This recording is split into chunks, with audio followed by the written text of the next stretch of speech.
Good morning, councillors. Please take your seats.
Please, councillors, take your seats.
Good morning, councillors. Please take your seats so that we resume with our meeting.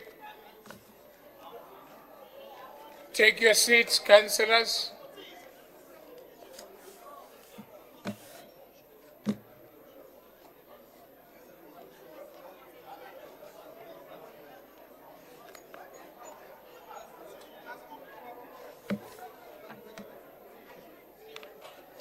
Councillors, please take your seats so that we can start our meeting.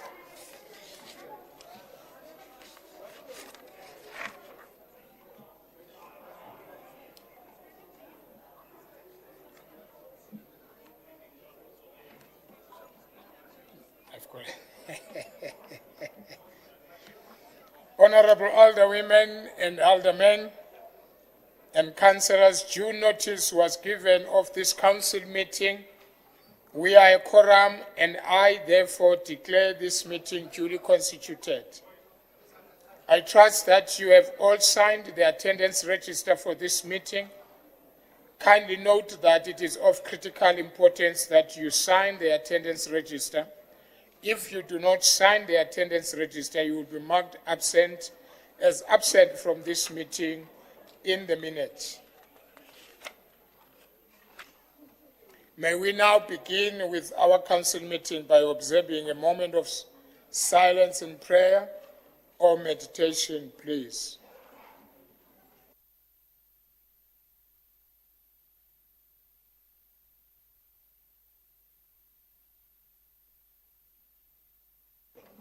Thank you. Your Worship, the Executive Mayor, the Deputy Mayor, Honorable Chief Kekan and his entourage, Honorable Chief Matlangu and his entourage, members of the Mayoral Committee, Chief Whip of Council, Chair of Chairs, Chairpersons of Section 79 Committee, leaders of all political parties represented in Council, Honorable Councillors, officials, members of the media, esteemed City of Tshwane residents, and the public. I welcome you all to this council meeting. Honorable councillors, let me also officially welcome Councillor Jeffrey Lesiba Mukhaladi, the newly elected DAPR councillor, replacing former councillor SK Mutale. Councillor Mukhaladi, can you please rise so that we welcome and acknowledge you?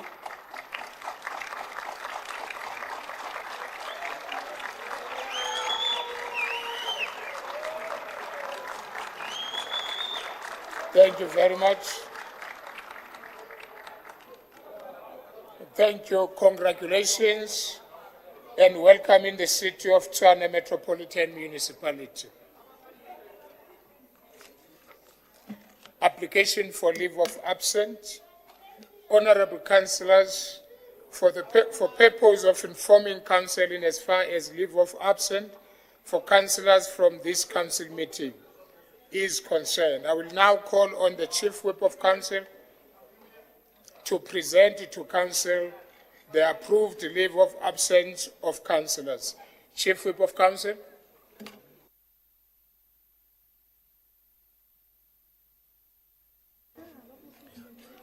Thank you, Honorable Speaker.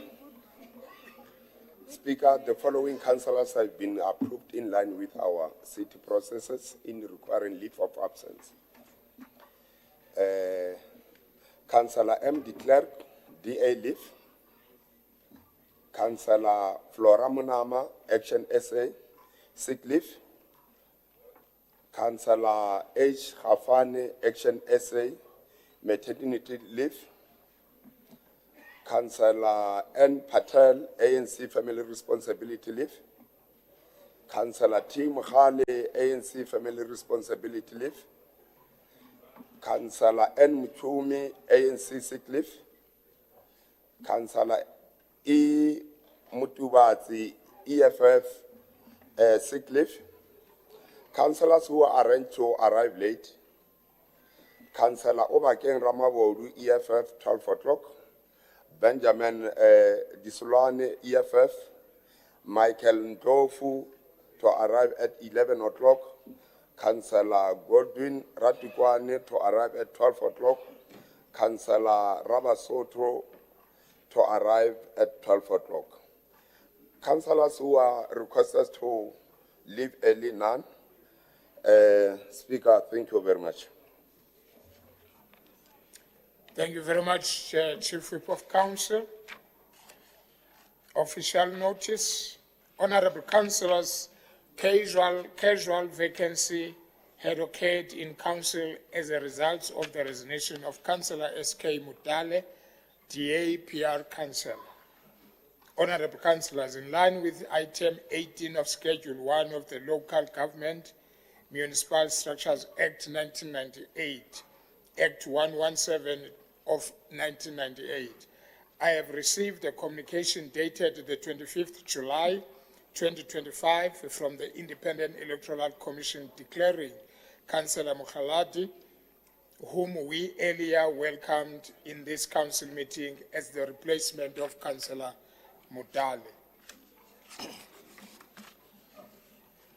Unopposed, proposed by the Speaker, and the other proposal allowed by the Speaker. Honorable Councillors, the late but urgent report for submission to the Council meeting of the 21st July 2025. Honorable Councillors, the reports contained in Part 2 and Part 2A of our agenda were received from the leader of the executive business on the 24th and the 25th July 2025, respectively, and delivered to your SharePoint on the 24th, 25th July 2025, respectively. These reports are deemed urgent and therefore must serve today. I trust that the Executive Mayor will also speak on these reports when she submits them to us today.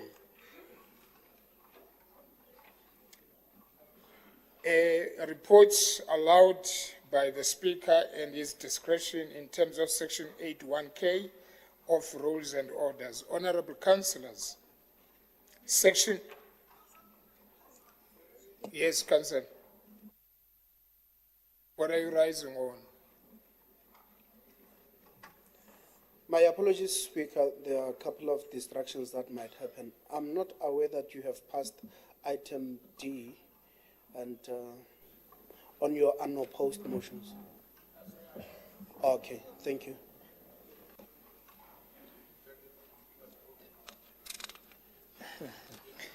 Honorable Councillors, Section 81K of Rules and Orders provides for reports or matters not contained in the notice of the meeting to be allowed at the discretion of the Speaker. I have allowed the following reports under Section 81K of the Rules and Orders.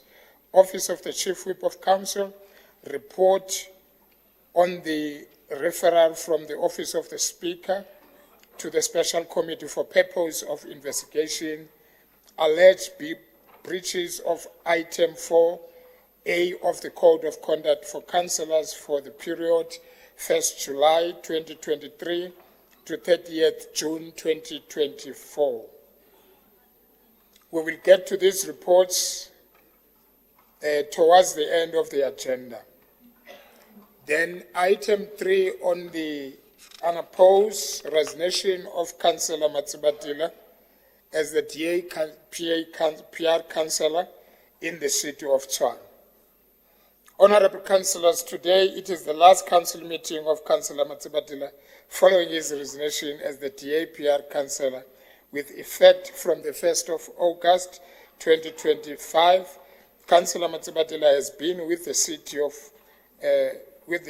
for some time now. I am allowing political parties to say a few words of appreciation to his effort as a councillor in this city of Tshwane municipality. I would like to give a 3 minutes to each party. Let me start by calling the ANC.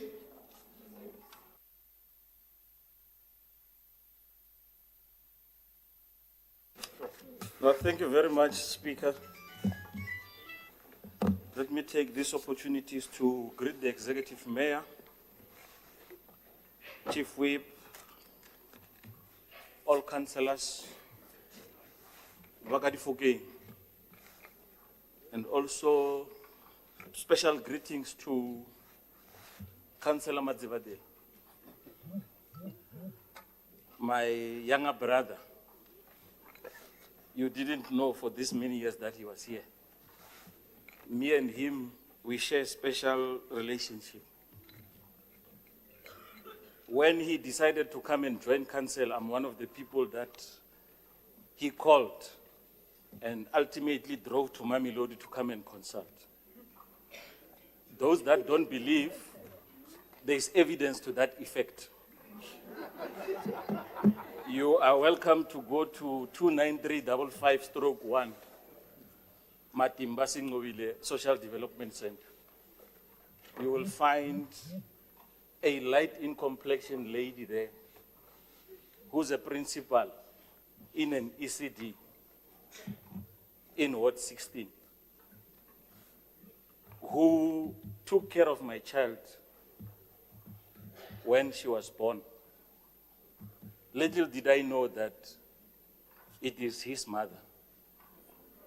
And when I discovered, since that day, we shared that special bond.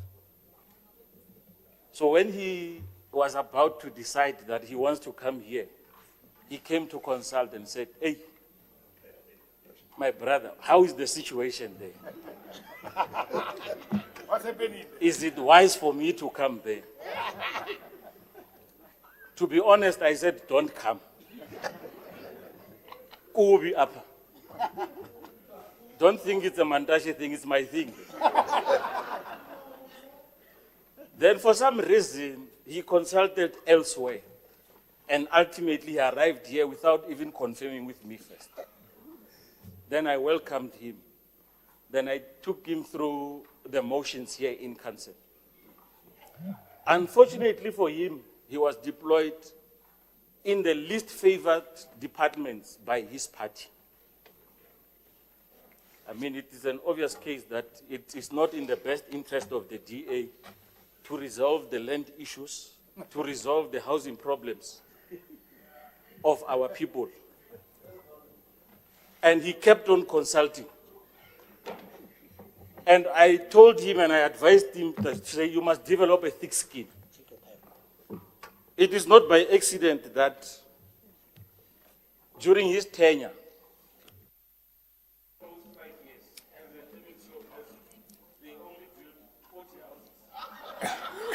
Thank you.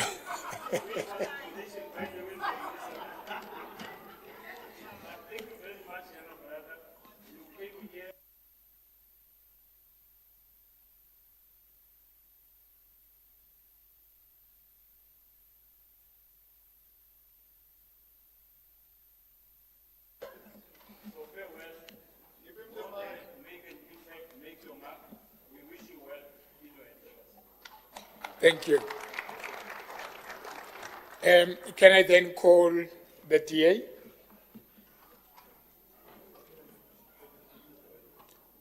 There are two people that expressed who's speaking.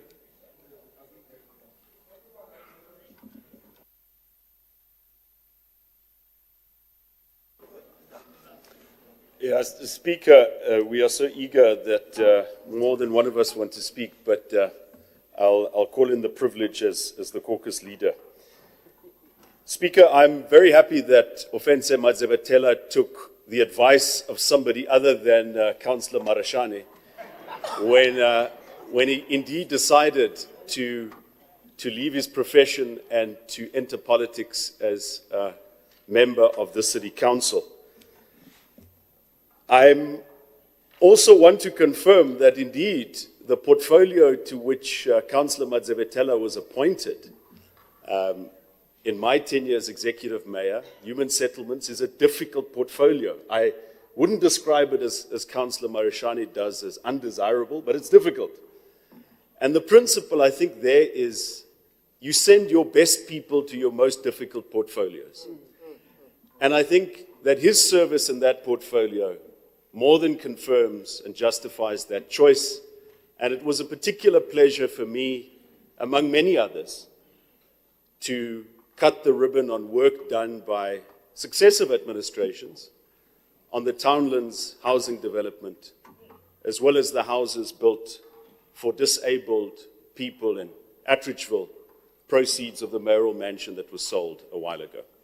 Of course, I'm not going to cap his CV or read his CV here, but he tackled that portfolio and his position with housing company Tshwane with diligence and care, and he taught me a lot as a politician.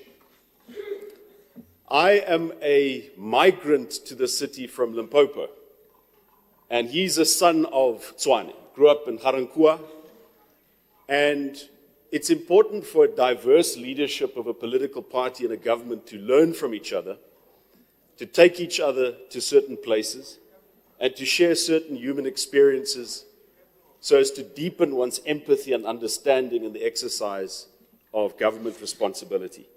And I want to thank him for that. I confirm that indeed Ofense Madzebetela is taking up a seat as a DA member of the Gauteng Provincial Legislature.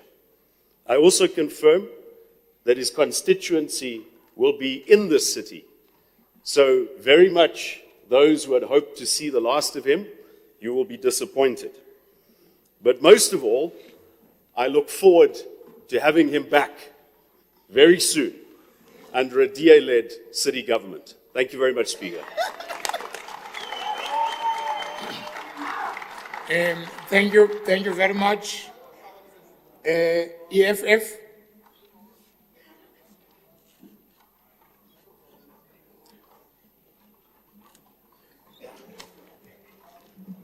Thank you, Speaker. On behalf of the EFF, I would like to bid farewell to a brother, an elite brother, who was actually one of the few that, as the EFF, we can interact with in the democratic alliances. And we know that Madzebetela is not a pushover. He was not pushed the same way that they have pushed Councillor Sandy and being replaced with a man here during a month whereby we are going into a month that we need to celebrate Black women and Black excellence. So as the EFF would like to bid Madzebetela farewell, he's our brother, he's our cadre. He must note that where he's going to get comrades that are going to baptize him, ensure that he stops this thing of trying to fit in the middle class. He's from Garankuwa. It's not from Pretoria East. We know him very well. He's an exceptional councillor, by the way, and we hope that wherever he's going to actually carry the emblem of Tshwane, because he's a son of Tshwane. It's not like Bring who's telling us that he's from Limpopo. What is that? So we would like to wish him the best of luck. He's our cadre. We like him, and we will meet on the other side. Bye-bye. Thank you very much. I would now like to call VF Plus.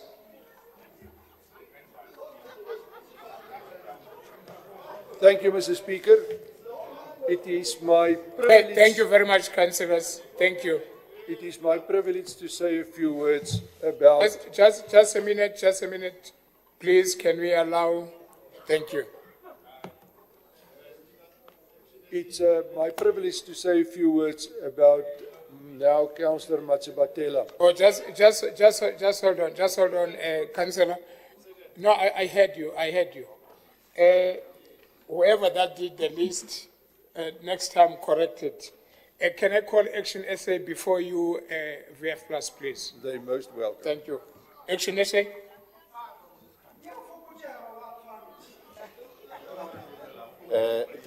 Thank you, Speaker. These ones like the sounds of their voices. Thanks, Speaker, for this opportunity. I would like to bid farewell to the prospective backbencher of the DA in the legislature, Councillor Madzebetela, who is popularly known as MMC Shoti. I think that also denotes his performance as the MMC of housing. The very shortest and smallest performance that he has given in the portfolio.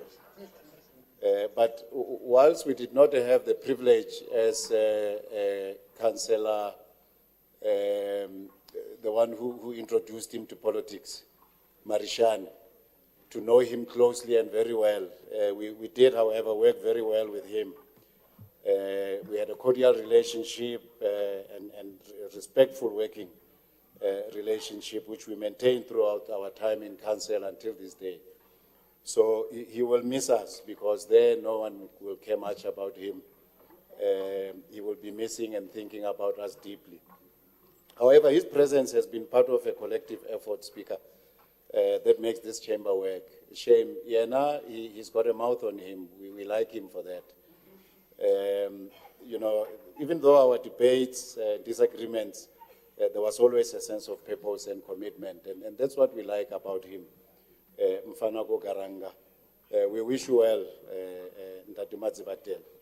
As you take your leave, I wish you all the best that lies ahead, and may your next steps bring you growth. Akere ushoti. Peace and continued service in whichever way you choose to take direction. Good luck and Godspeed. Thank you very much. Let's go back to VF Plus, please. Thank you, Mr. Speaker. It's a privilege for me to say a few words about our departing colleague. Here in council lately, we experience him as very loud, expressing what's on his mind. And I learned to appreciate that. I got to know him as, especially when I was chair of chairs, as leader of executive business, and then especially when he was doing public participation with us. He's really, at some time I thought he's an arrogant young man, but I corrected myself. He corrected me without saying it. He's really dedicated. I appreciated when we were together at public participation meetings, the wisdom with which he was handling difficult situations. I think it was due to him being focused. He knew what he was there for. He knew his job that he was in. And he's always a person who's determined for what he knows is the right thing to prevail. We really appreciated that. I believe it's a loss to the DA in Tshwane. But, Councillor, we wish you well where you are going to be. At the Gauteng legislature, we hope and we trust you will fight there for the needs and to the benefit of all of us in Tshwane. Farewell. Thank you. Thank you very much. Thank you very much. May I then call ACTP?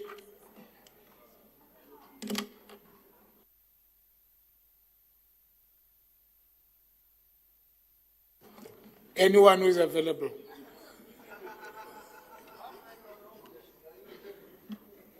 Okay.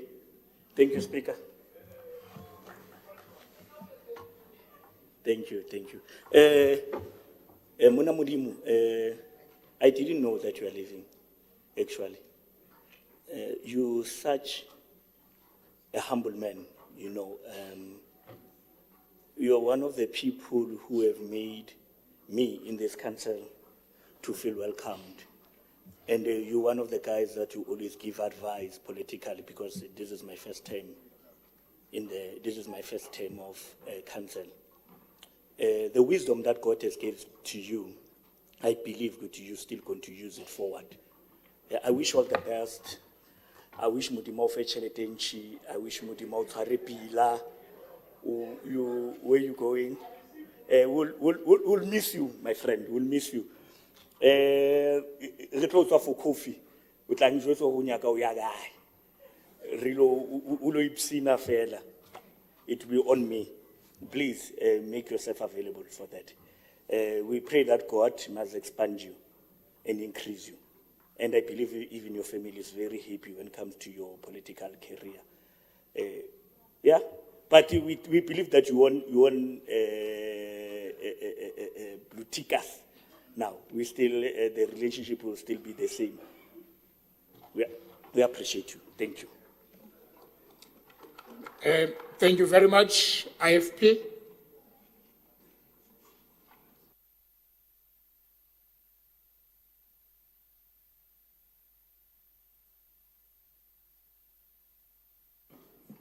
Thank you very much, Speaker.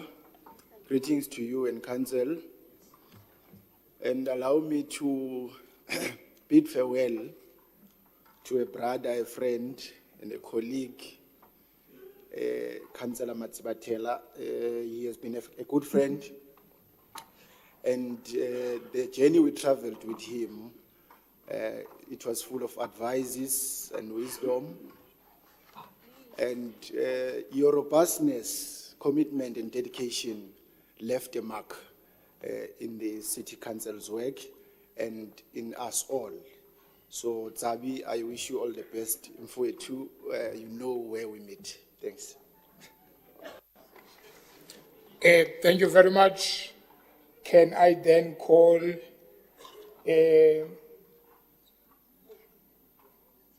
MMC Mabuza on behalf of the progressive parties?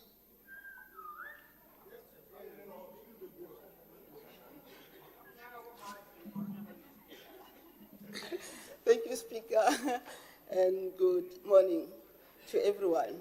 Hey, Namatibana. Namatibana, I'm gonna miss you a lot, guys. You know, I'm the only one who's been calling you Namatibana. But we say on behalf of the Progressive Party, we say really, we want to bid you farewell. And you know, we know that you're not gonna do so many things there, and you've been a very good, I would say, a councillor, though sometimes you are very hard not to crack. But you also had a good sense of humor. Don't forget that one. And you know what? I really like the way you're with your debates. You were very honest, and sometimes, you know what? When you see that things are not going right, you don't say it outright.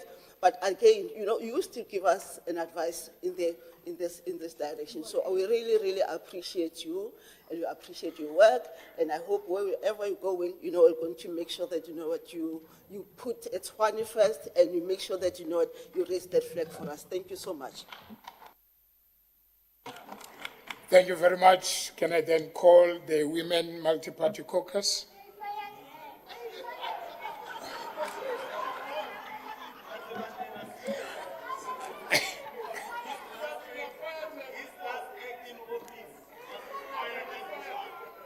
Okay, thank you. Okay. They are members of the caucus.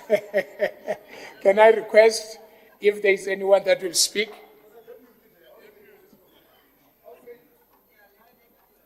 Press once, Councillor.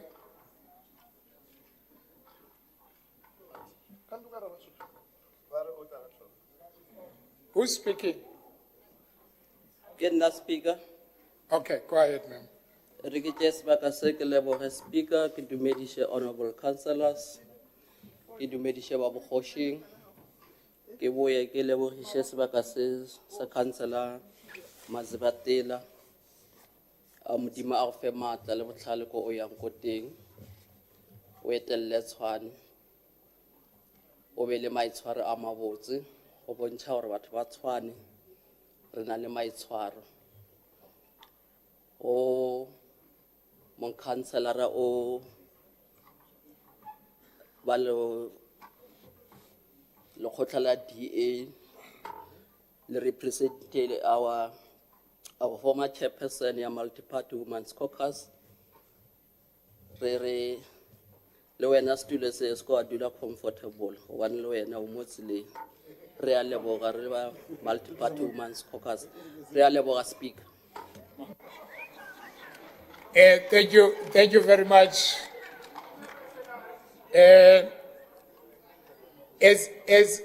Let me have this opportunity as a speaker. I'm not speaking for ATM. ATM have been spoken for. Farewell, my brother. In the city where I'm sitting, allow me to say, you've been a headache.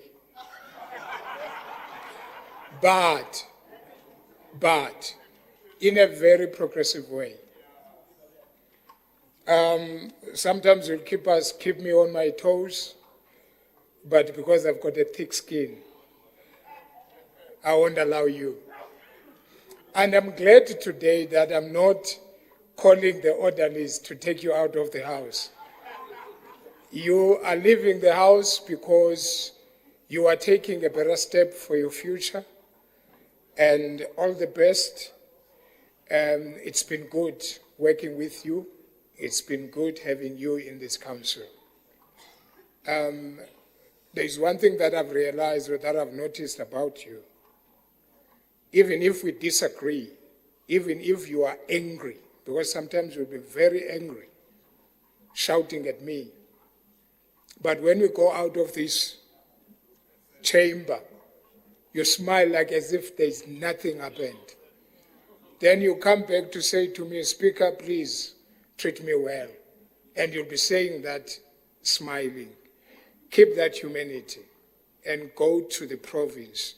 Please represent Tshwane, not DA.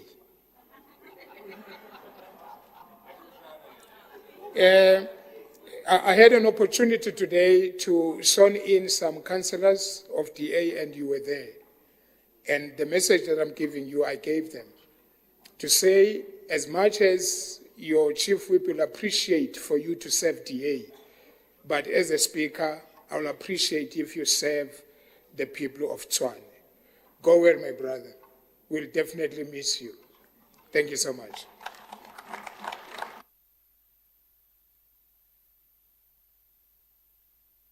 Then I hope no one is left. Let's move to item E, consideration of the minutes of the previous council meeting. Ordinary Council, 26 June 2025. Honorable councillors, I now put to you the minutes. This is not right. Sorry, councillors. My apologies. Can I give Councillor Matsibatela to talk, to speak to us? My apologies. My apologies.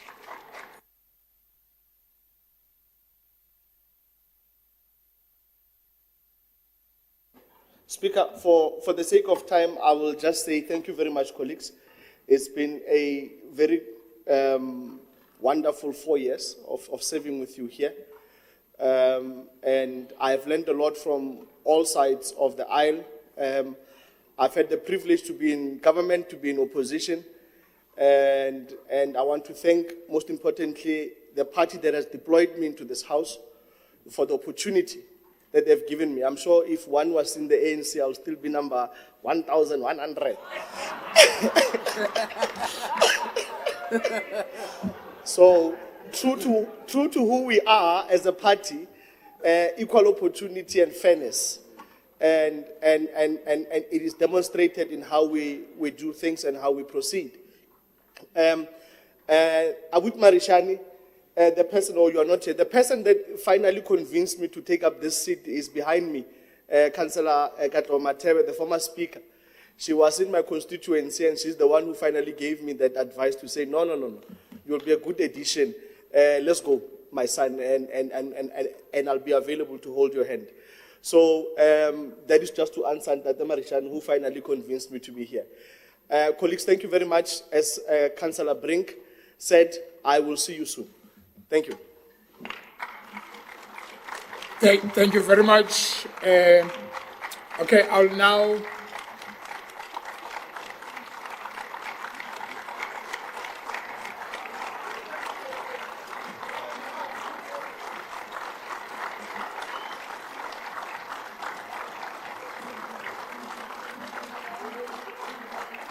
Thank you. Let me then, I can see that the Deputy Mayor wants to say some words. Deputy Mayor? Thank you, Speaker. I raised my hand. I wanted to call Councillor Matsibandela to order. Firstly, he said, in the interest of time, while he wasted our time all the time when he was here. And secondly, he speaks about the African National Congress list. It's a privilege to be in the list of the African National Congress. Thank you. Thank you very much. We really appreciate that. Then let's then move on. Honorable Councillors, I now put to you the minutes of the Ordinary Council meeting 26 June 2025 for approval. Approved.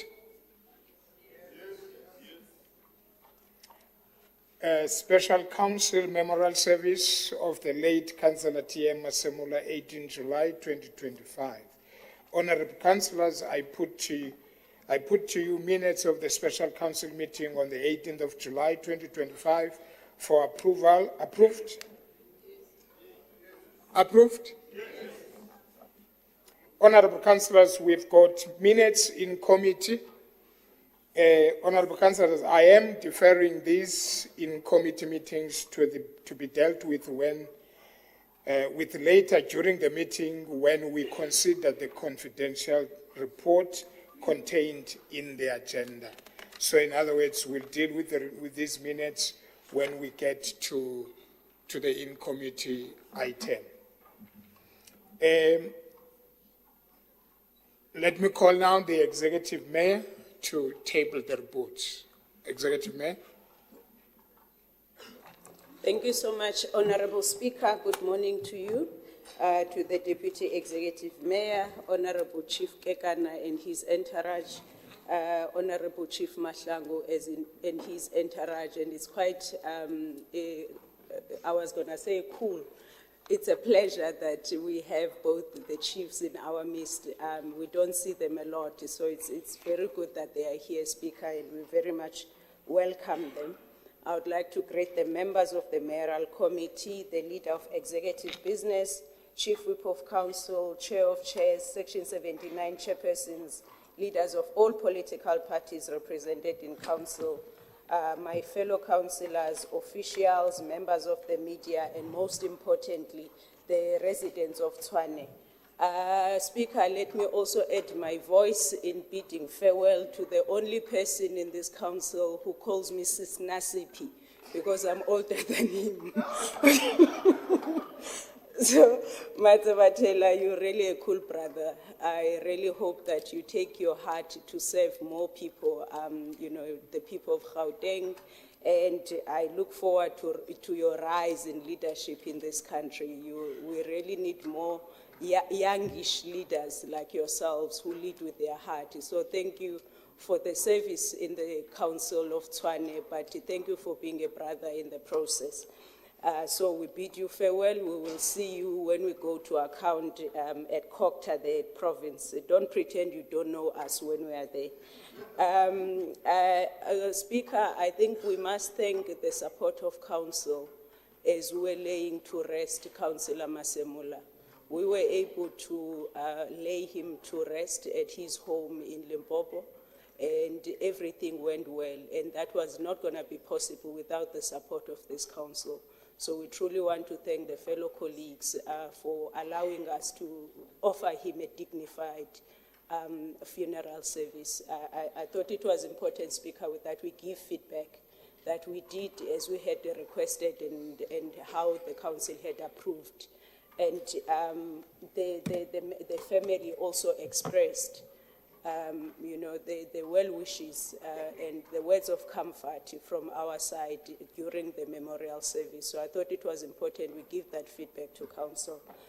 Speaker, we just came out of a maintenance of our reservoirs. It was a bit chaotic for a while, but I think residents must appreciate that that was for their benefit. The work that was done by Rainwater in servicing these reservoirs is going to last us about 10 years. And it's going to help us, in our efforts to make sure that there's water security in our city. So I know that ward councillors had to firefight, but it was necessary. And I think in times of crisis, because it's not going to be the last time that we have a crisis of such nature. But I think we must continue to improve our response in times like that. But we thank the ward councillors that were at the forefront of dealing with that crisis. But I want to say that it's gonna, the work that was done is gonna last us about 10 years, and it's good for our residents that the work was done. Speaker, we still owe particularly 3 communities a response on water. There is work that is being done for the community of Ikageng. The team is very advanced in terms of the work that we need to do so that we can finally restore water supply for the community of Ikageng. And it would be good that in the next couple of months, we don't only talk about it, but those communities have water. The community of Bronkhorstspruit, Speaker, is one community that has also been crying about the issue of water, and I'm happy that the team is also advanced in terms of the upgrades that are happening at the reservoir to make sure that community is not left behind. Speaker, the issue of Hammanskraal water remains a thorny issue, that the work that Magali's water is conducting there has been complications and the delays.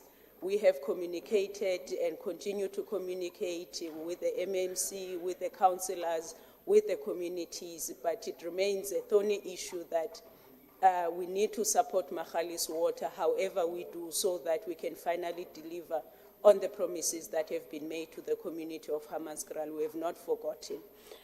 Speaker, we also continue to prioritize our economic revitalization strategy. Balambi Labandu, Speaker, out there are no jobs, businesses are not surviving, and we need, as this council, to always think about how do we make sure that we address the issue of unemployment in our city, and how do we support businesses, big or small, so that they can survive. You will note, Speaker, that in the agenda, there is one report about the property that we want to put out to the market. Those are the investments, Speaker, that we want to encourage in our city, that while ultimately the benefit would be housing, but we also want the economic activities and the investment that will be put in there to benefit the people of Tshwane. We also, Speaker, bringing item 9 about the fresh produce market. The city has had a rather unfriendly relationship with certain stakeholders at the market. And that bylaw is going to assist us to make sure that we smooth things over with those stakeholders, but also we need a market that works for the agriculture sector of this city. There is a lot of excitement among the agriculture sector and agro-processing businesses in the city that they do want to turn the city into a green revolution, that agriculture must be at the forefront because that's one of the strengths that we have as the city. So some of the reports that we are bringing, Speaker, they talk to the strategic objectives that we would have communicated. But whatever we do, Speaker, we must never forget the most vulnerable. We have residents of this city that stay in 502 informal settlements. They can't be an afterthought.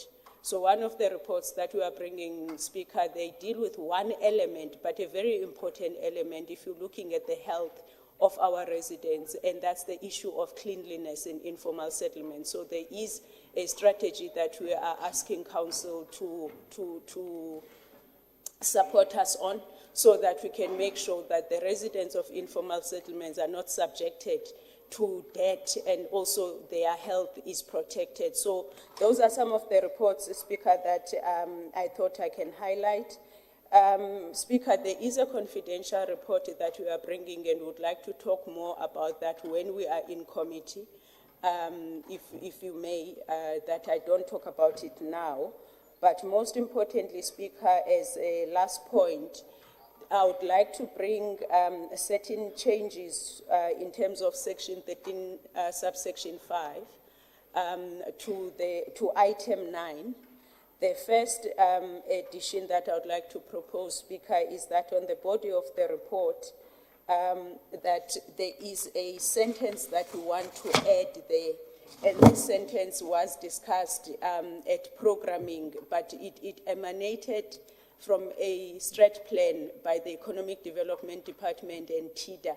And this was after the MACO had approved the report itself. So I do request the indulgence of council that we add the sentence as subsection 9(1)(c), that the city of Tshwane reserves the right to dispose of the withdrawn produce, including in a manner as determined by the city for such disposal. That's the line that we'd like to add on the body of the report, Speaker.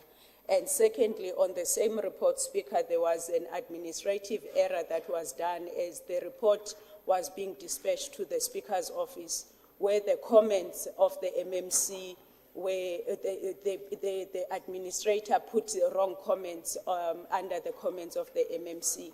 And that's not what the MACO has approved, and that the correct comments were sent to your office. And so, Speaker, that's the changes that I would like to make on item 9. But Speaker, thank you so much for your indulgence. It's my pleasure to submit the reports from the Mayoral Committee to Council for consideration as contained in parts 1, 2, and 2A, consideration, as well as annexures A1, A2, and A3 for cognizance and/or discussion. Speaker, the reports are submitted. Thank you very much. The reports are submitted indeed. Now, yes, Councillor Matsibatila, what are you raising on? Yeah, Speaker, we appreciate the Executive Mayor and for the kind words, thank you.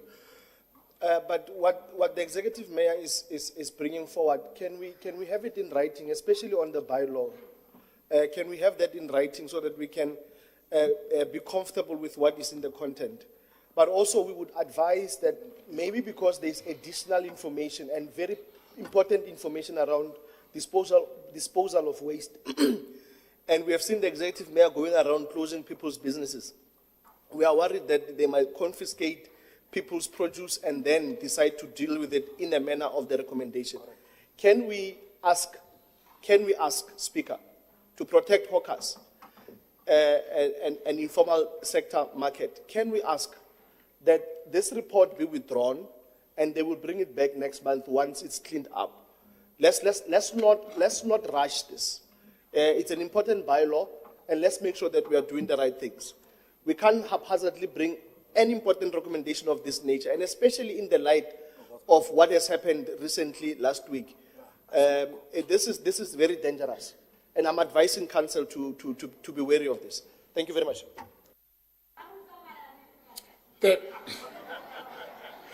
Thank you very much. Can I then call the leader of the executive? No, thanks, Speaker. The changes that the Executive Mayor spoke about, immediately after programming, we forwarded them to the Speaker's office so that they can be changed in the report that is circulated. There's an updated version that it's in the on SharePoint.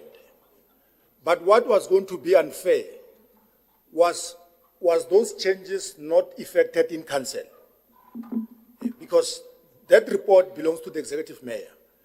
That's why officially she's making those amendments, but they are carried in the on SharePoint. Therefore, any councillor that is going to open SharePoint, the changes that are contained in that paper are already effected. Therefore, it's a fair process. There's nothing, it's cosmetic changes. There's no material effect on the main part of the bylaw. It's only that part that was missing, and we engage at programming, and it has been carried in the updated version. Thank you. Thank you very much, Chief Whip of the Opposition.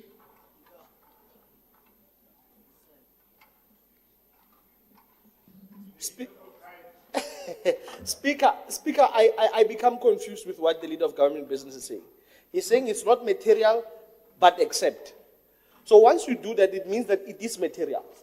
that part of waste management, how you're going to deal with the disposal of what you call the produce. It's a material issue. It's not something that we can just glance over.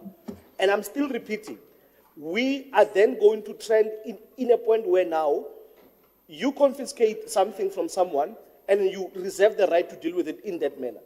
What we are requesting is this. As much as you are saying this was loaded on SharePoint, what we are requesting is this. Give us time to go through this. We were not aware that this was loaded. Maybe it was under something that which we did not see. Can we be given time to deal with this speaker? Or end. Take it back. It's not going to, no one is going to die. Just take it back. What is withdrawn produce? What's the definition of withdrawn produce? Thank you very much. I've noted Councillor Flourish, and let me take the lead of the executive, then I'll take your hand. Yeah, Speaker, let's allow Council to do its work. Already the independent agencies wants to take us to court, even before we come here. There can't be people that are representing external stakeholders in Council. If they want to do that, let's test Council's authority. Because Council must express itself, and people can take us to court.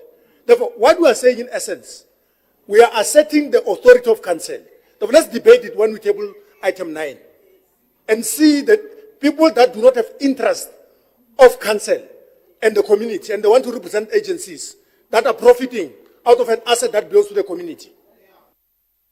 Thank you very much. I'm going to take the last two hands on this. We move with the agenda until we get to the item.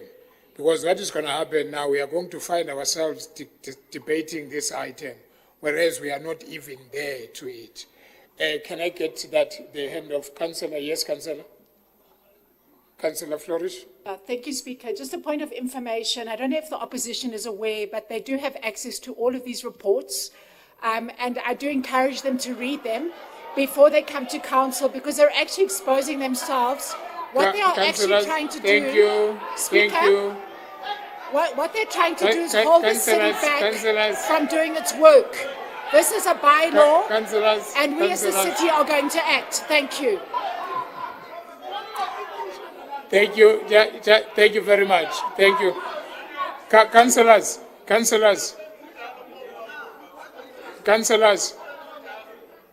Thank you.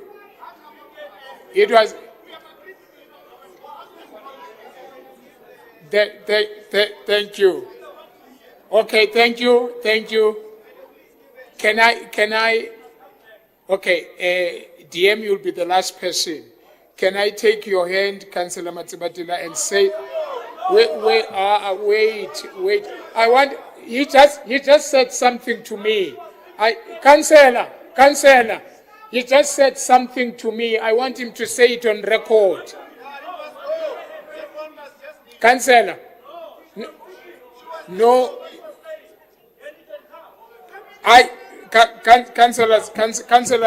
Councillors, can we please allow, wait. It's still early, man. Hey, guys. Councillors, can we please allow Councillor Flourish to speak without you? No, even if it doesn't make sense, if you think so, allow her to speak. You mustn't howl at her.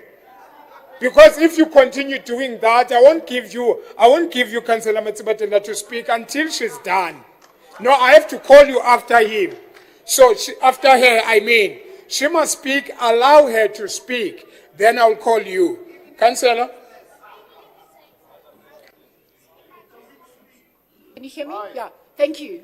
So, Speaker, it seems that the opposition is so busy on social media spreading fake news.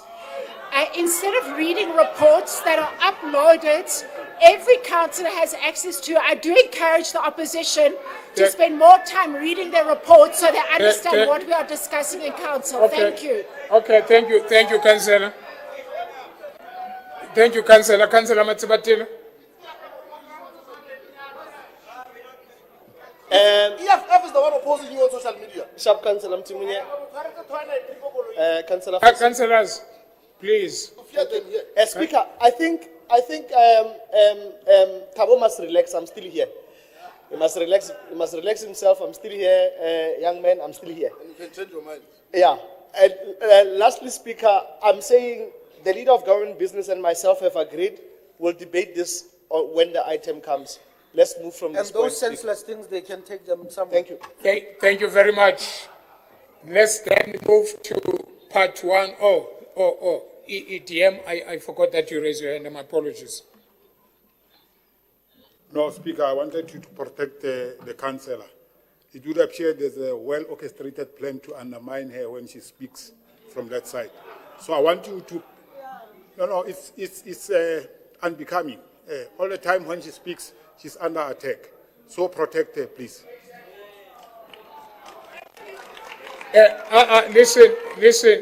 Listen, councillors. Listen, councillors. Everybody in this house has a right to speak. And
One, two. Thank you, councillors. Can we proceed? Thank you. The mic is working now. Please take your seat so that we can proceed.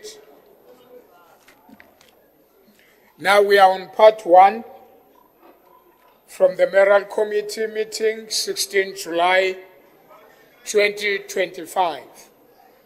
Item 1, reference number 38957/1, Environment and Agriculture Management Department report to approve the Sustainable Waste Management Strategy for Informal Settlement. This report is on page 7 to page 66. Recommendations are on page 15. I've got Councillor Nzumba from DA. Your 3 minutes starts now. Thank you, Speaker, fellow councillors.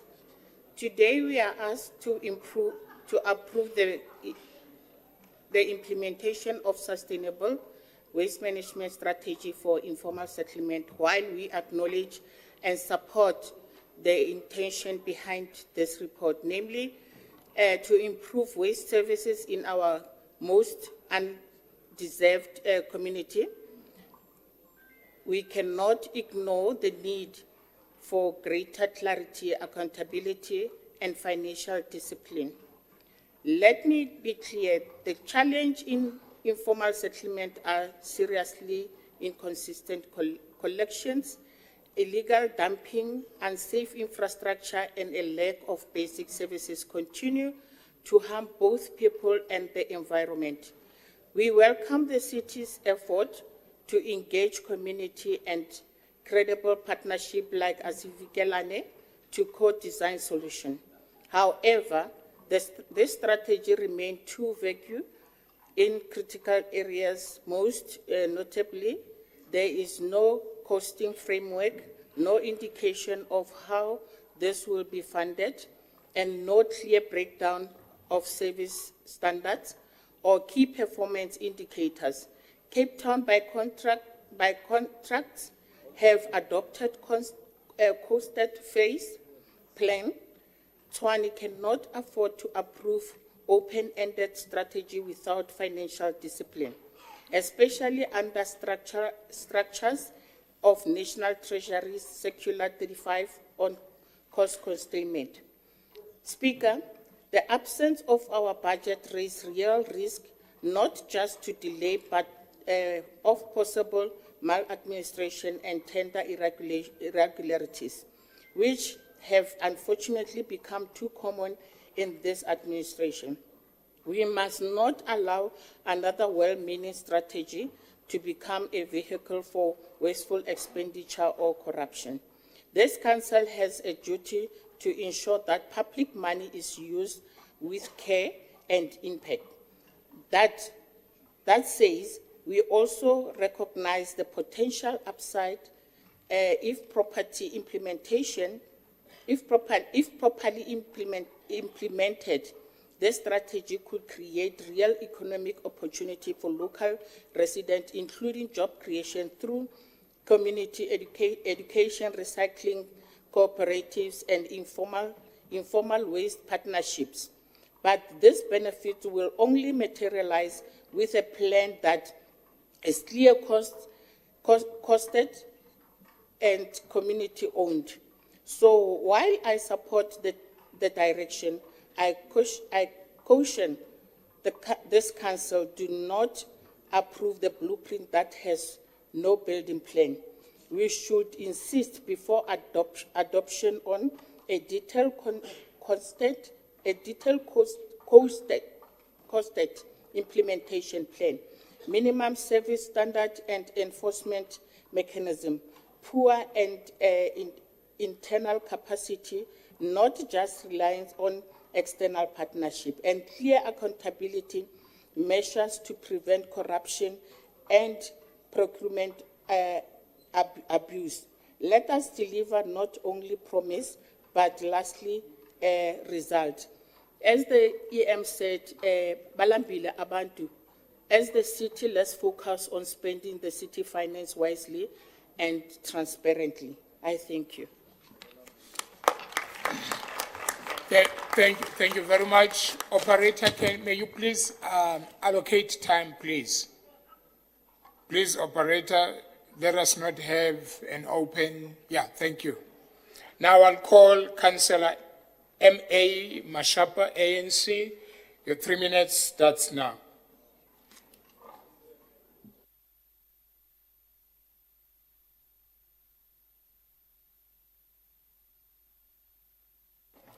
Press your mic, Councillor Mashapa.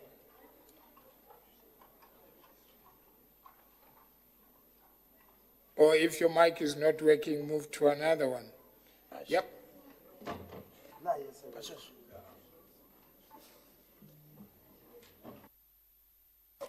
Which one ufuna siyivule? Ekamasibu.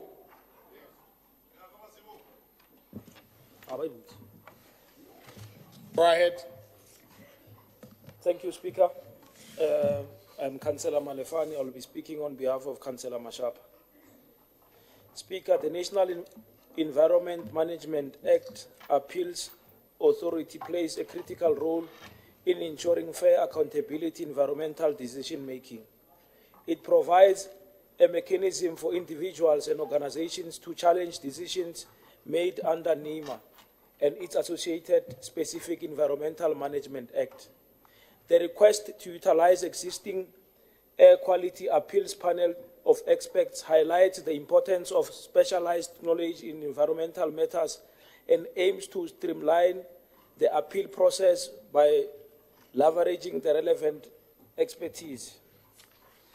The report aims to appoint the MMC of Environment and Agriculture Management as the appeals authority under National Environmental Management Act, 1998. It requests the use of the approved air quality appeal panel for experts and established arrangements to manage appeals related to both the NEMA and the National Environmental Management Act. Okay, Councillor, Deputy Chief Whip. No, thanks. Just to rescue the situation, I think the councillor is on item 2, so that we don't throw council in disarray. Councillor Mashapa is on both items, so you must speak on item 1, not item 2. Thank you very much for that. Yes. Can you speak on item 1? Which Councillor Piri? Yes. Speaker, I was speaking on item 1. Go ahead. Thank you, Speaker. I'll start by greeting Ukhosi, Lawamahlangu, Mbawakekana, and all distinguished members of this House. Firstly, the ANC wishes to acknowledge the extensive effort, expertise, and collaboration that have gone into developing this strategy in partnership with Asivikelane. It is a product of months of consultation, research, and dialogue with community members, local leaders, waste management experts, and various government departments. Such an approach underscores the city's understanding that sustainable solutions must be rooted in community ownership and local knowledge. Currently, the city provides free waste services to 185 informal communities, including weekly refuse collections, litter picking by municipal workers and EPWP employees, and the clearance of illegal dumping in these areas.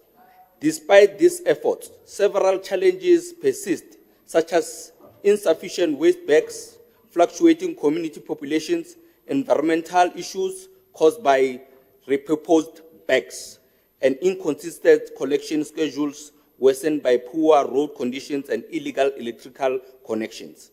These issues contribute to environmental degradation and health hazard, underscoring the need for a robust, sustainable strategy that the city needs to implement. Speaker, it is therefore both moral and practical imperative that we extend sustainable waste management solutions to these areas, ensuring environmental health and social equity. Speaker, the core goal of this strategy is clear, which is to develop an inclusive, environmentally responsible, and economically sustainable waste management system, tailored to the unique realities of informal settlements within Tshwane. This means shifting from the active approach, which is simply collecting waste, to proactive integrated strategy that emphasizes waste reduction, resources recovery, community participation, and environmental education. Speaker, changing long-standing habits takes time, but the consistent messaging and programs we can cultivate environmentally conscious attitudes that persist for generations. While we as the ANC are enthusiastic about the potential of this strategy, we are also aware of the challenges ahead. Implementing waste management reforms in informal settlements requires sustained commitment, flexible approaches, and ongoing community engagement. We understand that the resistance to change. Thank you very much, Councillor. Now I'll call Councillor Rasose from the EFF. Your 3 minutes starts now.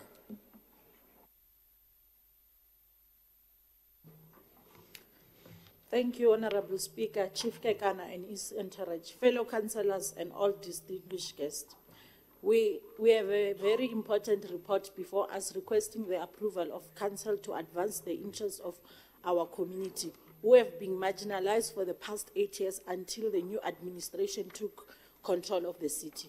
The report is regarding a request for this council to approve the implementation of the sustainable waste management strategy for informal settlement in the city. We understand informal settlement and its people did not matter much to the previous administrator. The fact of the matter is that informal settlements are a central theme of what this administration is all about, the delivery of service to the poor and marginalized. This administration has extended waste management service to over 185 informal settlements around the city. The department has intensified efforts to provide effective waste management service in informal settlement by distributing plastic bags to residents, litter picket and clearance of illegal dumping. However, this service has not proven adequate to our satisfaction. As we identify specific gaps that require further attention, this is compounded by existing condition in the informal area that makes it difficult for the department to render the services. That include a lack of infrastructure and road networks to provide easy access to this area. Furthermore, some of the residents has diverted to the use of very little resources allocated to waste management to secondary to none. As a result, the department has developed a tailor-made strategy to address waste management in the informal areas. This will be done through a process of community engagement and consulting of NGOs and NPOs identified as stakeholders in this strategy. Our particular significance is the Asivikelani NPO working in partnership with informal settlement and carrying out research-based assessments in the area, sharing its data and research findings with municipality around the country. In particularly Asivikelani has been operating in the city of Tshwane as far as back as in 2020. As a way forward, the city and Asivikelani has focused on developing an implementable sustainable waste management strategy as it's presented at this very moment. The goal of this strategy are very clear, which are to achieve sustainable waste collection, informal settlement and waste minimization through recycling, composition and other forms of circular economy. Thank you. Thank you very much. The next speaker is Councillor Jema Tabate from Action SA. Your 3 minutes starts now. Speaker, good morning. Councillor Kobus Kotia will speak on the report. Go ahead.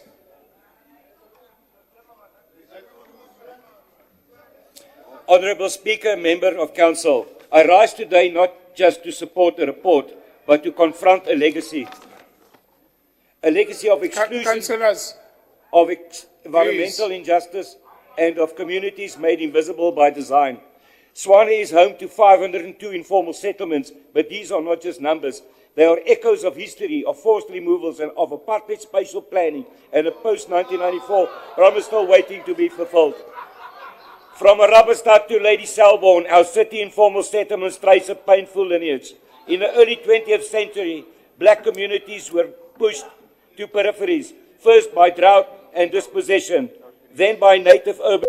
Councillor, just hold on.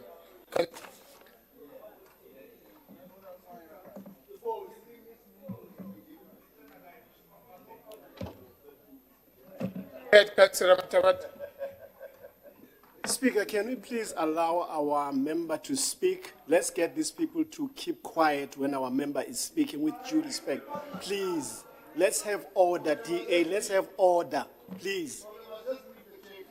Thank you very much.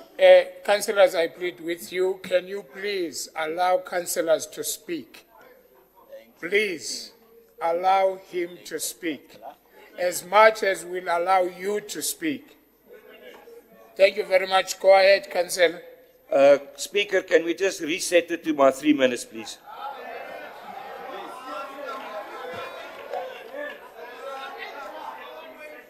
Councillors, he's speaking to me. The more you are making this gesture, you are wasting his time. Councillor, yes, Governor. Is it Governor? Am I calling the right person? Yeah.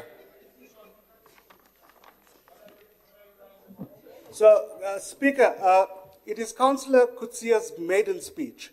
So, please protect him. Thank you. Thank you very much. Operator, can you start the 3 minutes of Councillor Kutsia?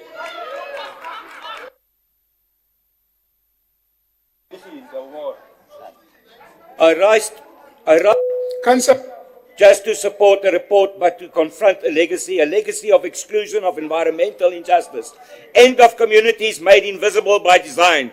Swani is home to 502 informal settlements, but these are not just numbers. They are echoes of history, of forced removals, of apartheid spatial planning, and a post-1994 promises still waiting to be fulfilled. From our rubber stud to Lady Selborne, our city informal settlements trace a painful lineage. In the early 20th century, black communities were pushed to the peripheries, first by drought and dispossession, then by Native Urban Act of 1923, and later by Group Areas Act of 1950.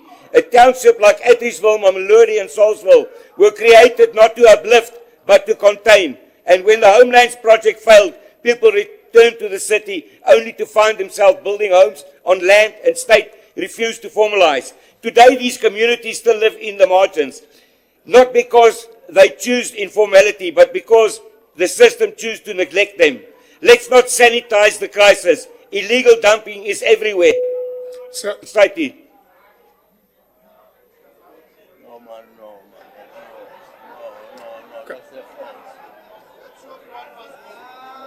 Councillors, I'm not going to tolerate this thing.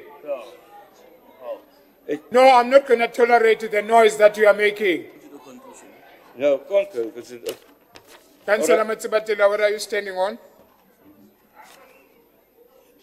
Speaker, I stand on Rule 38, point of information. Speaker, do we have paramedics here? I'm worried. I'm worried.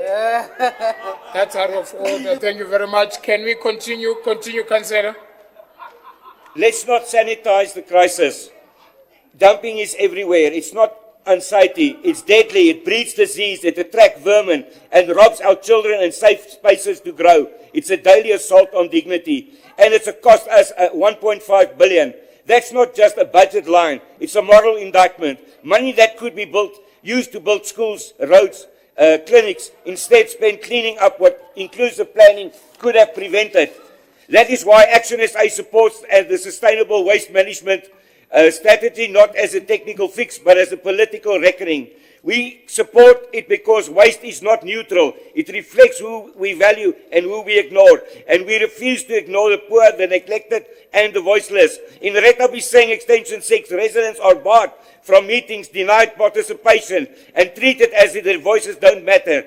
That is not governance, it is oppression. And unlike AfriForum and their fantasies of persecution, we do not seek asylum in foreign lands. We stay, we fight, we build here. The strategy is not just about bins and trucks. It's about restoring dignity. It's about reclaiming public health. It's about recognizing informal settlements not as failures, but as communities worthy of investment, formalization, and respect. Honourable Speaker, let this be the moment we stop managing waste and start managing justice. Action SA supports the support. We do so with conviction. We do so with history in our hearts and dignity on our agenda. I thank you. Thank you. Thank you. Thank you very much. Thank you. Please take your seats. Councillors, thank you. Councillor Matsibatila, please take your seat. If he needs water, I will ask for it.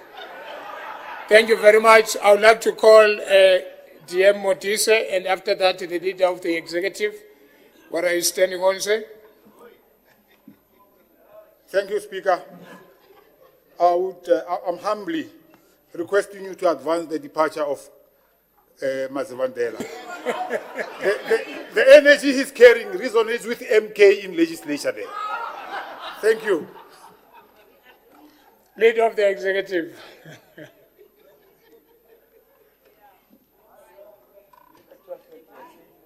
I rise on a point of information, Speaker.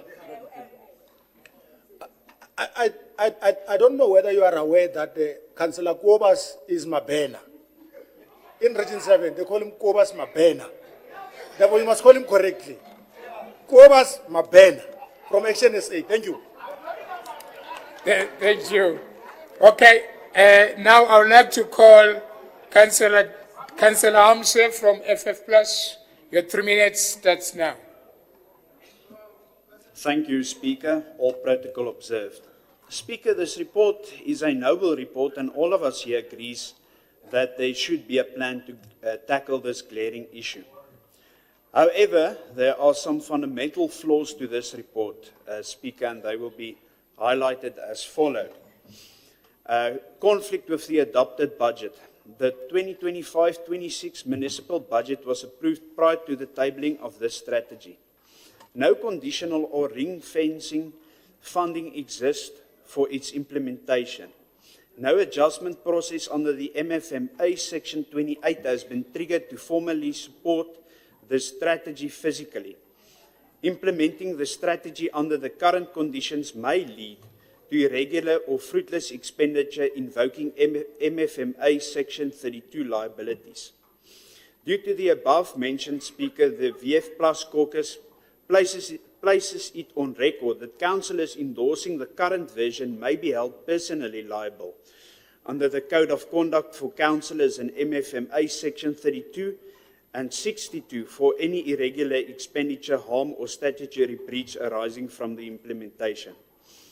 Speaker, due to this, we request through you that the Mayor withdraw this report so that the MACO can formally incorporate it into the IDP and MTREF via lawful processes, budgetary alignment through Section 28 adjustment or earmarking funding, submission of a costed implementation plan, inclusion of enforceable bylaws, operational protocols, and emergency services inputs.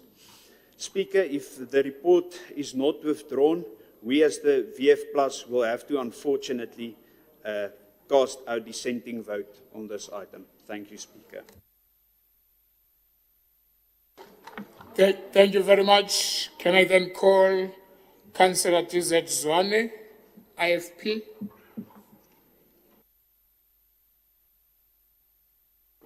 Thank you very much, Speaker. Greetings again.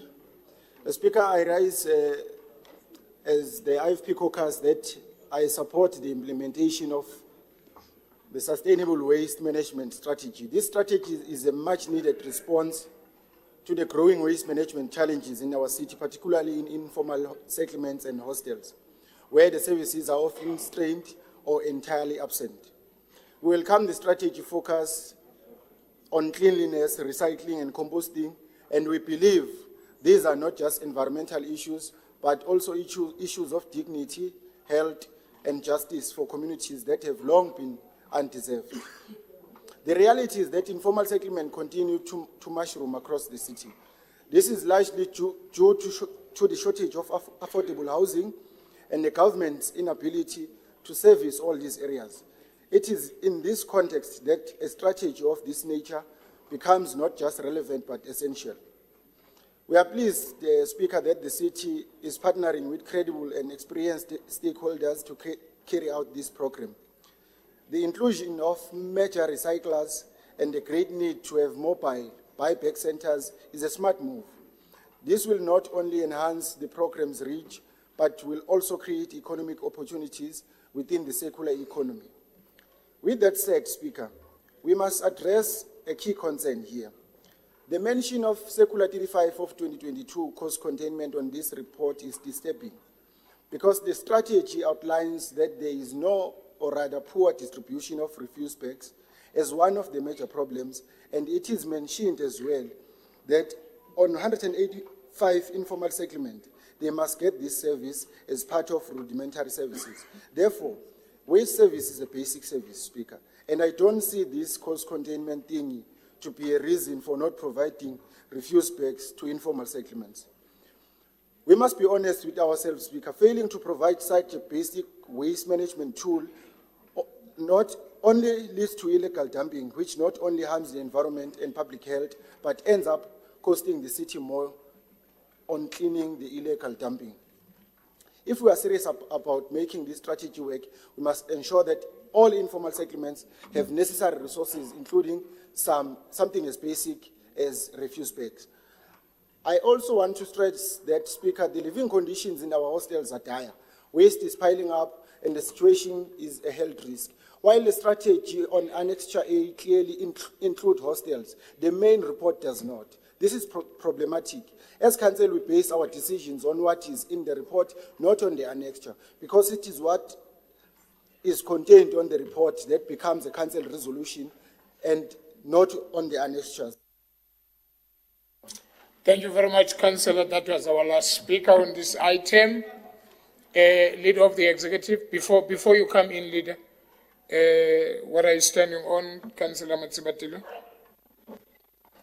Rule 38, Speaker, Councillor Zwane is very shy to say it. I'll say it on his behalf. This was his brainchild while he was still MMC. So well done, Mangete. It is finally here. Thank you very much, Speaker.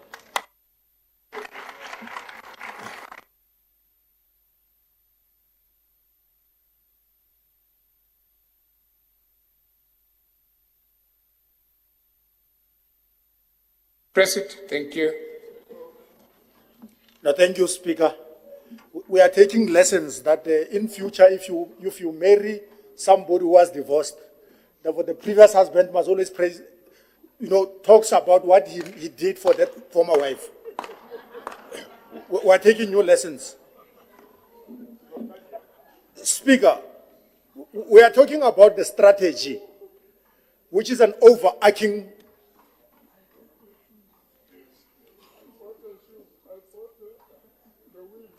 document that would then present what needs to be done holistically to intervene in this issue that we're having.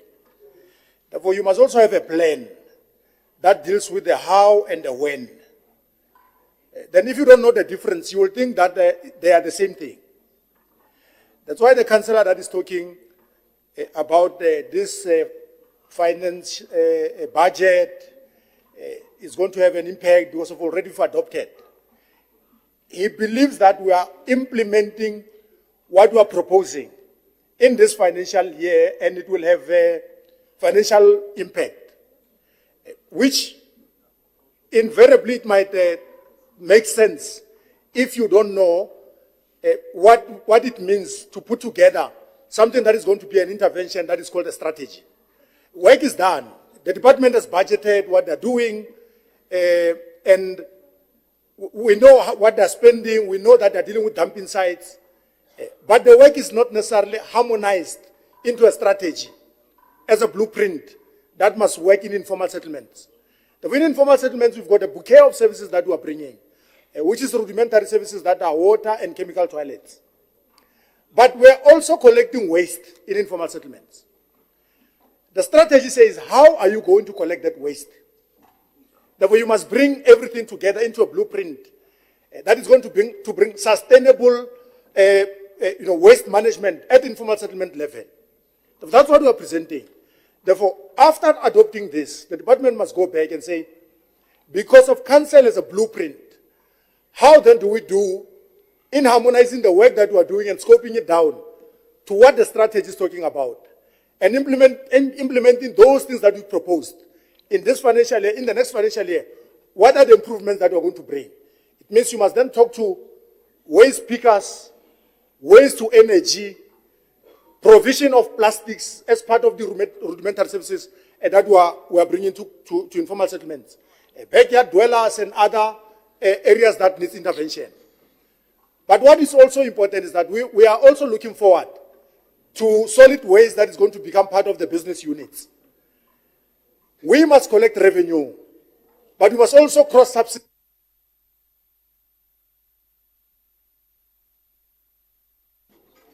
One, two. Yeah.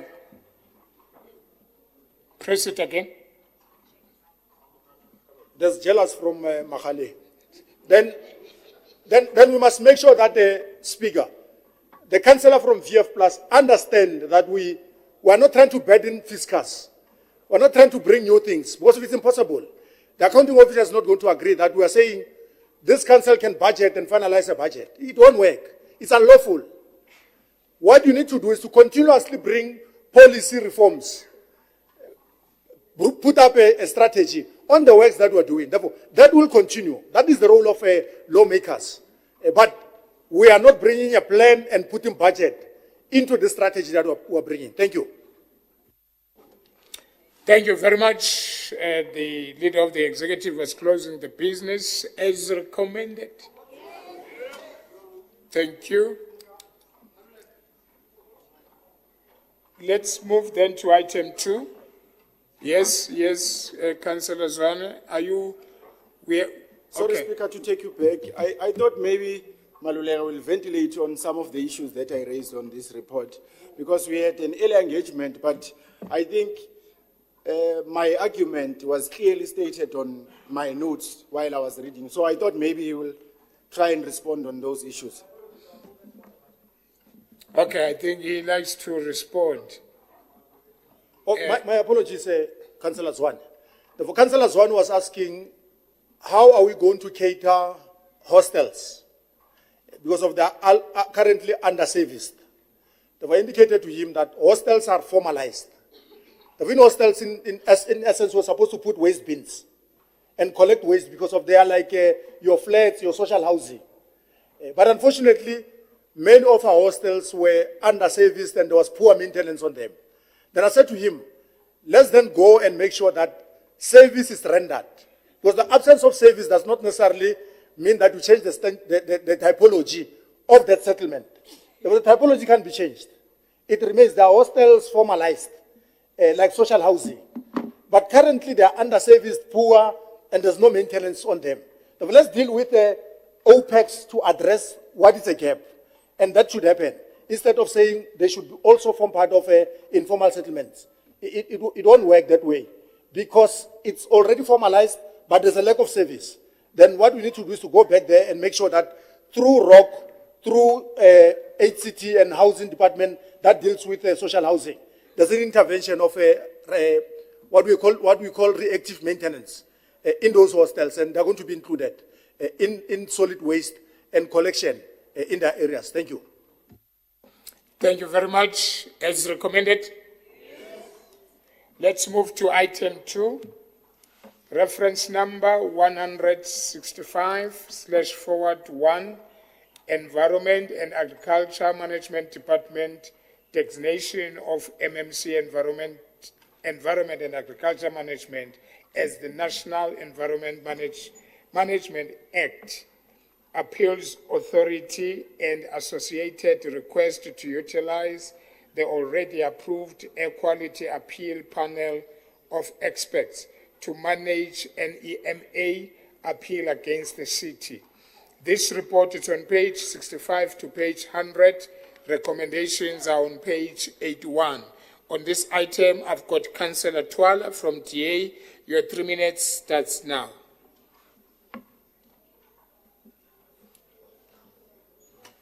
Thank you, Speaker. I just wanted to address some critical items, including the item that served before us. We keep referring to sections 48 and 43 of the National Environmental Management Act. Section 48 was repealed a couple of years ago, and although we've kept it in some of the documents, I think just certifying and removing that typo should be sufficient to actually then be able to deal with this. Speaker, secondly, according to our delegation of authority, the initial report stated that we delegating powers directly from council to the MMC, but then there was an executive committee insertion that this should then be from the council to the mayor and then from the mayor to the MMC. We're not sure which section or which part of this amendment that they're going to be using, because as we know, through our Municipal Structures Act, we actually delegate powers to the mayor, and then the mayor then delegates that to the MMCs for the various responsibilities. So we ask that this delegation be referred back and then put under the mayor, and then the mayor can then sub-delegate as per the powers that the council delegates to the mayor. And then, Chair, lastly, I just wanted to submit an additional recommendation. It should be recommendation 5, which just speaks to that, and that would be that the council resolves that all environmental appeal powers under NEMA and NEM Air Quality Act remain within the ambit of the executive mayor's delegated authority. The mayor would then sub-delegate to the MMC Environment and Agriculture, but no further. This will ensure legal certainty, simplify the process, and reinforce direct political responsibility and accountability, and that the reports of the appeal panel be submitted to council quarterly, which is proposed by myself, Councillor D.S. Twala, and seconded by Councillor D. Aramsa.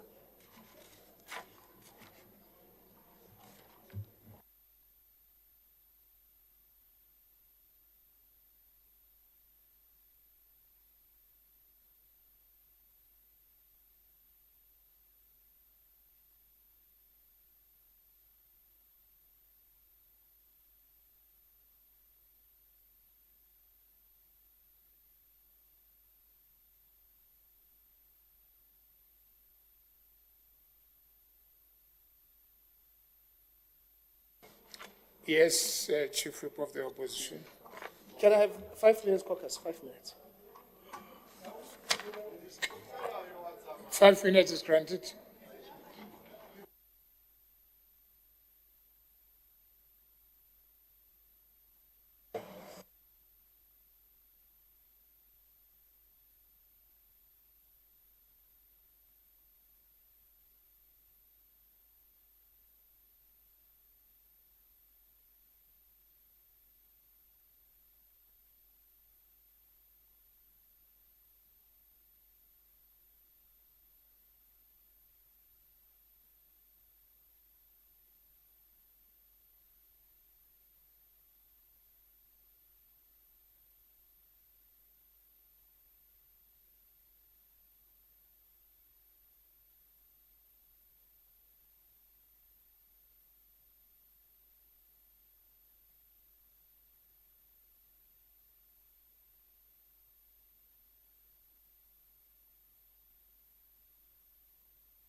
Thank you very much.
Thank you very much. I would like to call Councillor Matsibatila to give us a feedback.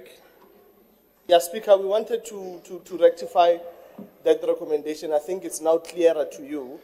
Instead of one long recommendation, it's two recommendations. And I've spoken to the EM as well as the leader of government business. We are agreeing there. I think it's recommendation 5, you can ignore. Just read out recommendation 6. You only want me to read recommendation 6? Yes. Okay. Yeah, Sisna CP has agreed. Okay, recommendation 6 reads as follows, and that the report of the panel, appeal panel be submitted to council biannually, as amended. Yes. Thank you. Let's move to Councillor Mashaba from the ANC. I think the councillor that wanted to speak earlier on a wrong report is time now. Councillor Mashaba, ANC, your 3 minutes starts now. Thank you, Speaker. Just hold on, councillor. Just hold on, Chair of Chairs.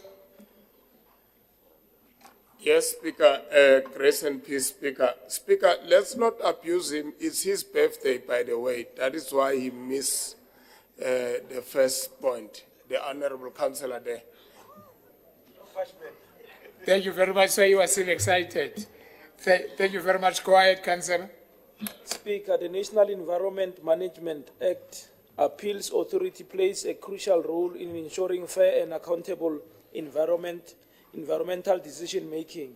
It provides a mechanism for individuals and organizations to challenge decisions made under NEMA and its associated specific Environmental Management Act. The request to utilize existing air quality appeals panels of experts highlights the importance of specialized knowledge in environmental matters and aims to streamline the appeal process by leveraging relevant expertise. The report aims to appoint the MMC of Environment and Agriculture Management as the appeals authority under the National Environmental Management Act of 1998. It requests the use of the approved air quality appeal panel of experts and established arrangements to manage appeals related to both the NEMA and the National Environmental Management. Air Quality Act, AQA of 2004. It outlines the commitment to preserve and safeguard the natural environment. Speaker, assigning the MMC of Environment and Management as the National Environmental Management Act Appeals Authority aligns with the amended National Environmental Management Amended Laws Act 22 of 2002. Enhancing the efficient handling of air quality appeals. This delegation is backed by current legal frameworks, especially the alterations to Section 43 of NEMA via the National Environmental Management Laws Amended Act of 2002. Additionally, the report states that the necessary roles to manage NEMA appeals are already present within the city structure. The city framework emphasis essential position to handle NEMA appeals. The council will delegate the authority to decide on these appeals to the mayor, who will then pass it to the MMC for Environment and Agricultural Management, serving in the capacity of the NEMA Appeal Authority. The determination exclusively made by the MMC and the successors. In conclusion, the delegation of powers to the MMC of Environment and Agriculture Management as the NEMA Appeals Authority, alongside the existing NEMA Appeal Panel of Experts, will ensure effective management of all NEMA appeals against the city. In essence, the NEMA...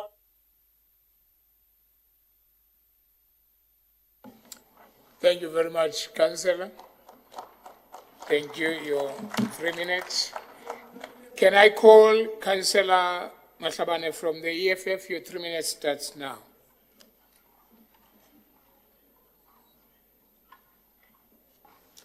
Thank you very much, Speaker, Chief Kekan and his entourage, fellow councillors.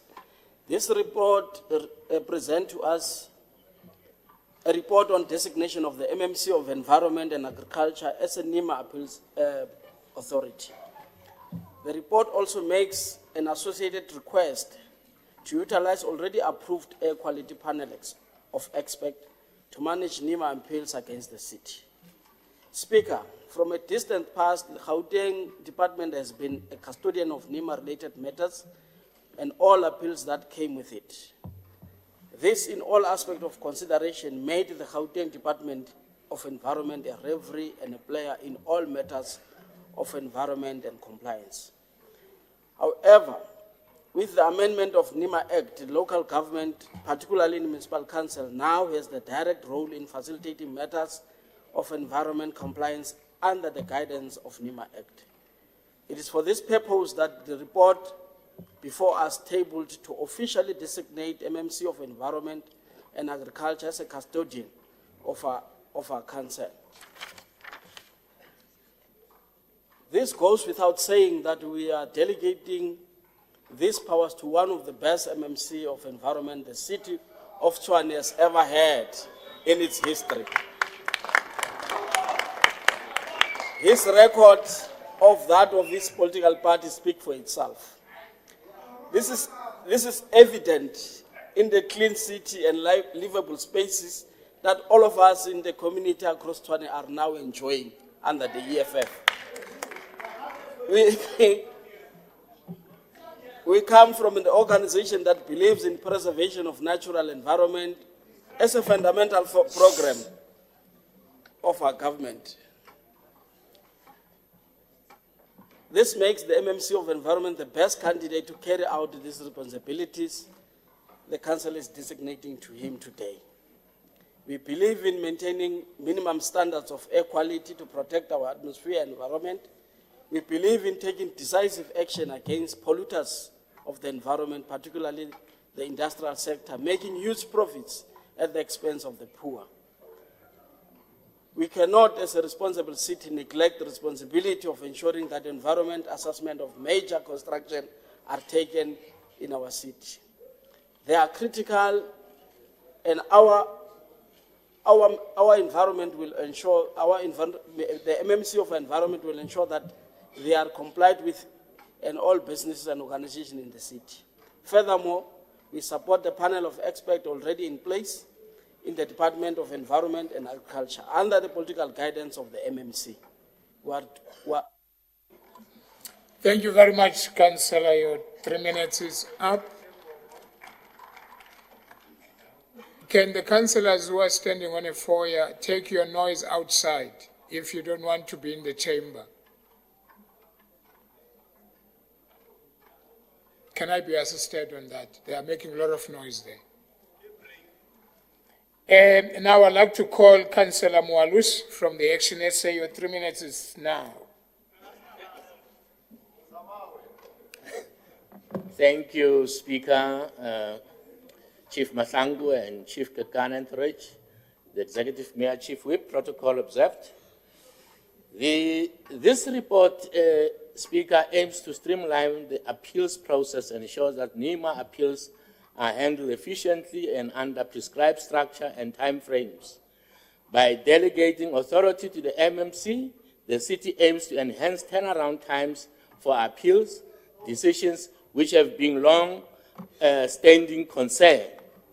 The utilization of an existing expert panel is expected to reduce administrative overhead and leverage established expertise. Now, there are compelling reasons for this. One is compliance with the new legislation and regulation. The amended Section 43 of NEMA, as provided for new Law Amended Act 2002, provides new powers to municipality in terms of NEMA. This other point that is necessary in this is the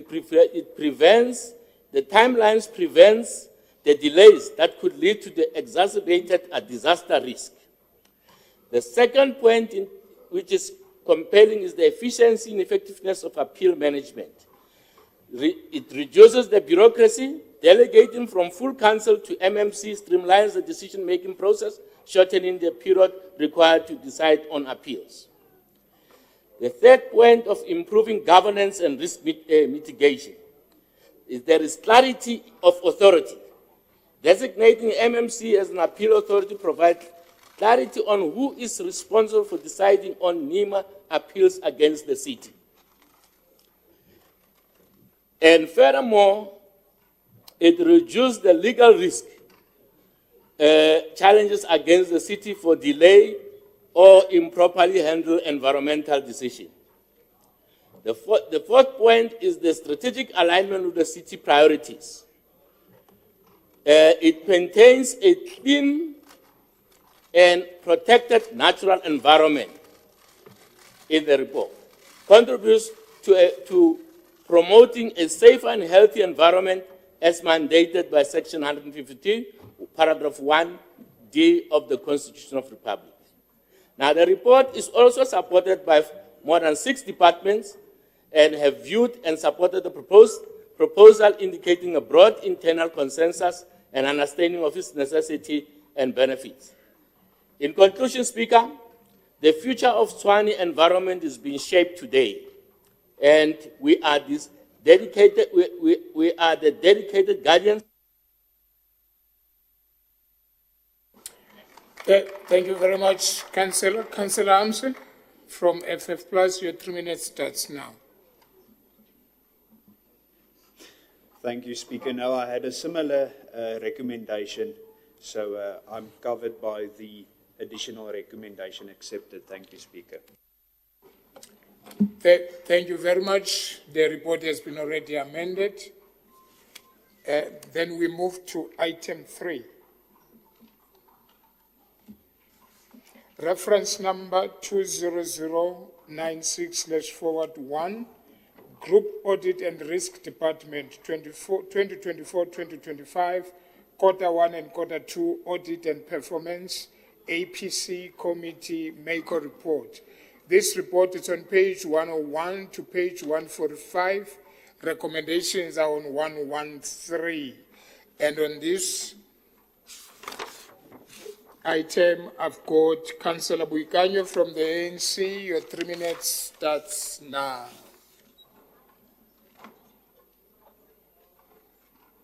Councillor Buikanyo, please press your mic.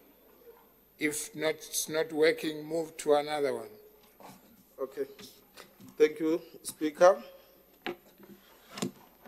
The audit performance primary purpose is to ensure the integrity, transparency and accountability of the city's operations and to present an objective review of our local control environment, risk management, performance management and compliance.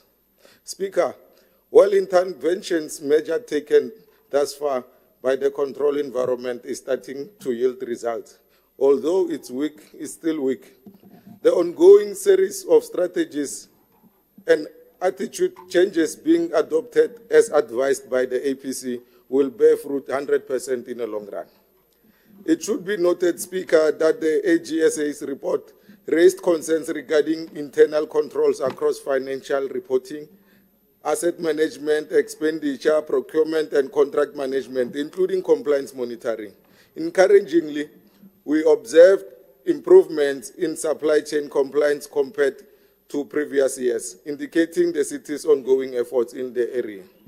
Speaker, the city's organizational culture is gradually shifting to prioritize governance and consequence management, which are critical to strengthening our controls. It is imperative that internal audit monitor and ensure that systems are changed towards addressing internal audit issues as they arise. More so, as internal auditing is the backbone of effective governance, it will provide us with independent insight into our operations, allowing us to identify weaknesses and implement corrective actions swiftly.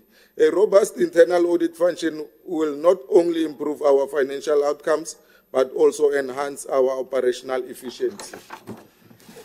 As we move forward, it is imperative that we focus on strengthening our internal auditing processes, striving towards Operation Clean Audit, addressing findings highlighted in the Auditor General's report.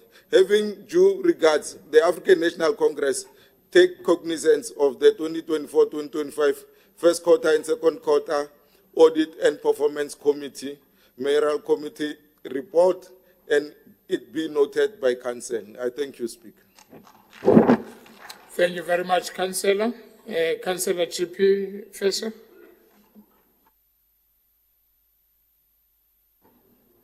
Thank you, Speaker. This report deals with the APC's findings for the first and second quarter 2024-25. The findings here are absolutely terrible, and I would suggest that if this report has not yet been read by councillors, please do so. However, some positive. The first quarter, quarter one, the APC actually did mention that the cash flow improved under the DA-led administration. But since then, it has unfortunately gone in the wrong direction. Now, to highlight some of the findings or comments of the APC, and these are not very positive, Speaker. I mean, it's of great concern. I mean, firstly, if we look at ICT, that's a bit of a mess. There's no approved capacity planning and monitoring policy, lack of controls, no proper workflow processes in place. It's going in the wrong direction. Waste billing, underbilled, not billed, 10,000 accounts were not billed. We're losing revenue. They're not even to talk about unauthorized, irregular, fruitless and wasteful expenditure. Currently, that's on the increase as well. No consequence management. The DA insists that there will be a report on a monthly basis on UIFW to council. Property valuation role, there's a risk of it being invalidated, which will also result in a huge loss of income. That risk needs to be mitigated. Staff suspensions, many employees are being suspended for longer than 90 days. The APC recommends get these people back, put them in a different department so they can work. So Speaker, if you look at this, it's a mess, and there are some red flags that are coming forward that we need to look into as a council, as a matter of urgency. In conclusion, Speaker, the DA-led administration did very well to mitigate the risk areas. However, since the current ANC-EFF coalition came into office, things are going from bad to worse at a rapid speed and continue to be on a downward spiral under the current coalition of chaos. The solution is if the current coalition of chaos is replaced with a DA-led government that will implement the ACP's findings and recommendations. Councillors, please. Speaker.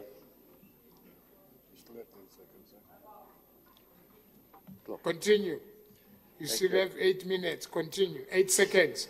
Thank you. Thank you very much. Can I then call Councillor Moloisane from the EFF? Your 3 minutes starts now.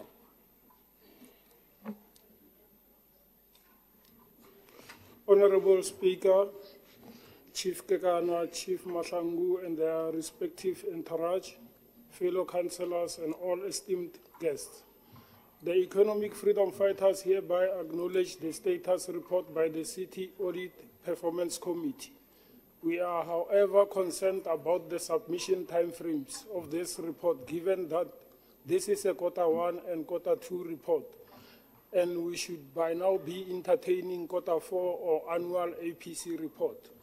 We are further concerned about city's internal control in financial reporting, asset management, expenditure management, procurement, and contract management, because that is the backbone of every municipality. If we can't get that right, then we will forever face challenges with our audit books. Another serious concern which we believe Council should give serious attention is the non-compliance in the supply chain management, because that is the root cause of corruption. We should never make non-compliance a norm and leave it unattended. Maybe the city manager, as the accounting officer of the municipality, should provide us with the report of the consequence management implemented to address that non-compliance in the supply chain management, as it is stipulated in the FMA. And if the city manager has not done anything, then the accounting officer should be held accountable for that non-compliance, as it also is stipulated in the Municipal Finance Management Act. Finally, Speaker, we also wish to raise concern with regards to the 44 million worth of wasteful expenditures, which has been spent as a result litigating on the housing company Tshwane. The millions which were supposed to have been used to deliver services to the citizens has been wasted due to negligence by both Transport and Human Settlement departments of the then DA government. That wasteful expenditure should be investigated, and those found to be liable should be held personally accountable and responsible. Ultimately, the city should recover those funds from those people whose hands are found in the cookie jar. The economic freedom fighters thus, however, accept this report with the view that our concerns shall be addressed expeditiously. I thank you, Speaker. Thank you very much, Councillor. The next Councillor is Councillor Frolich from the Action SA. Your 3 minutes starts now. Thank you, Speaker. There has been quite a lot of disgruntlement concerning the new waste cleansing levy that the City of Tshwane implemented on the 1st of July. Despite attempts by the opposition to claim that the new administration is determined to squeeze residents of their last pennies, one of the two material irregularities raised by the APC's internal audit was the possible underbilling of waste collection services in Q2 of the 2024-25 financial year. The Waste Department admitted at the end of the year that at least 10,000 accounts were not being billed. The delay in addressing the issue, especially as the city desperately needed additional revenue, was alarming. The Audit and Performance Committee has requested copies of the Waste Department's systems description detailing how they ensure every city property is invoiced correctly. This has placed a spotlight on those properties that have never been built for waste, and adjustments are being made. This is just one example of the work being reported on by the APC in this report before us today. Group Audit and Risk was tasked to track audit findings raised by both the internal audit and the Auditor General. Just over half of the internal audit findings had been resolved by the end of last year, while plans to address the 205 AG findings have been developed and implementation has begun. While the City of Tshwane's control environment remains weak, the APC report notes that interventions are starting to bear fruit. Long-standing findings, however, remain unresolved. Initiatives to improve the city's organizational culture are underway.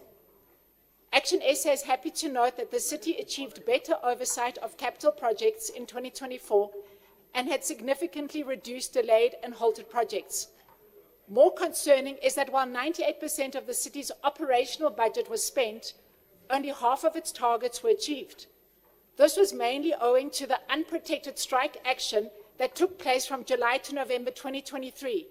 And with the city's liquidity problems already hindering service delivery, it comes as no surprise that barely half of the city's targets were reached during this time frame. While there have been improvements in consequence management for Q1 and Q2, mainly because of the intervention of the city manager and political oversight, the APC report notes that consequence management is still not integrated into the city's culture. Effective leadership of all governing structures of the city is an issue that the AG has raised in her report for several years. Action SA commends the APC's ongoing efforts to improve the audit and performance outcomes of the City of Tshwane as the new administration under Dr. Nasipi Moya and her coalition partners work towards improved accountability and transparency. Action SA welcomes this report. Thank you. Thank you very much. Can I then call Councillor AWF Middelburg? Your 3 minutes starts now. Almost give you 10. Will do. Thank you, Mr. Speaker. This latest report is the most comprehensive we have ever had from the APC. I commend them on this effort. If anything, a more comprehensive report highlights more shortcomings and delve into the old ones in more detail, and that does not make for pleasant reading. But today I will not speak on the inadequacies of our executive or of our administration. As discussed in this report, I want to highlight two focus areas of this report, one new and another dealt with more thoroughly. The first is the emphasis placed on legal compliance, especially the focus on proper compliance with Section 19 and 33 of the MFMA. Section 19, read with the budgeting and reporting regulations to the MFMA, place an onerous duty on the administration and council to approve capital projects individually, including its full costing and future effect on rates and tariffs for the entire lifespan of the project before a project may be included in the budget. In short, due compliance will require that Council take control of the costing parameters for projects, acting on the costing schedules prepared professionally by quantity surveyors and engineers, thus closing the gate on the wide latitude given to the abused by the procurement departments to procure at any cost. This is where most of our corruption occurs, and this is where the taps of corruption must be turned off. I fully expect the greatest pushback on this initiative from those in our administration with an interest in corruption. Let us then see who it is who will be speaking out against this in the time to come. Also heartening is the reference to tracking compliance with Section 33 of the MFMA. There has developed a practice in the city to conclude contracts limited to 3 years to avoid the need to comply with the onerous requirements of Section 33, and then to extend these contracts after 3 years by 1 or 2 or 3 more years, violating the requirements of Section 33 to pre-approve costing and viability up front. It is not to our credit that Council has allowed this practice to grow unchecked. One of the primary statutory functions of the APC is to advise us on the issues of risk management. I am pleased to see an expanded focus here, which I welcome. The analysis of our inadequate risk management is telling, and we see its absence in every nasty outcome that befalls us. We have an entire department under the municipal manager dedicated to this function, but they produce little of value. That in itself is our... Thank you very much, Councillor. As recommended. As recommended. Thank you very much. Let's move to item 4. Reference number 978301, Tshwane Metro Police Department request to write off all open assets under construction for the TMPD under project 9.71286.0.1 of 2012 to 2013 financial year, categorized as designed and planning no longer feasible due to the budgetary constraint. This report is on page 146 to 199. Recommendations are on 156. On this item, I've got Councillor Masupa from the ANC. Your 3 minutes starts now.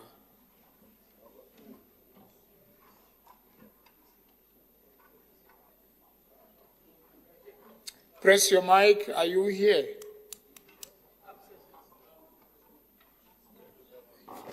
Thank you, Speaker. Councillor Christopher Masia will be speaking on behalf of Councillor Masupa.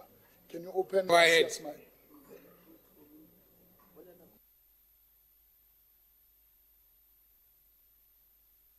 Thank you, Speaker. Project 9.71286.0.1, an integrated development plan IDP project registered by the Tshwane Metro Police Department in the 2011-2012 financial year, with subsequent funding request for commencement during the 2012-2013 financial year, was part of the strategic plan to establish a centralized command center within the city's jurisdiction. Originally, the project encompassed the comprehensive design and planning phases necessary for the development, ensuring growth and demands could be met efficiently. However, Speaker, as the project progressed, the city encountered unforeseen challenges, most notably significant budget constraints. Speaker, due to the city's financial constraints, the record of CAPEX projects in the Tshwane Metro Police Department has not been achieved for over 10 years, and the non-funding of the project resulted in the construction phase not commencing. From an accounting perspective, the asset write-offs are standard practice when the future economic benefits of an asset are no longer expected to be realized. Given the situation, it is prudent and responsible to formally recognize the asset under construction within the department's financial records for purposes of transparency, accountability, financial prudence, and avoidance of future liabilities. More so, it is imperative that the city takes corrective action with regards to the asset management and its classification to comply with reporting standards and comply with internal audit requirements. The asset cannot be used for any other purpose due to changing technologies and current facts, and thus the designs are of a fruitless and wasteful expenditure. Speaker, moving forward, the write-off will focus on strengthening and internal auditing processes, striving towards operation clean audit, and avoid repeat findings in terms of the Auditor General audit results as contained in the AG report of 2022-2023 financial year. To achieve a clean audit, each department must take ownership of its findings and demonstrate a willingness to implement necessary changes. In conclusion, Speaker, the ANC approves the written of 5. Thank you very much, Councillor. The next speaker is Alderman Makafula from the DA. Your 3 minutes starts now. Thank you very much, Honorable Speaker. Speaker, as the Democratic Alliance, we fully understand the rationale for the write-off of the TMPD open assets under construction, registered as the project for construction of the Centralized Command Center. Given the fact that the designs are no longer feasible and that the project in question, with all good intent and purposes, could not take off the ground due to budgetary constraints. However, Speaker, we need to satisfy ourselves that all the prescriptions of the Municipal Finance Management Act, as well as the National Treasury guidelines with regard to the disposal of assets, have been followed to the latter. In addition, Speaker, we are of the view that it is within the purview of the Municipal Public Accounts, after having scrutinized the report, to determine the category of this expenditure.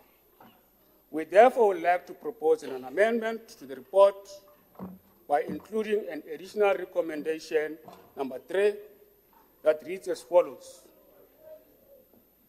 that the expenditure associated with the assets under construction, totaling an amount of 5.3 million, be referred to Municipal Public Account Committee for further investigation as per the Section 32 of the Municipal Finance Management Act.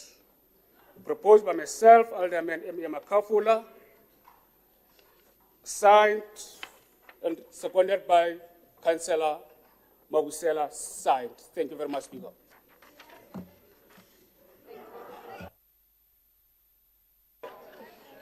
Leader of the Executive.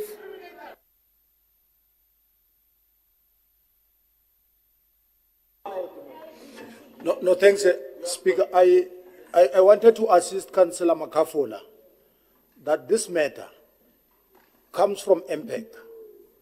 Therefore, they've recommended the write-off. Then it can't, no, I agree we must go back. We must remind you. Therefore, there can't be a write-off that comes directly to council. If it went to MPEC and MPEC has recommended the write-off. You are not there yet, and you are leaving. Yeah, but it's fine. It's fine. It's fine.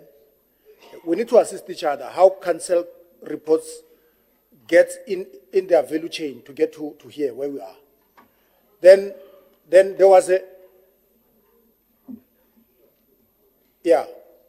Then there would then be a asset under construction, a report that goes to MPEC. Then MPEC looks at the merits of each case. And in this report, there was an attempt to construct a call center.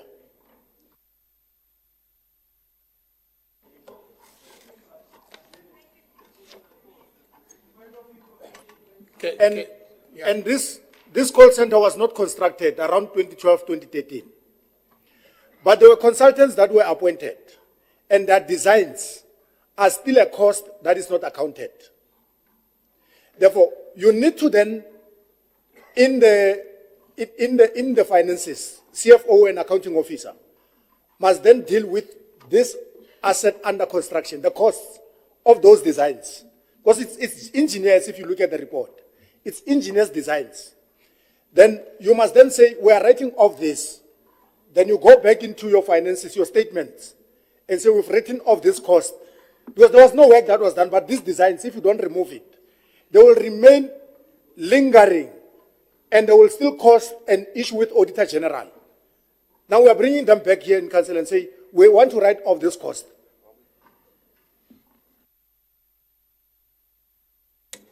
Thank you very much, Councillor Ace. What are you rising on? Thank you, Speaker. I'm just rising on a point of information. The report itself actually states where this report emanates from, and it is not from impact. It reads on page 147 under 4.1. It reads that the city embarked on an asset management project with Akile Management and Consulting and then it gives the timeframes where this has happened, and then it says in there that during this process, it identified possible write-offs as designs emanating thereof is no longer feasible. So it says in the report that this emanated from the asset management project. It does not emanate from impact. This has never been at impact, and it needs to go to impact. Thank you, Speaker. Thank you very much. Okay, you can come in, leader of the executive. Yeah, Speaker, the clarity that I wanted to provide to Councillor Alderman Makafula, it is not a stumbling block to transparency. If they want to refer it, it's fine. And when it gets to MPEC and they find that it got treatment, it can be killed at that point. It's still okay to take it to MPEC. Okay, thank you very much. Then let me read the recommendation. It's only one name, Alderman Makafula, ne? It's only one recommendation that you gave. That the expenditure associated with the assets under construction totaling an amount of 500,322,415. Yeah. That's what I'm reading. I'm reading the numbers. Sure. Be referred to the Municipal Public Accounts Committee for further investigation as per Section 32 of the Municipal Finance Management Act, proposed by Alderman M.A. Makafula and seconded by Councillor Mabusela as amended.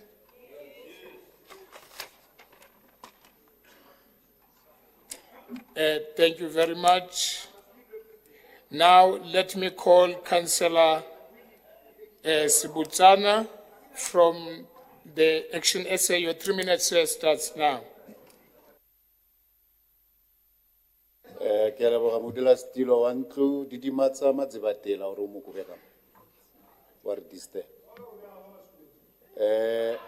Your Worship, Executive Mayor, colleagues, and all the guests, I bid you good morning.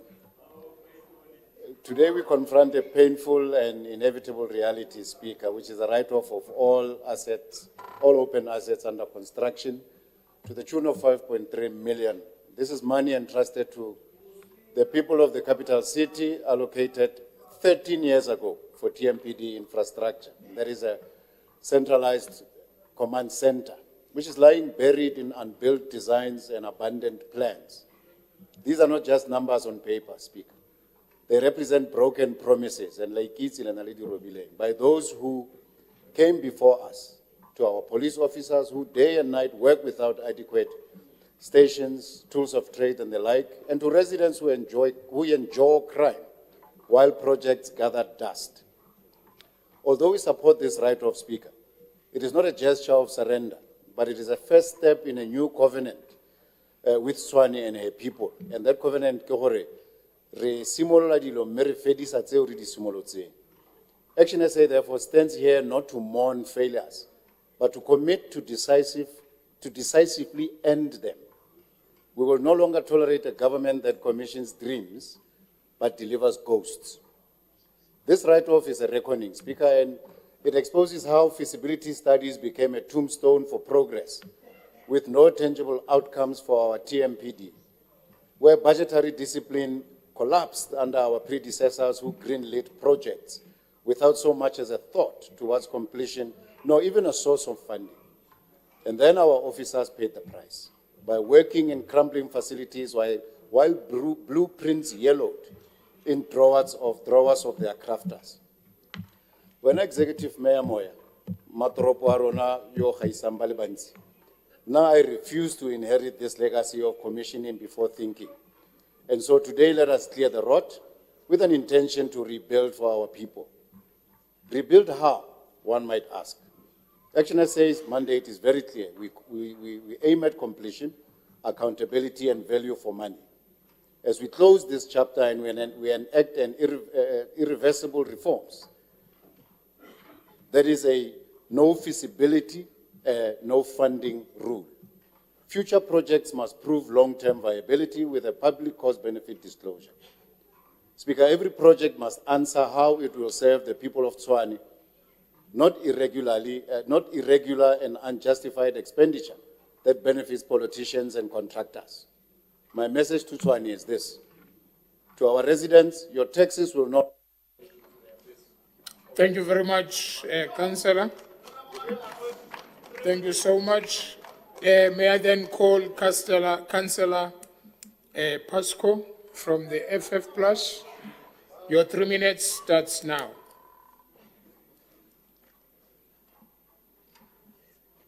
Speaker, I waive on this topic. Thank you very much. As recommended. As recommended.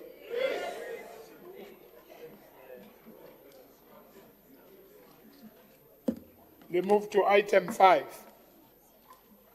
Reference number 28361/1, Shared Services Department, approval of various information and communication technology policies. This report is on page 200 to 400. The recommendations are on 209. On this item, I've got Councillor Palwane from the ANC and Councillor Leroux from Action SA. Councillor Palwane, your 3 minutes starts now. Thank you, Speaker. We live in a vast, ever-evolving time of technology, and the city needs to keep up in order to modernize a smart city that will help its staff to be more productive and efficient in the day-to-day operations of the city, improve overall functionality, and promote good practice. This will be done through regular reviews of policies and procedures from information and communication technology. As and when required, an emphasis will be placed on initiative for policy implementation and enforcement. Speaker, the approval of the current information and communication technology, computer use policy, equipment allocation policy, and user access management policy will cater for the current requirements, evolving technology, ensuring the protection, management, and proper use of ICT system, infrastructures, and other information, and to address the gaps identified by auditors. Speaker, these policies resonate with the overarching vision, transforming our city into a knowledge-based economy, a hub for digital innovations, and an equitable society where technology serves as a catalyst for social and economic upliftment. More so, Speaker, essential proper measures will be put in place to communicate these policies to users so that they are familiar with the policies and kept informed with the current changes they are required to apply to be productive and efficient. Speaker, in conclusion, the ANC approves the information and communication technology policies on computer use policy, equipment allocation policy, and user access management policy. The policy marks a decisive step forward in shaping a resilient, equitable, and innovative digital future for our nation. They lay the foundation upon which can be built a prosperous, inclusive, and secure city. I thank you, Speaker. Thank you very much, Councillor. Can I call then Councillor Leroux from the Action SA? Your 3 minutes starts now. Honourable Yes, Speaker. Councillor Palwane, can you switch off your mic? Thank you. Go ahead, sir. Honourable Speaker, all protocols observed. We as Action SA welcome and support this report to request Council's approval of the revised information and communication technology policies. It is evident from this report that the revised information, communication and technology policies were triggered by the evolution of technology and a growing service-driven demands. Moreover, the statutory requirement to update and review annually as cited. The work of fixing South Africa starts at home with our local governments. Functional municipalities are the foundation of a prosperous state to get South Africa on the right track again. We must start by fixing the basics of service delivery at municipal level. We believe that we must transform the way our municipalities operate and will strive to make the organizations more efficient and effective at delivering services to residents. To that end, we will utilize the power of information technology to improve our municipalities' internal processes and enhance and improve customer service to ensure that municipal staff and all our public facilities are adequately equipped to provide caring, responsive, reliable and efficient service to residents. We will always be guided by an unwavering focus on service delivery and putting the needs of all our residents first. A customer-centric government delivers service with pride, and our residents are customers and have the right to quality and reliable service delivery by a government that cares for all its residents and takes pride in service excellence. These policies will assist to monitor and hold accountable public representatives and officials alike. It is therefore imperative that the policies be approved and implemented, as this will improve the service delivery by the city. I thank you. Thank you very much, Councillor. That was the last speaker on this item, as recommended. Thank you. Let's move to item 6. Reference number 56862/1, Group Property Department, feedback report, proposed lease of even 2010, 2013, 2014, 2017, 2018, 2021, 2022, 2025, 2026, 2029, 2030, 2033, 2034, 2037, 2038, and 2983. Pretoria Central for residential development. This report is on page 401, 415. Recommendations are on 13. On this item, I've got Councillor Palwane from the ANC.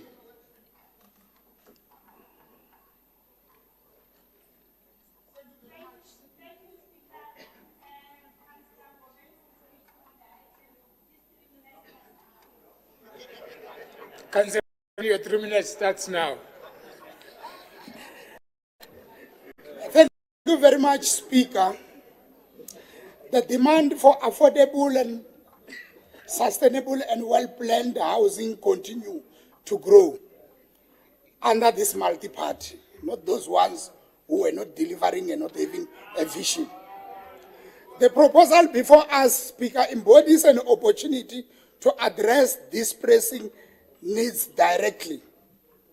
By leasing this property for residential development, we are not merely adding new structures, we are fostering community growth, economic opportunity, and social cohesion. It aligns with our broader urban development strategies, which aim to revitalize Pretoria CBD while maintaining its rich heritage and character. Chairperson of Council, the selection of this number of properties meticulously in the report present strategic parcel that, when developed, can significantly transform the urban landscape. The locations are ideal, situated within the accessible proximity to transport links, employment hubs, educational institutions, and social amenities. The positioning enhances the prospect of creating vibrant, sustainable neighborhoods that serve as desirable places to live and work within the inner city precinct. The initiative also advances our commitment as this multi-party to social development. The proposed residential developments are expected to include a mixed-use option, creating diverse income groups. The inclusive ensures that Pretoria remains a city of opportunity, access to all its residents, regardless of social status, unlike those one who don't understand that. It will help promote social integration and reduce special segregation. You will understand that we were segregated under the DA-led coalition. They've got no vision at all. Honorable Speaker, the ANC fully endorsed the report.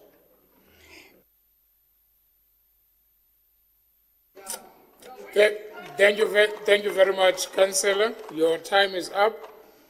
Now let's have Alderman Vandenberg, DA.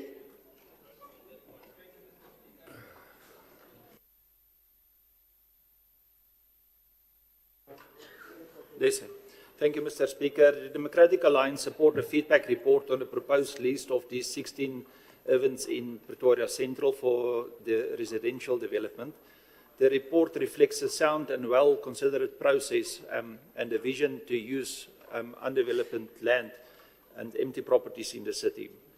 However, I would like to motivate amendment to recommendation 3 of the report. The current wording requests that Council grants final approval to the lease of these properties. I propose that we remove the word final so that is simplified reads that Council grants approval to lease the following properties.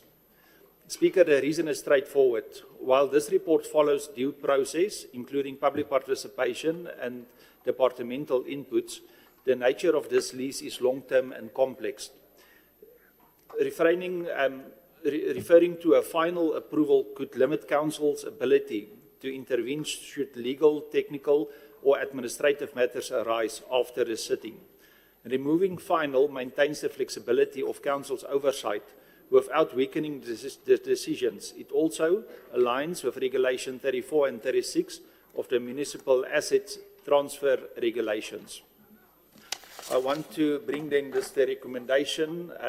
The proposed amendment is as follows then, that Council grants approval to lease the following properties for a maximum period of 50 years, initial lease of 30 years and renewal for a further 20 years in terms of Regulation 34 and 36 of the Municipal Asset Transfer Regulations. It's proposed by Alderman Dana Vandenberg and seconded by MMC Murudi.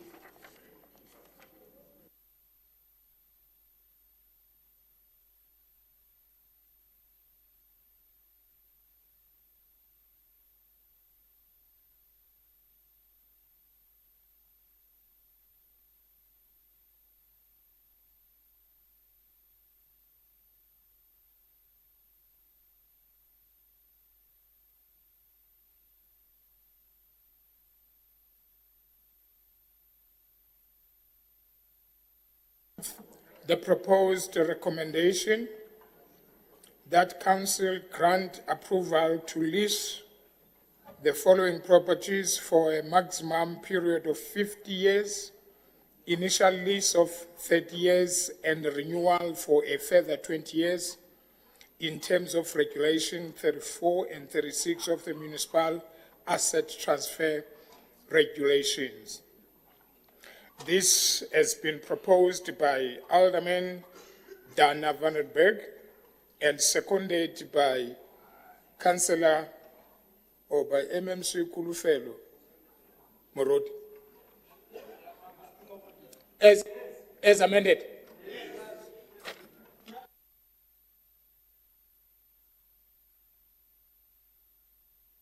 The next speaker on this item is Councillor Josie Tsile. Action essay, your 3 minutes starts now.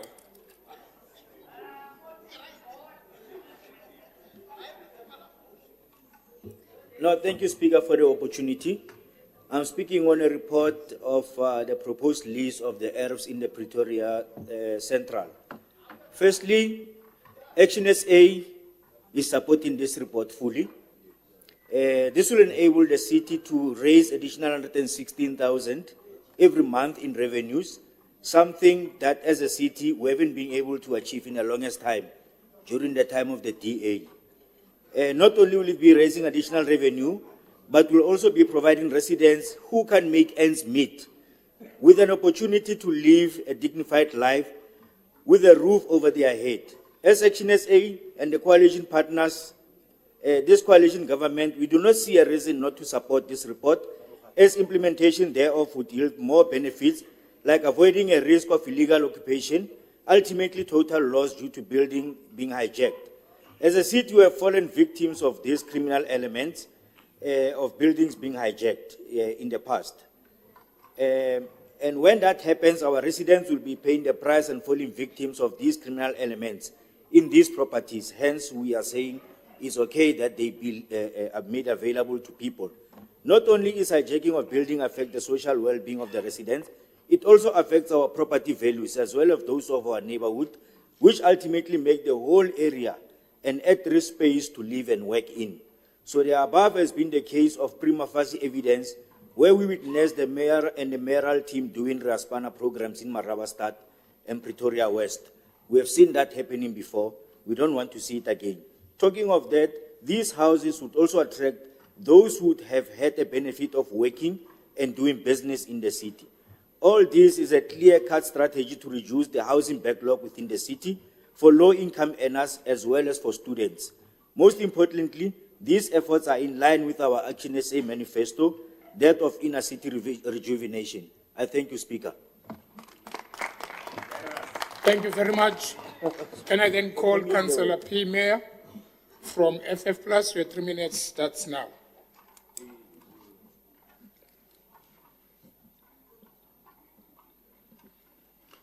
Thank you, Honourable Speaker and colleagues and valued guests. Speaker, I would actually press it on the Mayor to remove this item from the agenda and to take it back for consideration, because there are a couple of inconsistencies in the report and the recommendations. If we look at the report, it makes provision for a mixed land use development, or that's what we actually as a city trying to do with these properties, to have a mixed land use development. And the whole process has been stipulated in the report where we're talking about a de-risking of the property. We fully support the redevelopment of the property, and we've heard from other colleagues as well that we want to increase our income through renting out various properties in the city. Currently, the rental that's been mentioned by Councillor Kossi just now is 116,000 Rand a month, which is based on a residential 1 zoning. Part of the de-risking process is to rezone the property to increase the value of the land, thereby increasing the rental that can be received on these properties as well. So in terms of the current recommendations, we are not benefiting, or we're not making full use of the potential of this property. There's a huge difference between residential 1 and higher density residential. So the income that we can create is much more. A further condition that I've read in the recommendations is also that this 116,000 can be amended. It's a minimum. So obviously that states to me that it depends on the rezoning of the property that is part of phase 1 and phase 2 of the whole project planning. Then afterwards, the accounting officer can be given the opportunity to then issue a power of attorney to the successful lessee when it goes out for tender, open market tender. But once again, in terms of this report, we are actually already telling the market what to do, and that's to put up social housing. We're not leaving, although the report states that it will be open to the private sector for investment purposes, we are, in fact, dictating the market what we want on this property. So I would really ask the Mayor to reconsider this, since we want to increase revenue for the city, take it back, take my inputs, Thank you very much. That was the last speaker on this item as recommended. NMC or MMC? Oh, my apology. You want to come first? Okay, who's coming first? Okay, MMC, Morodi. Thank you, Speaker.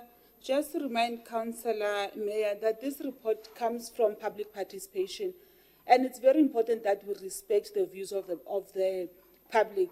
And also, going back to the speech that was made by Councillor Gobas Kotia, when he was talking about the spatial planning, we want people to come live closer to where they work. The public has agreed with that. Why does Councillor Mayor still want people to be on the peripherals of the city? Thanks, Speaker. Thank you very much, Councillor Alderman Malulega, then Councillor Florich. No, thanks, Speaker. Just to amplify the point in terms of spatial justice, that we must, there will always be resistance to deal with spatial injustice, bringing people closer to workplaces, and to deal with the enormity of cost of travel from home to where we are coming. I was just making an example the other day that somebody who comes from Kwaga, that is closer to Gauteng, but it's in Mpumalanga, that catches a Patco bus at 3 o'clock in the morning to make it to work at 7:30. If you calculate the time that they spend in a week, they miss interaction with their families. They were breaking families in terms of how many people were placed in dormitories that are called townships. Alderman.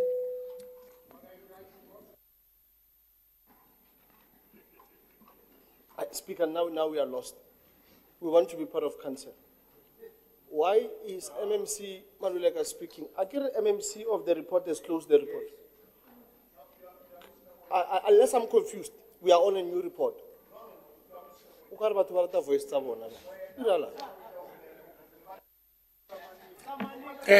Thank you very much, Chief Whip. I have allowed the leader of the executive to speak.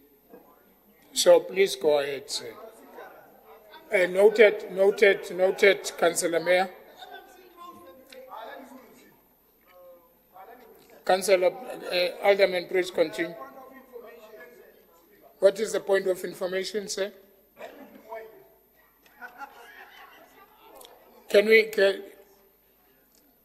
What is the point of information? Makalen, I noted you, ma'am. I noted you. I've noted you. He's on. And I'm not joking.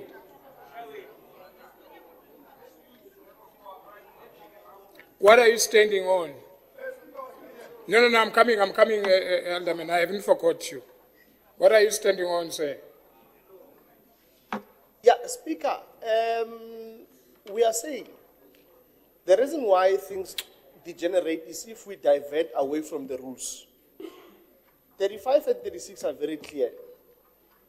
And you must apply that equally on both aisles. Councillor Frolich,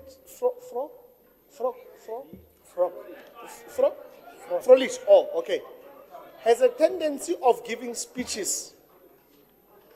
She has a tendency of giving speeches. If she wants to give a speech, she must be included into the speaker's list. It is not her job to respond to Councillor Mayor.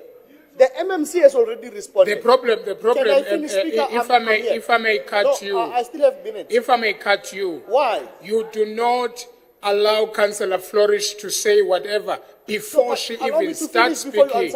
You are howling at him. Are you becoming You must a prophet? also, wait. You You must are becoming also a prophet. address that. You are Because dealing you with are, votes now. you are in a wrong. You are Matsibatela When the now. councillor speaks, allow her to finish. Are you Don't Matsibatela? howl at her Are you Matsibatela? before she even starts. Are you me? Continue. I can't continue after you. Then let's move on then. How? Alderman Maluleke. Speaker. Yeah, I'll do my lenyana. Oh, and on your tama rukukile baikile marata mo. Renyokorotsa mo sali pilos na gunga wena di malanyana mo. Reto munsa gunga. Agi mo treteno to tsama ka gunga, reto mo fa mo fa go gunga. Speaker. MMC di malarasa man. Wena o pere sutu a lenyalo o apere crimora o a ke tlhaloganye gore la aparetseng a tšeko o tlo signa na force o tlo signa ka 3 piece Go ahead. wena o dimane ka sutu ya crimora wena Leader of the executive, go ahead with your input. Speaker, MMC Murodi was providing clarity on an issue that was raised. One clarity. On when we had programming, this former MMC who built 40 houses said this report belonged to housing. Today, when I'm supposed to speak to social housing of this development, he complains. I don't know what is it that you want. Allow me to speak. Can I speak, Speaker? No, thank you, Speaker. This outgoing councillor is rowdy and rude. Speaker, in the report, in the body of the report,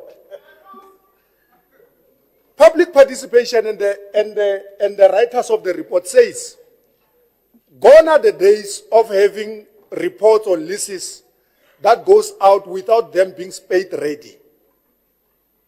We want to remove the burden on developers of rezoning, removing structures and doing any other thing. Therefore, what we need to do is that the department must prepare that whoever is going to take up this report, because all the recommendations, if you read them, they explain what is going to happen post this council meeting. Whoever that is going to invest money must get in and construct social housing. They can't get in there, deal with the red tape of land inquiry or rezoning, land rights and other things. Council must do those things.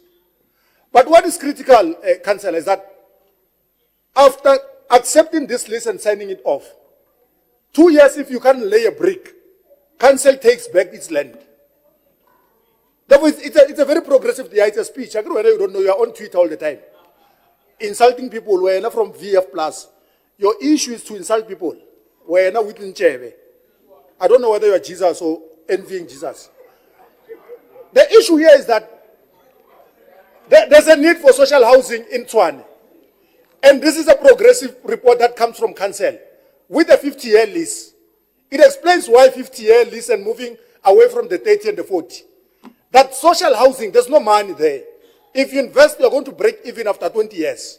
That we must allow you to then be able to recoup your money, attract investment so that we can create jobs. We need jobs. How are you going to create jobs when your systems are not efficient and working and releasing land? That we are doing what they couldn't do. And it's progressive and we're supporting the report. Thank you.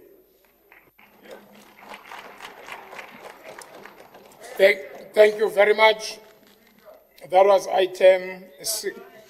Yes, Councillor Mayor. Just on a point of information, Speaker, and please allow me to talk. I've never said I'm against social housing or against housing.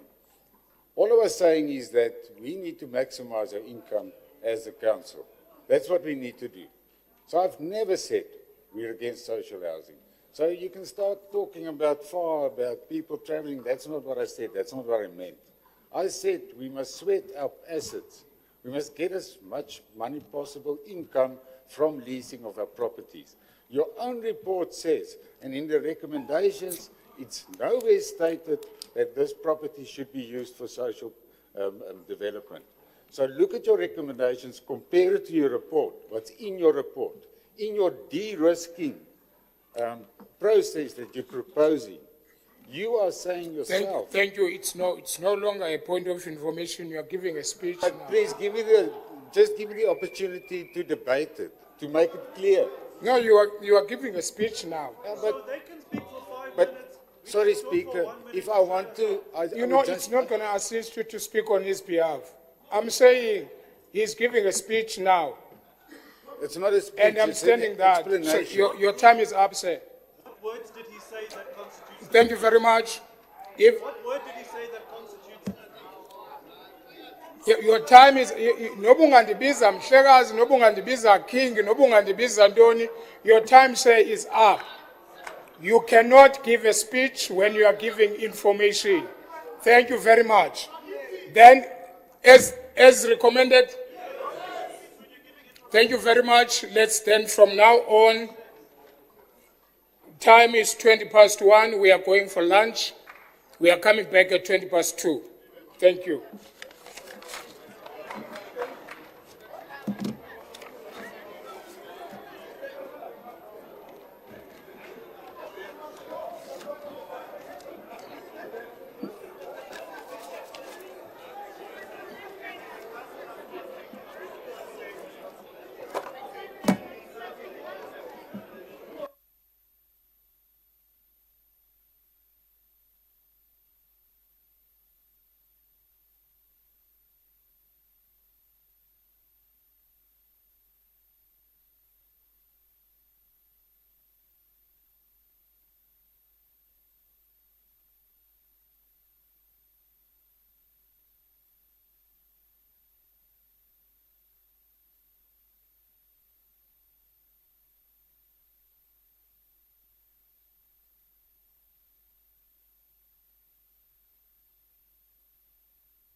Please ring the bell.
One.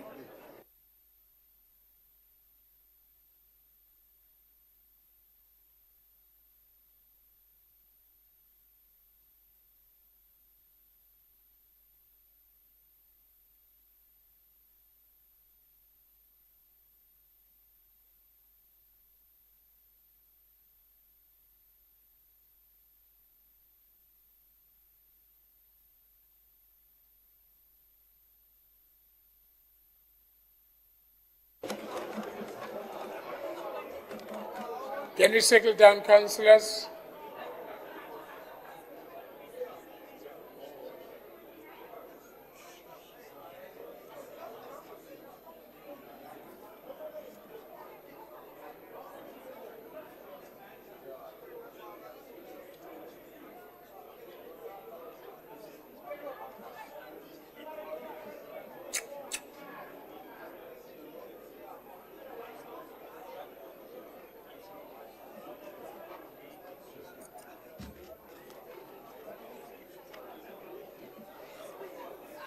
We are busy preparing a suspension of one of your officials, Jackie Mayoral. I don't know if you know him.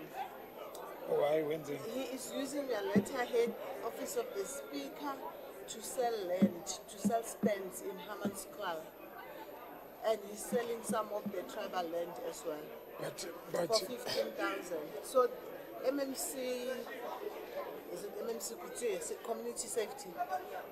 He emailed the information to me. They have evidence, they have letters that they've sent. So we need to suspend him.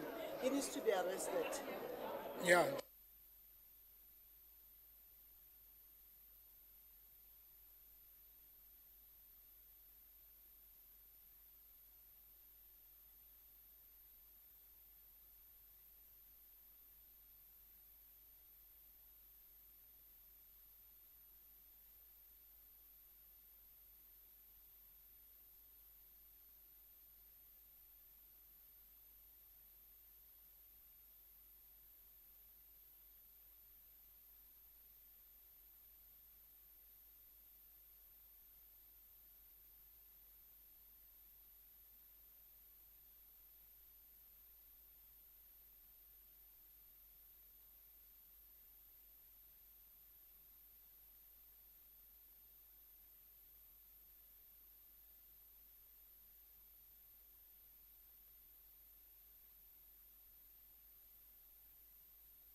Councillors, please take your seats.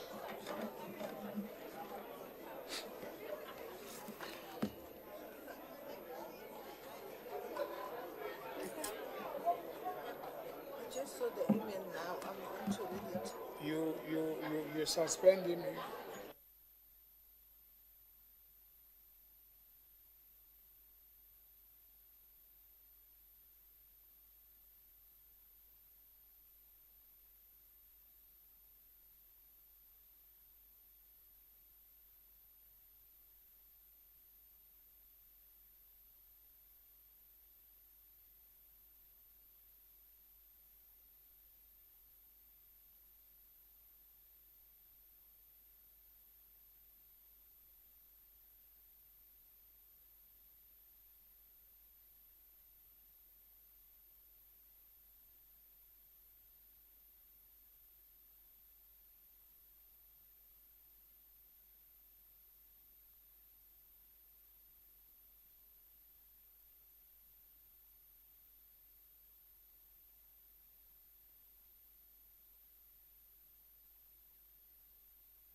Can we take our seats, councillors? Henderson.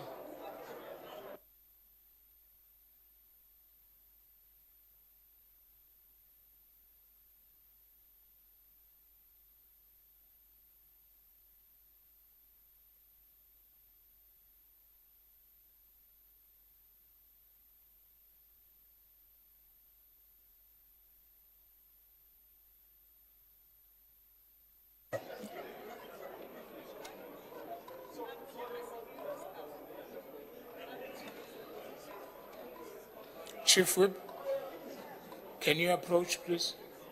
Chief Whip of Council. Alderman Mayoral.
Thank you very much, councillors.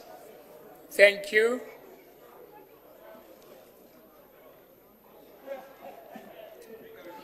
We are moving to item 7 of our agenda. We do form a quorum, then we are continuing with our meeting. Item 7, Office of the Executive Mayor, request for the approval of the city-wide stakeholder engagement framework for the City of Tshwane Metropolitan Municipality. This report is on page 416 to 434. Recommendations are on 421. And then on this item, I've got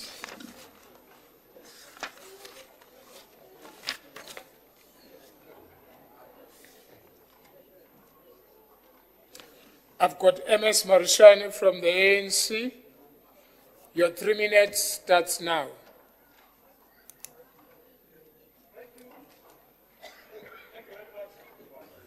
Thank you very much, Speaker. Allow me, on a lighter note, to confirm my closing remarks last week at the funeral of Councillor Thabang by acknowledging the Honorable Executive Mayor, Dr. Nasi P. Moya Kamakate, in brackets soon to be.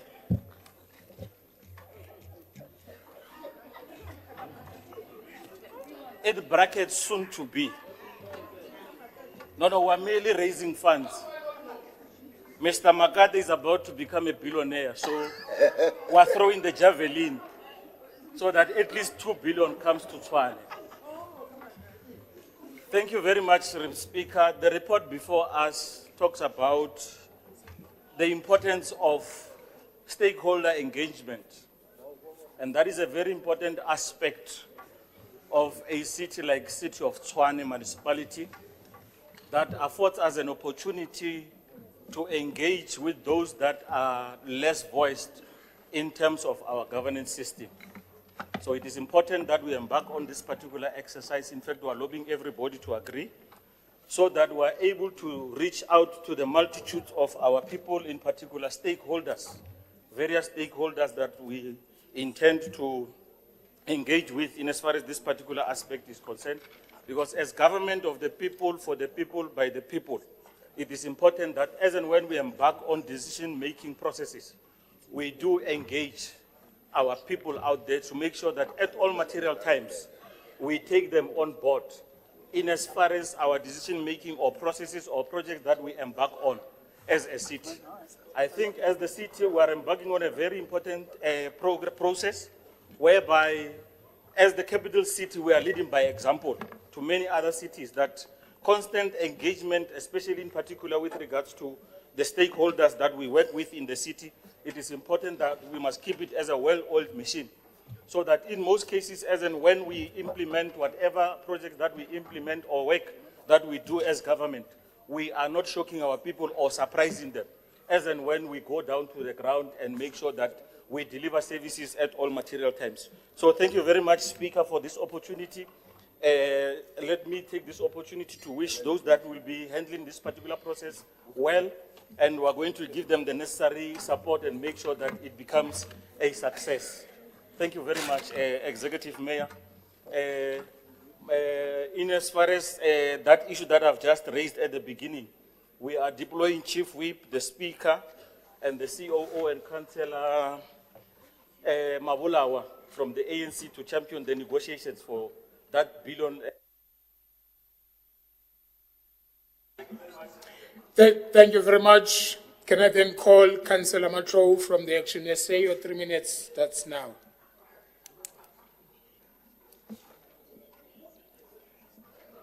Thank you, Mr. Speaker, and all protocol observed. Action SA caucus support the adoption of the citywide stakeholder engagement framework because Action SA stands for an inclusive participatory democracy at all spheres of government. And the adoption of this framework will go a long way to improve governance and strengthen partnership between the city and stakeholders. Furthermore, Speaker, the framework is in line with the legislative requirements provided for in Section 16 of the Municipal Systems Act, Act 32 of 2000, which states that a municipality must develop a culture of governance that complements representative democracy with the community and stakeholder involvement. Speaker, the importance of the city's values and principles regarding stakeholder engagement cannot be overemphasized. For example, Speaker, the principle of inclusivity, transparency, and sustainability should always be the basis for stakeholder engagement. And this new framework caters for that requirement. While the number of categories and stakeholder the number and categories of stakeholder increase, particularly regarding business and civil society, Action SA is pleased that the residents of the city remain the main focus regarding service provision and community upliftment through continuous engagement. We are very happy that this council is approving the framework at the time when the number of imbizos, public engagement by the executive mayor, the mayoral committee, and the members of the coalition have jumped from less than 20 in October 2024 to 68 by the end of June 2025. And that momentum is being sustained, Mr. Speaker. The statistics speak for themselves in that regard. Residents of the city are now more involved in decision-making processes affecting their service delivery needs. The issue of imposing unpopular decisions or excluding communities from issues affecting their daily lives is a thing of the past. This is in line with Actions as a basic value of social justice, which advocates for an inclusive, pro-poor government that rectifies the imbalances of the past. Community participation and involvement in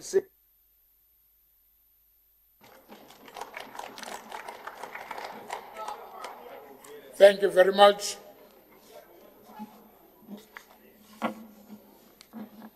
Let's move to the next speaker, which is P. Mayor from FF Plus. Your 3 minutes starts now. I waive, Speaker. Thank you. Thank you very much. As recommended, let's move to item 8, reference number 01550/1. Group Financial Services Department Supply Chain Management Deviation Report for May 2024-2025 financial year. This report is on page 435 to page 439. Recommendations are on page 438. On this item, I've got Councillor Buikanyo from the ANC. Your 3 minutes starts now.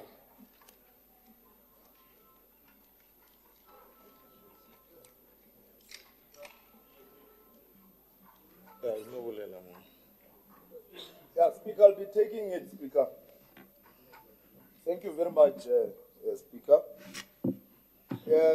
Speaker, in terms of Regulation 36, subsection 2 of MFMA, Act number 56 of 2003, Municipal Supply Chain Management Regulations, the city manager approved a deviation from the month of May 2025. Which was in the 2024-2025 financial year from procurement processes amounting to an amount of 620,770. The approval of this deviation aligns with clause provisions that empower the City Council to authorize procurement through alternative processes.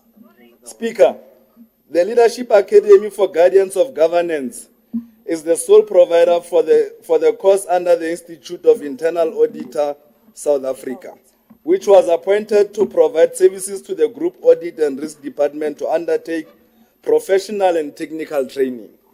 This approach aligns with the strategic intent to enhance the skills and competence of the internal audit team, ultimately supporting the municipality's governance, transparency, and accountability. More so, Speaker, internal audit provides us with independent insights into our operations, allowing us to identify weaknesses and implement corrective actions swiftly as they occur. Having a solid group audit and risk department that is dedicated to educating and advancing well-trained auditors will definitely improve our financial outcomes and also enhance the department's ability to produce financial statements that are efficient and compliant with the AG standards and requirements.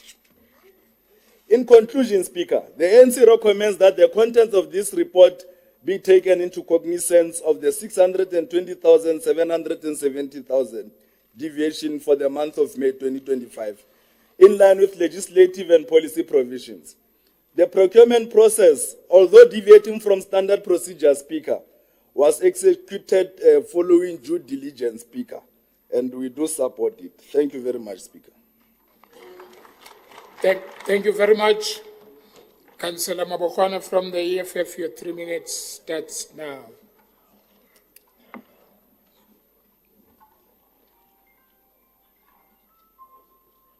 No, thank you very much, Speaker. We were also in full support of this report because we believe that in order for us to tighten our internal controls, we must subject our internal auditors to training, technical training and professionalism. So, however, what I wanted to highlight, Speaker, is recommendation 1, which I don't think that is necessary in this report because the mayoral committee, or it was sufficient for mayoral committee to recommend to this council. So, for instance, the recommendation 1 speaks about the MPEC and the Section 79 committee, which is one and the same thing. So I'm saying that from this report, we can then scrap recommendation 1 and therefore we move forward. Thank you. Thank you very much. Then let's move to Councillor Govender from the Action SA. Your 3 minutes starts now. Well, Speaker, Action SA fully welcomes this deviation report. Speaker, in an era where governance failures and irregular expenditure is too common in local municipalities around the country, this investment in internal audit capacity is necessary. Strengthening the technical skills of this unit enhances the ability to detect inefficiencies, ensuring compliance and safeguarding public resources. Internal audit is a key function in promoting good governance and financial oversight. By investing in the training of this unit, the city is taking a step in the right direction, making sure staff is skilled and better prepared, identifying risks, reducing waste, and improving accountability. We support the inclusion of the deviation in the annual financial statements and note that there is no negative financial or operational impact in this report. In short, Action SA supports this report and encourages more investment in building professional and capable teams across the municipality of the city of Tshwane. I want to emphasize, training is very important. Thus, we are investing in building professional and capable teams across the municipality of the city of Tshwane. I thank you. Thank you very much. That was the last speaker on this item as recommended. Okay. Councillor Mayor.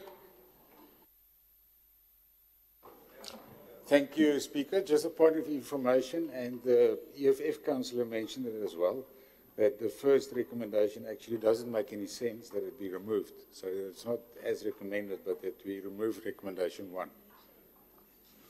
That, I believe that's what a colleague from the EFF also suggested. The Deputy Executive Mayor. Thank you very much, Speaker. We are in agreement with that request. In actual fact, number 1 was not supposed to be in this recommendation because in MAYCO we have dealt with it. I think it's a shortcoming from the Secretariat.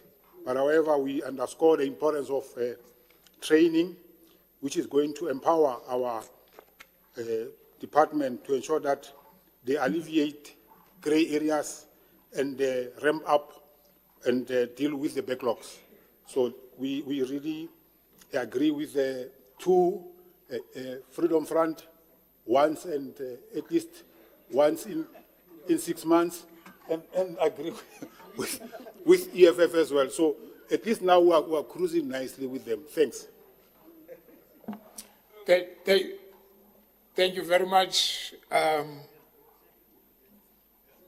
Can we then move on as recommended? As amended, I mean, thank you. Yes, Chief Whip of the Opposition. Speaker, it's fine. You can close that matter. Is it closed? I want to move. Okay. Thank you very much. Speaker, 2 things. Number 1, on the Code of Conduct of Councillors, General Code of Conduct of Councillors, A2A talks about perform the functions of office in good faith and honestly. MMC Ramabodu just entered. He's late. He must apologize to council. He said he'll be here by 12. So he must be honest and in good faith apologize to this council for being late. And then in that breath, Speaker, can I have a 1 hour caucus? Thank you very much. You can have what? 1 hour caucus. 1 hour. Yes.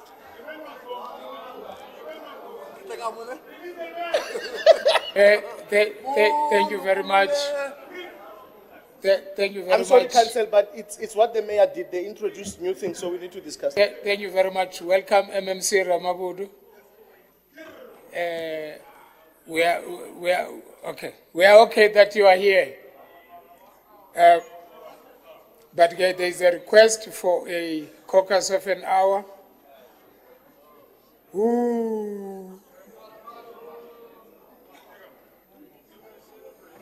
Okay, no, don't worry. Before that, let me call the MMC Ramabudu to come in. MMC. Where are you? It's only show. No, I'm sorry I'm late. I apologize. We were just clarifying false information that was been peddling around here that we want to remove the mayor. So we were busy with the radio station just to clarify that it's not true. We don't want to remove the mayor. We know who we want to remove. Thank you. Thank you very much. The 1 hour caucus is granted.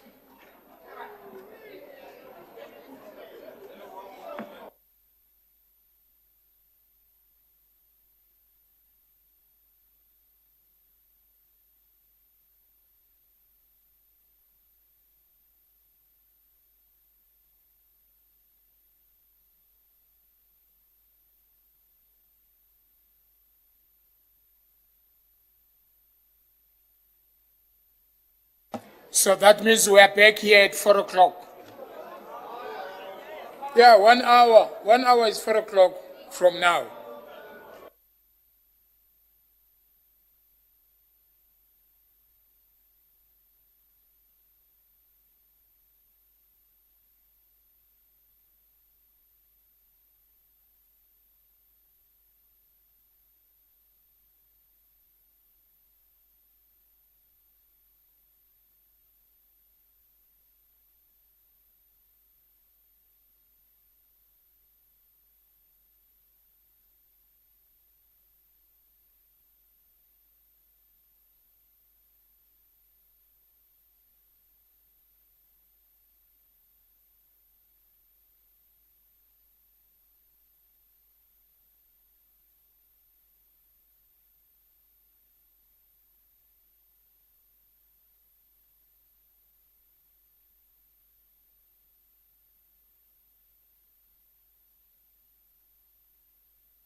Please settle down so that we count the quorum, please.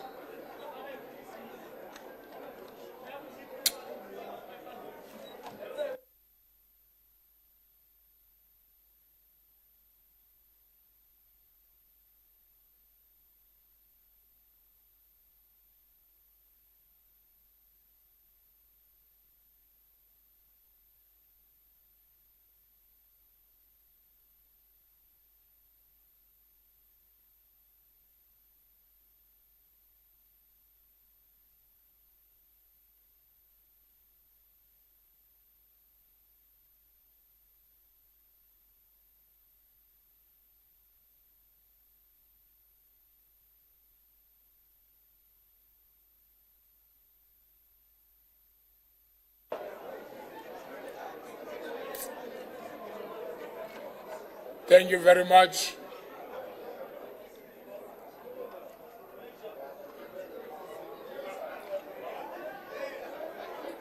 Councillors, settle down, settle down.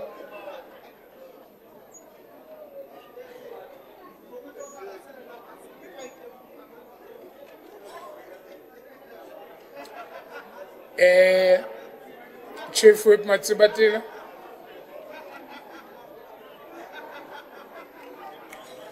Councillors, councillors, may I have order, please?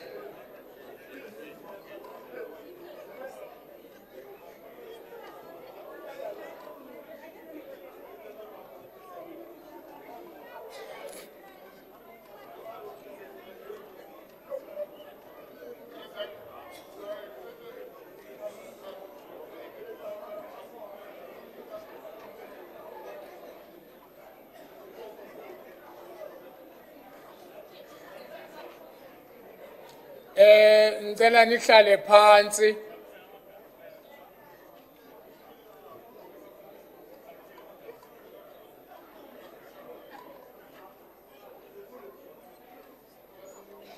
Thank you very much, Chief Whip of the Opposition.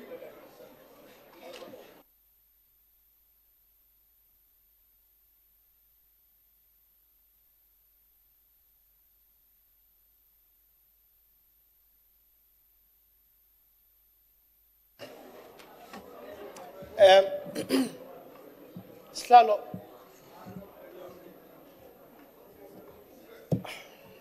It can't be that nibuya late nakugqiba ningafuni uba discipline. abanje. Rebatwaet. And balitile ki MMC wa environment teka mess. Thank you. Please give the feedback. Speaker, we needed to discuss and caucus on a few items, and center to them, Speaker, is item 9, where we believe that the introduced recommendation is a serious introduction to the already canvassed, and when I say canvassed, I refer to public participation bylaw. And we cannot, after a bylaw has been through public participation, we want to introduce something of such material effect to the bylaw and want to ratify it here in council. Speaker, it is therefore our proposal when you table that, or even before you even table that we want to urge and convince the executive to either do two things.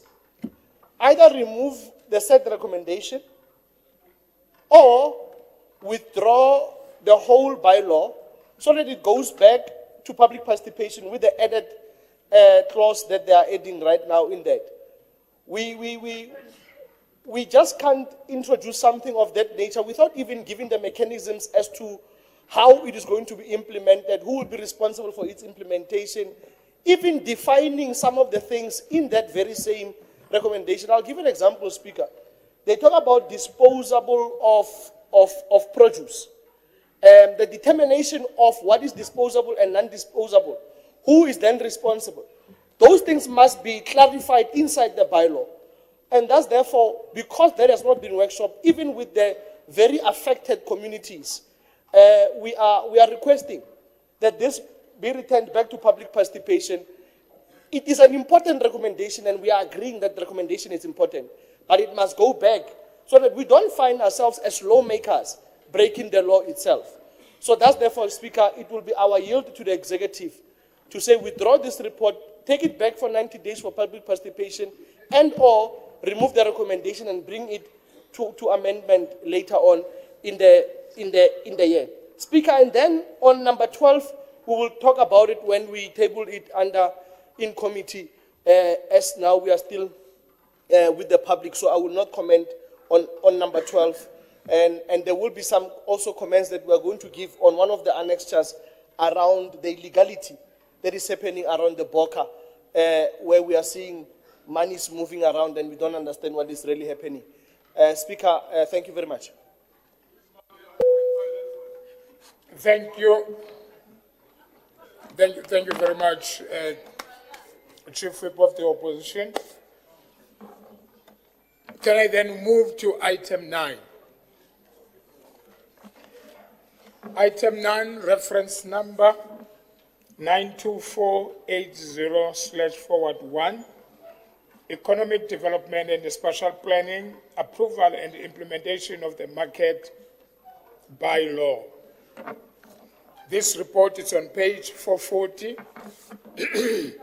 to page 659. Can I finish the report, then I'll... Okay, what are you standing on?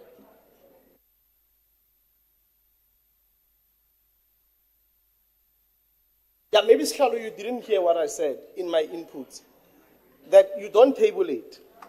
That we afford the executive to deliberate and think about what I said in withdrawing that. Because it's very important that we don't find ourselves introducing something after public participation. It is against the law, Speaker. Thanks. You are saying I mustn't table it until you... Okay. Executive Mayor, can see that your hand is up.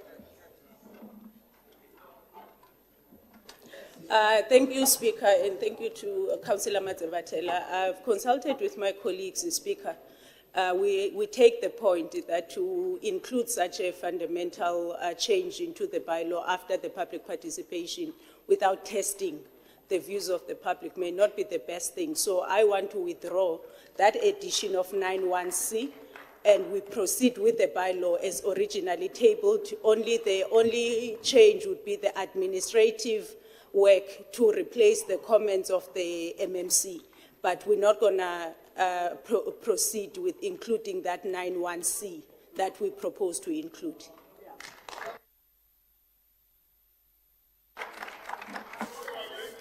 So, thank you very much. So, thank you. So,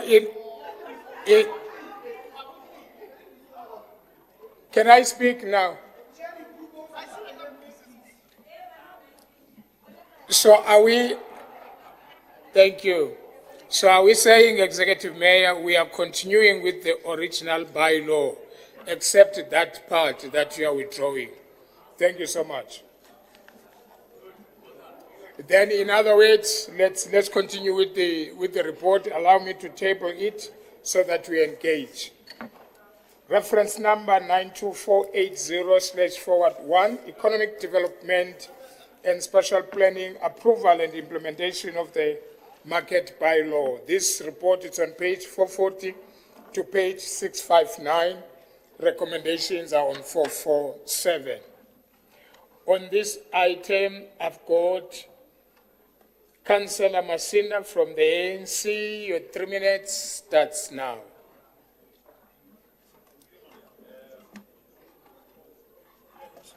Sorry, Chair Mati, Speaker, I will be the one that speaks to this report. Go ahead. On behalf of Councillor Masina. Speaker, the implementation of the market bylaw involves establishing clear rules and regulations for market participants, ensuring fair competition and protecting consumers. This includes processes for licensing, permits, and enforcement of regulations related to market activities. This involves issuing permits for businesses operating within a market, regulating purchasing of goods, and managing the conduct of individuals within the market. The report aims to provide feedback on the public participation process for the draft market bylaw, ensuring compliance with Section 162 of the Constitution and relevant legislation, with 6 approval and adoption of the bylaw per Section 13 of the MSA 2000, requesting the withdrawal of the current bylaw. Well, let me leave that, by the way. So, Speaker, the City of Tshwane Metropolitan Municipality has implemented a policy for the drafting, reviewing, and rationalizing of bylaws, guiding the amendment process, promoting governance, citizen engagement, financial sustainability, organizational innovation. The Tshwane Fresh Produce Market has redrafted its bylaw to ensure ongoing relevance and functionality. The public participation process for the draft bylaw began back in 2023, November 21, following the Council resolution from the 27th of July 2023. The Mayoral Committee approved the public participation process for this newly drafted market bylaw. A notice was published to that effect to inform the public and invited comments from the 21st of November to the 10th of December 2023. The draft bylaw was accessible on our website. A technical session was held with the Institute of Market Agency of South Africa, resulting in satisfactory solutions. The report further outlines an open public meeting with Tshwane stakeholder follow-up with the market agency, providing citizens with opportunities to express their opinion and then providing feedback on how those opinions were considered in the final decision-making process, fostering transparency, building trust, and promoting a sense of ownership among the public. In conclusion, all public comments and inputs were workshopped with legal services incorporated into the final draft bylaw. No further review is needed, and this report is submitted for final consideration and approval. I take this opportunity to thank you, Speaker. This is Councillor Joel. Thank you, Councillor Joel. Yeah.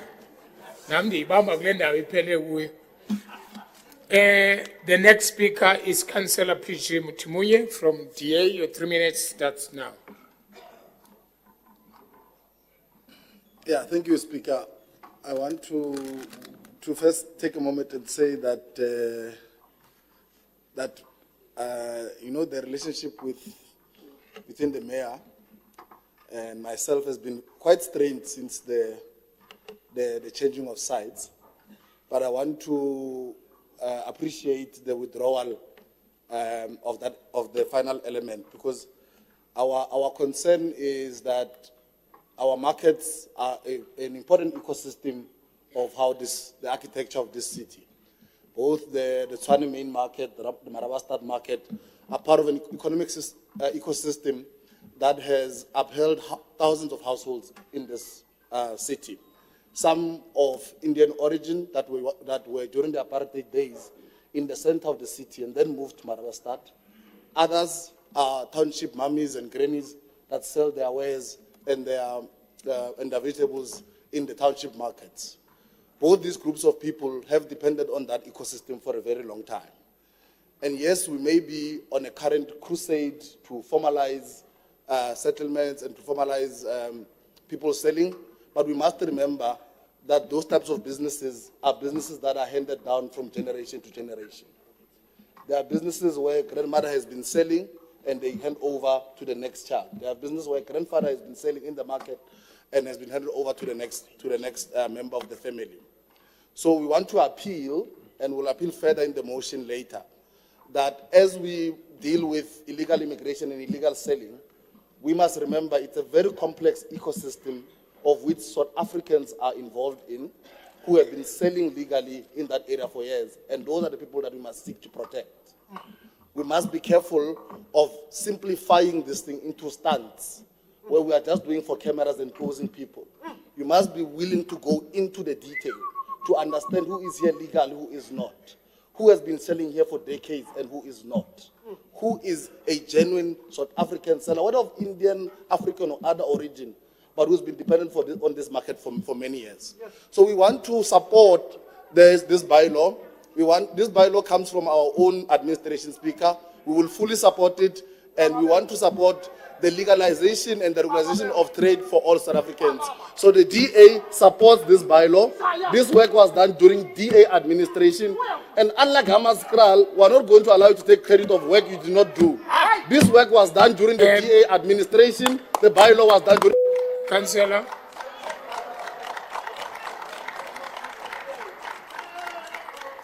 Leader of the Executive.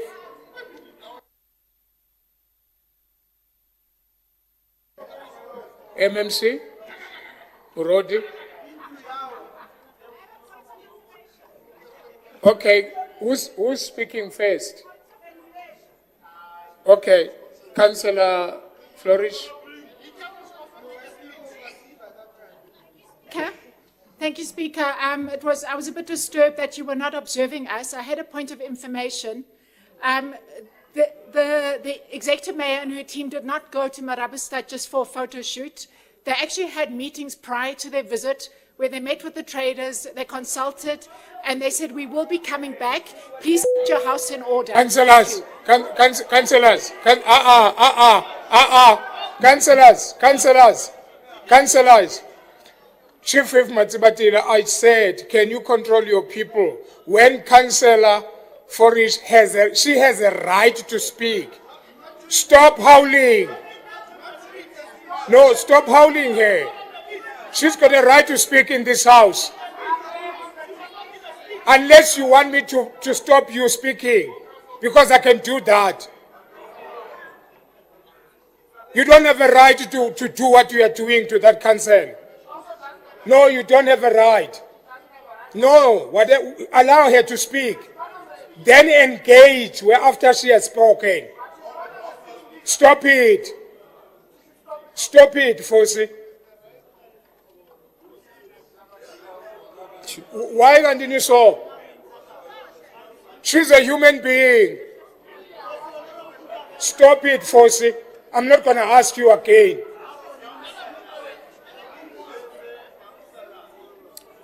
Okay, MMC Marod. Yes, thank you, Speaker. Councillor Mutimunye needs to stop gaslighting people of Marabastad. As we speak today, they are here at Tshwane House doing training on health. So if they really wanted to help them, they should have made sure that they comply. What we are merely doing is making sure that they comply with the laws of the city. You can't help people by not dealing with the things that are important to us. You can interrupt all you want, Councillor Fosi. It's not going to change the situation. People need to comply. If you want to help people, you must assist them to comply. We are going to continue with law enforcement. Unfortunately, you must warn everyone that you know that is occupying municipal property illegally that they must come forward and make sure that they comply. You don't help people by helping them to continue to be illegal. You can howl all you want. This thing is recording. They can hear me there. And I'm saying to you, tell your people to comply. Bylaw enforcement is going to happen. Bylaw enforcement is going to happen. They are here today making sure that they comply.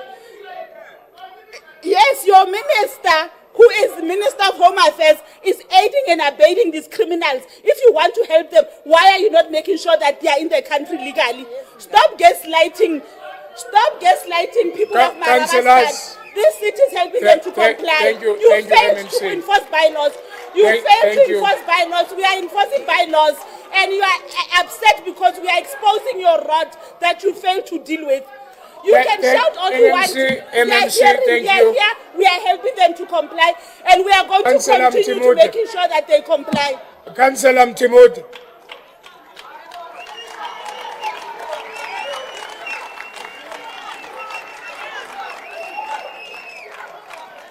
Councillor Mtimud.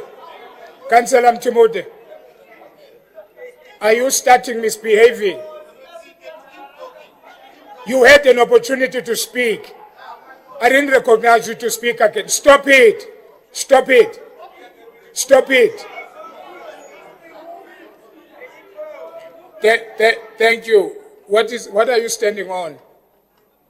We cannot tolerate this. You were given an opportunity to speak. Don't do it again.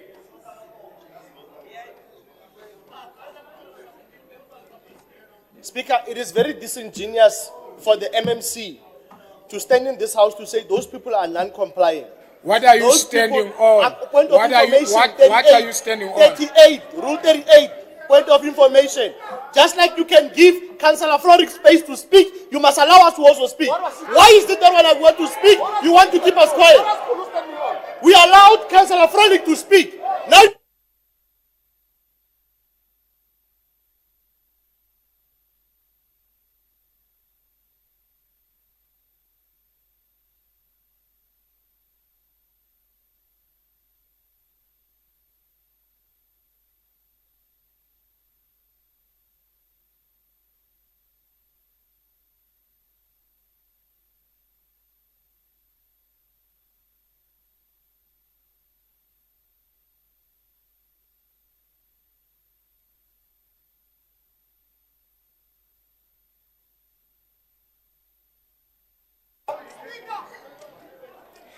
Yes, I can hear you. There are a lot of you who want to speak. Right? What I'm saying here, I'm going to attend to you, don't stress. What I'm saying here, Councillor Matsibati, I'm asking you, what are you standing on? I didn't say you mustn't speak. Don't misquote me. What are you standing on? You are raising a yellow book. Then I'm asking, what are you standing on? You are telling me about Flourish. I'm not talking about Councillor Flourish now. I'm asking you, what are you standing for? And stop what you are doing.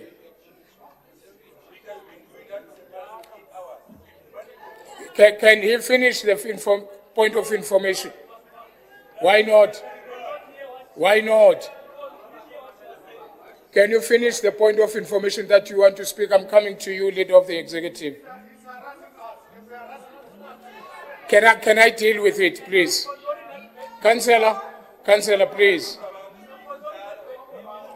Councillor Matsibatil, can you tuleni man tulan? Tula nawe up.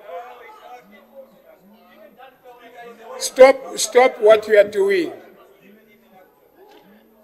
I'm not talking to you, I'm talking to Councillor Matsibatil. Councillor Matsibatil, what is your point of information? Yeah, right, Speaker. I rise on Rule 38 in this House, which is a point of information, and I want to clarify the lies that are being peddled in this House by the MMC of Corporate and Shared. Now, the MMC, in her reply to Councillor Mtimunye, she says that the people in Marabastad stalls are illegal in those stalls. While we visited those people, they showed us they are paid up to date, paying a rent of over 5,000 rands to the city. Today, those people's food is inside those stores. They are unable to access it. The food is rotting. Their kids are not eating. As me and you right now, we got paid 2 days ago. They are unable to feed their kids. So this XLSA must not come here and try to play their celebrity stunts here with people's lives. Some of us, we grew up here. We know Marabastad. We know the people that are selling there. And the MMC must not come here and lie to this House. Thank you very much. Thank you. Leader of the executive.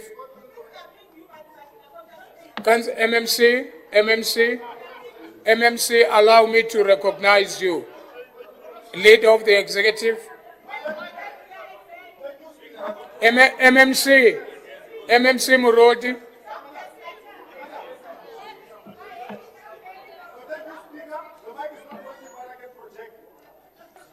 Speaker, let's deal with the vote buying scam that today has surfaced itself as people that care about bylaws. Speaker, in Hammanskraal yesterday, we destroyed a car wash that was not complying. In Mabupani 2 years ago, we destroyed Beehive, which was not complying in terms of our laws. Who are they today to tell us that we should not insist on compliance of bylaws? What we are seeing here today is vote buying scam. They're going to the Indian community and saying to them, this government doesn't care about them. We went to Marabastad and Mbizo there with MMC Ramabod. We were told that illegal immigrants have taken their stalls. We said we are coming back to make sure that any person that trades there complies with our laws. You can raise a point of order. She is on a point of order. No, you can't speak. We're on section 38.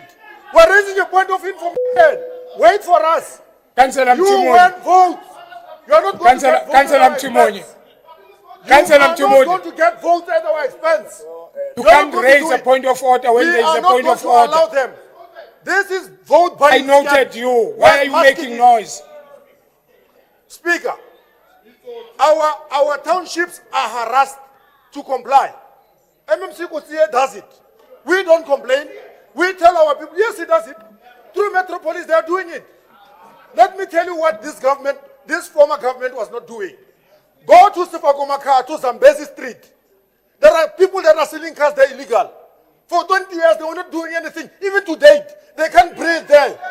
Even to date, they can't breathe. They can't breathe. Even to date. Thank you, MMC. No, Speaker, let me finalize, Speaker. You allow these two to buy votes at our expense. They can't do it. We are going to continue and ensure that bylaw enforcement is being done. Our next stop is Hazeldean here, where they build restaurants. We're going there. We are going to unmask who gave them permission to build there without rezoning. We're going to do it. Thank you. Thank you very much. Thank you very much, councillors. Thank you. Thank you very much. Thank you very much. Councillor Makalen. Councillor Makalen. Thank you. Your point of order. What is your point of order, Mtimonye?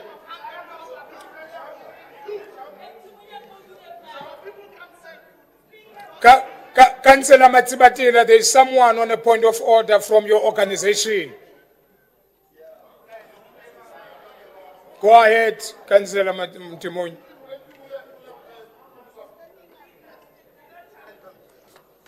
Sabrina Mfundis, we weren't allowed to be misquoted here.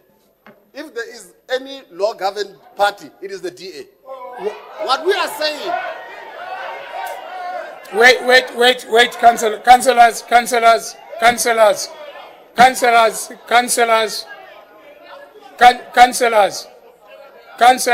thank you. Councillor Mtimonye, what are you standing on? What rule are you standing on?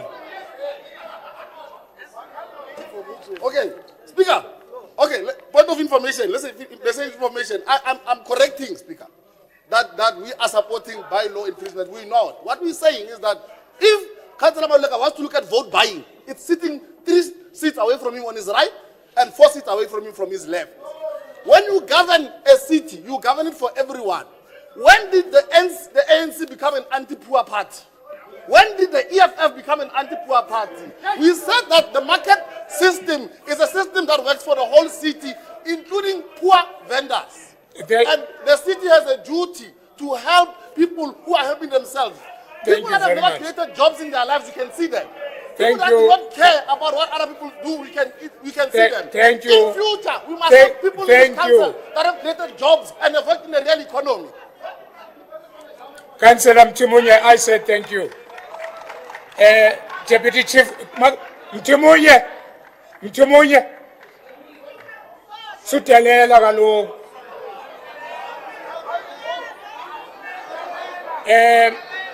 Deputy Chief Whip, uteni ngo wadelela ndabanga kunqanda wadelela. I'm gonna get tired ke ngoku.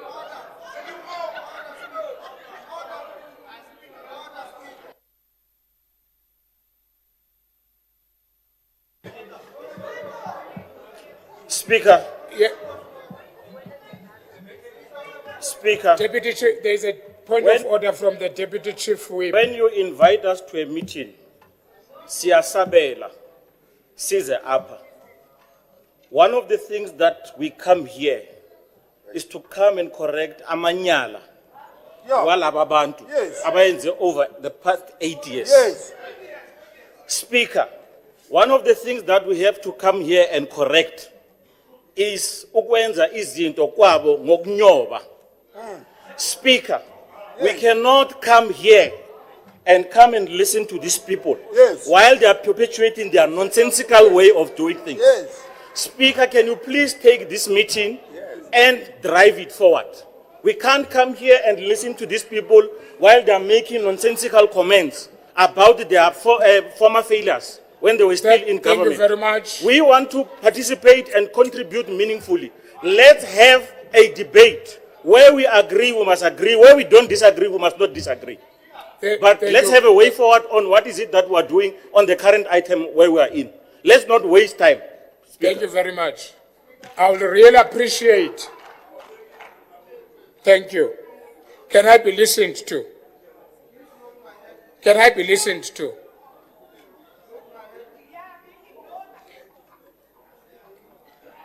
Can we appreciate the fact that you are engaging on this? We still need to vote on it. So can we go there now?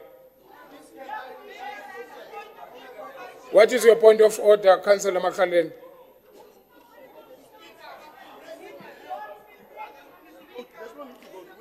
Speaker, we shouldn't be encouraging unwanted language in here.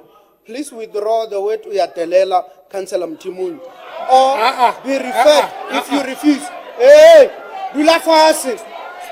Okay. Can I come in? It seems you've got a problem of knowing the language. Ukudelela means disrespecting. There's nothing that I'm going to withdraw there. He's disrespecting. Uyadelela, that's it. Thank you very much. Yes, Councillor. Thank you very much. Can I take the last hand there? Then we go, Councillor. Okay, noted, Councillor Ngoben. Can I take one hand there? Where is it? Okay, Councillor Pillay. I'm coming to you, Councillor Ngoben and MMC. I did. Yeah.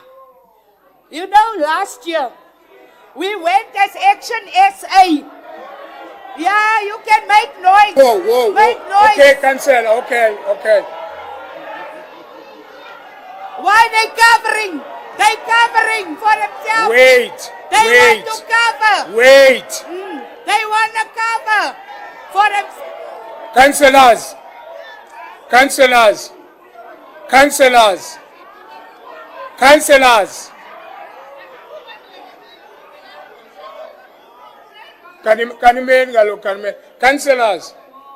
if it is bad when it's done to Councillor Flourish, councillors,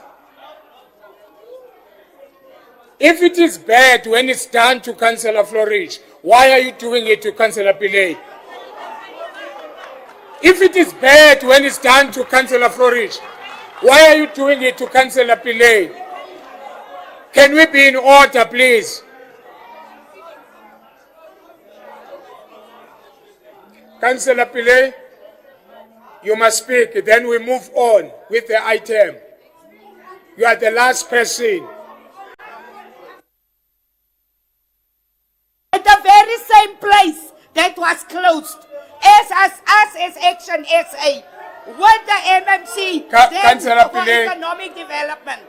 Councillors, Councillor Ratikwan. Truth shall be told. MMC.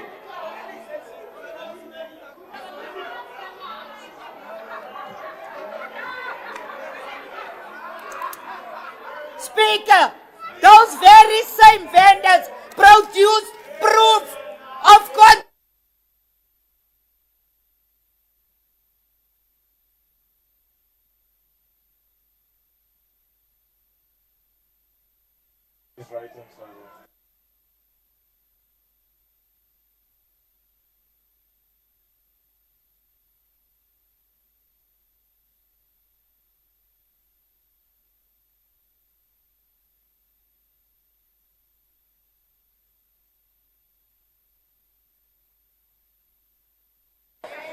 When you are done making noise, tell me.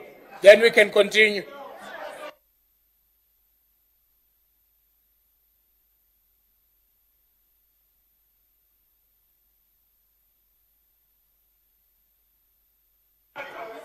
Chief Whip of Council. Chief Whip of Council.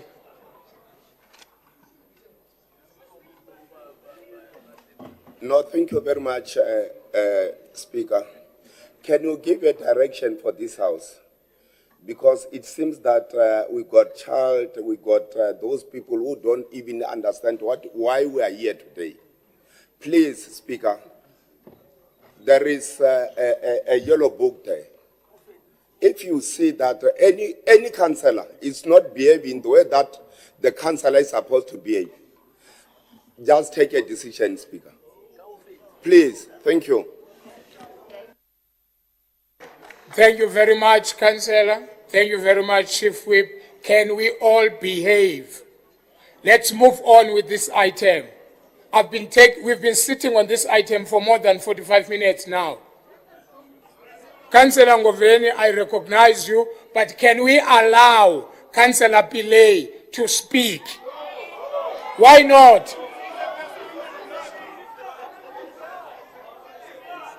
Then if you've got councillors that you cannot be allowed to speak, how can I allow you?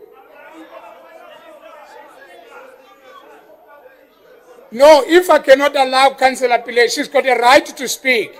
Then I'm not going to allow anyone to speak. No, she's not done. No. You stop distracting the House so that people can finish their time.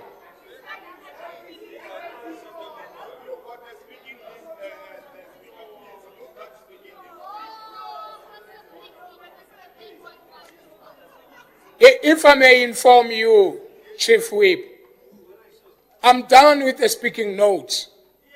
No, yes, Ratukwana, you are making such a noise. No, everybody has a right to speak in this House. Not only when it suits you. Everybody has a right to speak.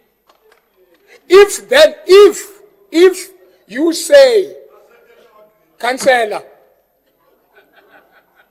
if you say the opposition party mustn't howl when Councillor Flourish is speaking, Councillor, don't do that. Don't do that. I'm speaking.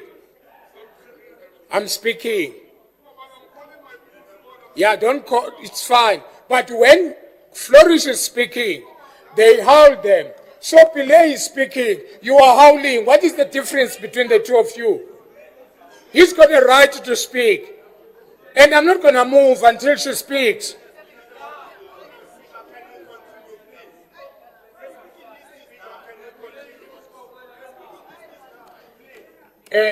Thank you very much. What was your point of information?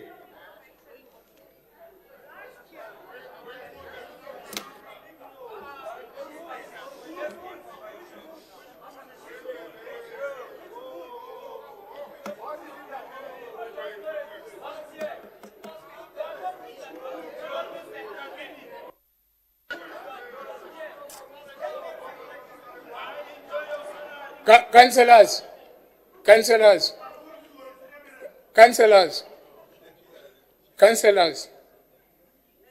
maintain what you want to be maintained on your side. Because you are not listening, you howled at her from the beginning. You didn't even listen to what rule you were standing on. You want to know the rule now after you have made such a noise.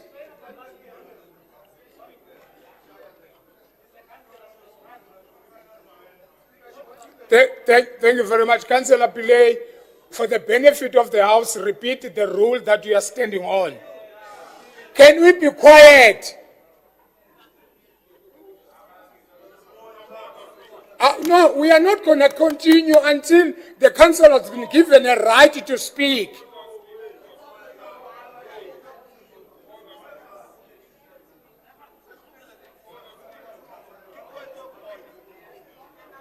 What is the point of order, MMC? What are you standing on? No, Speaker, we want to apologize for the noise, but the honorable member doesn't know how to use the system. I mean, you gave her a chance to speak. There's no voice that is coming out there. And you want to blame us at the end. We can't hear her. Like, give her, just see. Let's try again. Let's try again. Councillors, Councillor Pillay, what are you standing on? Okay. Can you hear me now?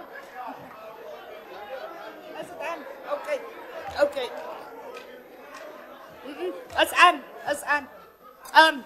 It's a point of information, Chair, our Speaker. Last year, we went as Action SA to do oversight at the very same Marabastad retail market. And those people produced their valid agreements that they have with the city of Tshwane, that they pay at the Tshwane market every month, 5,800 rand. We got proof yesterday of the contracts that they have per stall.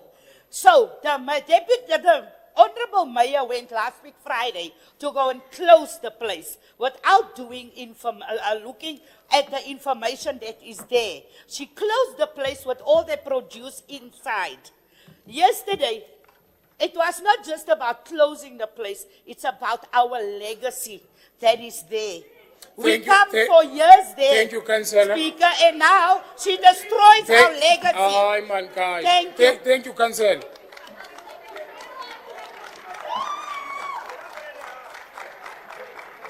Honorable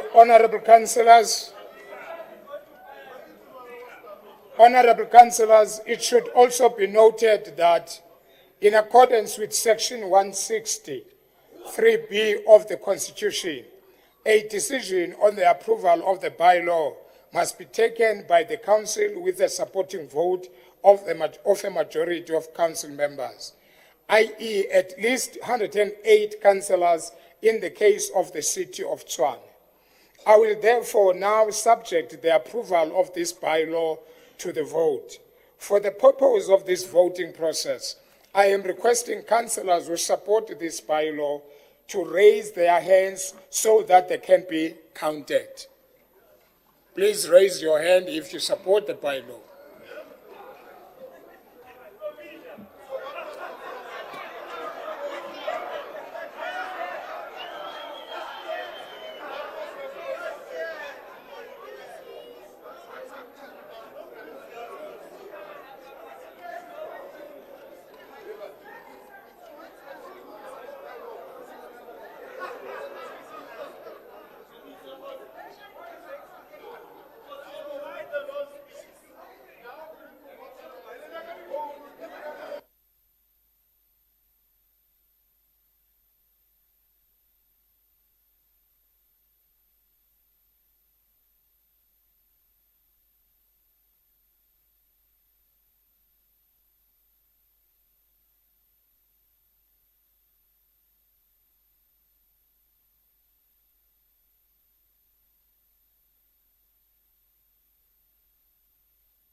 Thank you very much. You can lower your hands. Thank you. Honorable councillors, this bylaw has now passed with 190 councillors in favor thereof. As recommended. Thank you very much. Let's move to part 2.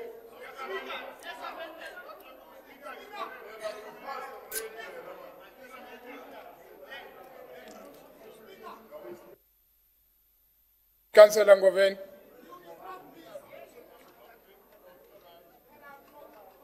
Information. I'm a ward councillor in Marabastad, Speaker. And I've got a very crucial information And I want to say to this council, ignorance of the law is not an excuse. In 2021, National Department of Labor closed the very same market because of not complying with occupational health and safety issues. Now, what did the DA mayor did? He only went to Sparta Palace and its Sparta. Forget issues which affect this council. We will not tolerate illegality, and in my word, bylaw enforcement will be done to the latter, they like it or not. Thank you very much. Thank you very much. Thank you. We are done with this. We are done with this report. We are done with this report. What are you standing in, Alderman Tennessee?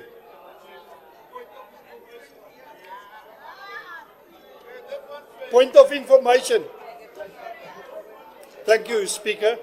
Speaker, just for the information of Council, I've just received the judgment of the AfriForum case against the City of Tshwane for the illegal levy on city cleansing. It was awarded against the City of Tshwane with costs. Now, what is becoming of the funded budget? There's no more funded budget. What now? Ramabodu. Good work. Congratulations, AfriForum. Thank you very much. Thank you very much. Can we proceed? Thank you. Can we proceed to the next item? Part 2 from the Mayoral Committee meeting. Councillor Ramabud, MMC, my apologies. No, I rise on the point of information. The old man was screaming until he wanted to faint. And you must save him because when he called my name, he gets wild. So please, you must save him. It was bad. Even on radio, when he say Ramabodu, yo. Thank you so much. Old man, you are going to suffer. Ngisasemncane, ngisaya.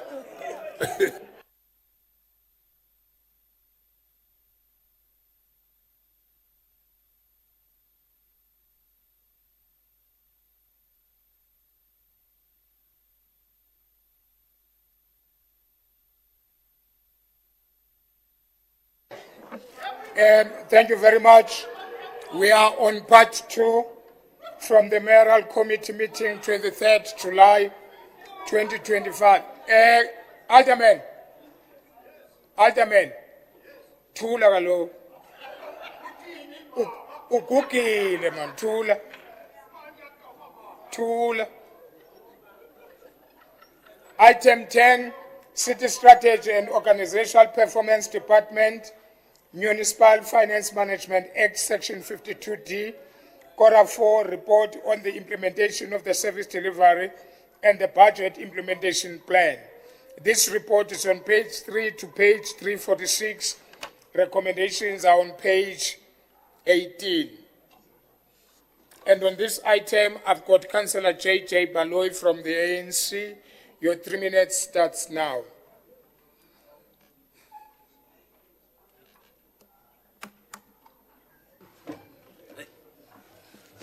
Thank you, Speaker. While this report showcases both commendable achievements and areas requiring urgent attention, it is also calls us to a higher level of vigilance and strategic focus as we steer our city towards sustainable growth and equitable development.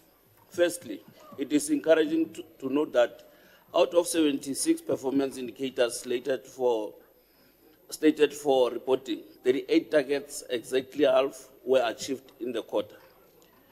However, 36 targets, just shy of half, remained unachieved.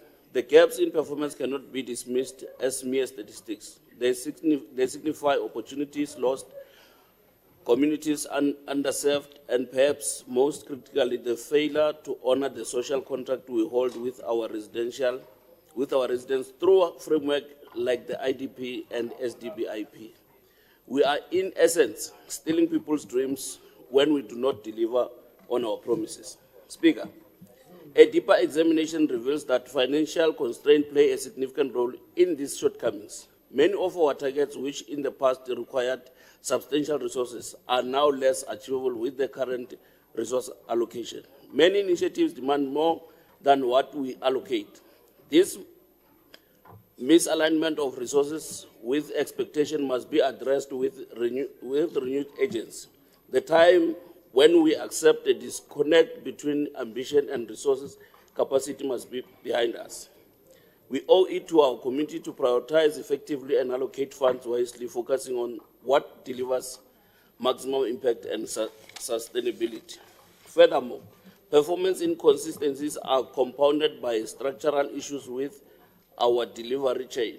The report highlights persistent problems with contractor and civil engineering capacity. It is clear that unprofessional conduct among some contractors and engineers cannot continue unchecked.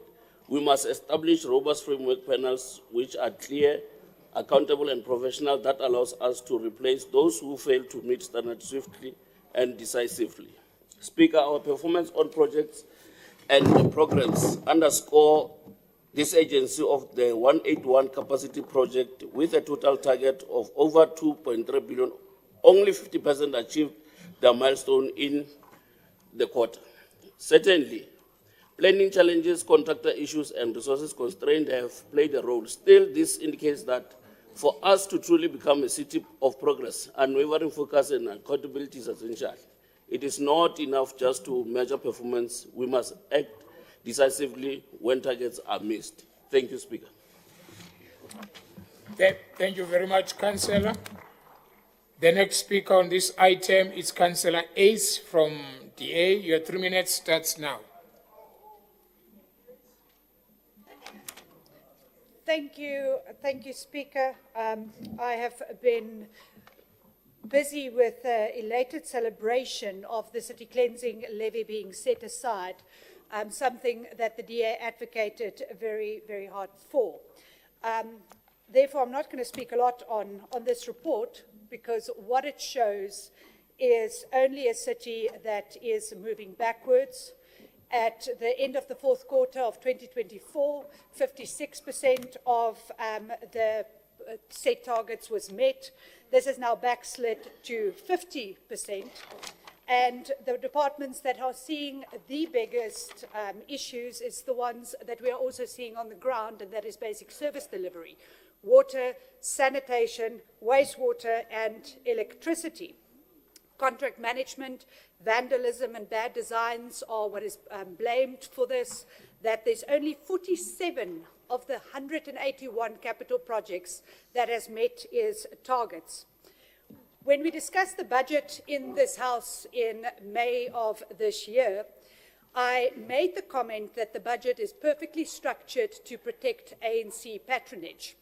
This report in front of us is further protecting patronage by saying that only 34% of awarded tenders is being made public and put on the city's website. That shows that more patronage is being protected, and the questions that we should ask and the quest that we should go on is to find who this patronage is protecting. Thank you, Speaker. Thank you very much, Councillor. The next speaker is Councillor Mnisi from the EFF.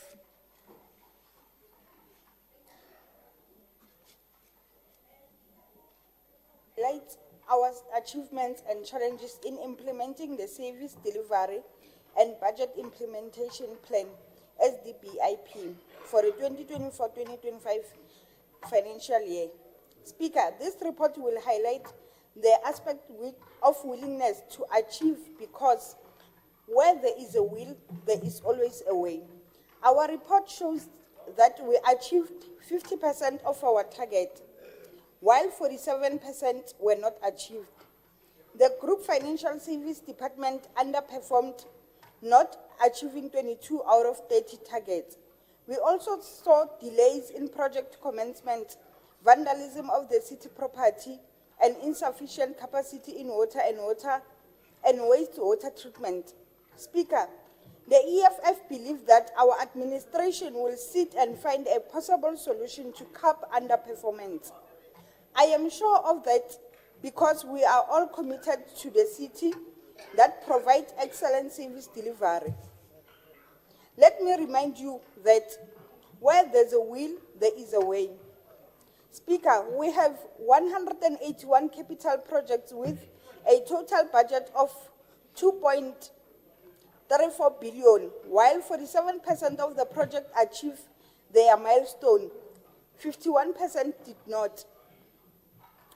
The energy and electricity, human settlement, integrated rapid transportation network, and water and sanitation divisions require caution for underperformance. We caution them as our comrades whom we believe are committed to the cause. They are willing to listen, replan, and execute the agreed upon turnaround strategy. We believe in them, Mr. Speaker, because where there is a way, there's a will. Our municipal entities, TEDA and HCT, performed well, achieving 4 out of 5 and 17 out of 21 targets, respectively. It must be noted that for quite some time, the EFF has been having some displeasure with TEDA on its underperformance and non-delivery. But we are now happy to learn that they are performing. And they are also planning to have an economic flight from Cape Town to Pretoria and vice versa. This is a step in the right direction, and it underscores the commitment we have as the city administration. We achieved 98% compliance with Circular 88 reporting requirements, demonstrating our commitment to transparency and accountability. I think it's the first time since 2021 that we achieve this much in reporting compliance. Again, this underscores that our administration. Thank you very much, Councillor. Can I call Councillor Mashangu from the Action SA? Your 3 minutes starts now. Yes, Speaker, thank you very much. Speaker, today we table a report that demonstrates our commitment to transparency, performance, and accountability in the city of Tshwane. This multi-party coalition government, under the capable leadership of Dr. Nasipi Moya, continues to carry the responsibility of restoring services and institutional stability. While the path has not been without challenges, this administration has shown a clear intent to govern better, to deliver faster, and to account honestly. Speaker, this report shows that out of the 76 performance indicators due for reporting, 38 were achieved and 50% target achievement rate. Though this marks a decline from the previous years on 56.63, we must acknowledge the areas where real progress is being made. Departments such as emergency services, health, economic development, and the metropolis achieved 100% in their targets. These successes are not abstract. They reflect improved response in times and safer communities and better frontline services. Our municipal entities also performed exceptionally well. Housing Company Tshwane achieved over 80% in Q4 targets, and TEDA delivered 4 out of 5, proving that with strong governance, entities can deliver real value to their residents. In addition, Speaker, the city reported 98% compliance with National Treasury Circular 88 indicators, a significant milestone in our efforts to institutionalize a performance-driven culture across departments. Speaker, challenges remain. The Group Financial Services Department missed 22 out of 30 targets, and only 47% of the city's 181 capital projects met the milestone, while 9 recorded 0% progress. The bulk of missed indicators are in finance, linked to the city's ongoing financial constraints and systematic supply chain weakness that were never properly addressed before. You cannot clean up a broken house overnight, but a cleanup has begun. Delays in procurement, contractor withdrawals, infrastructure constraints, and internal bottlenecks continue to impact service delivery, particularly in water, sanitation, and human settlement.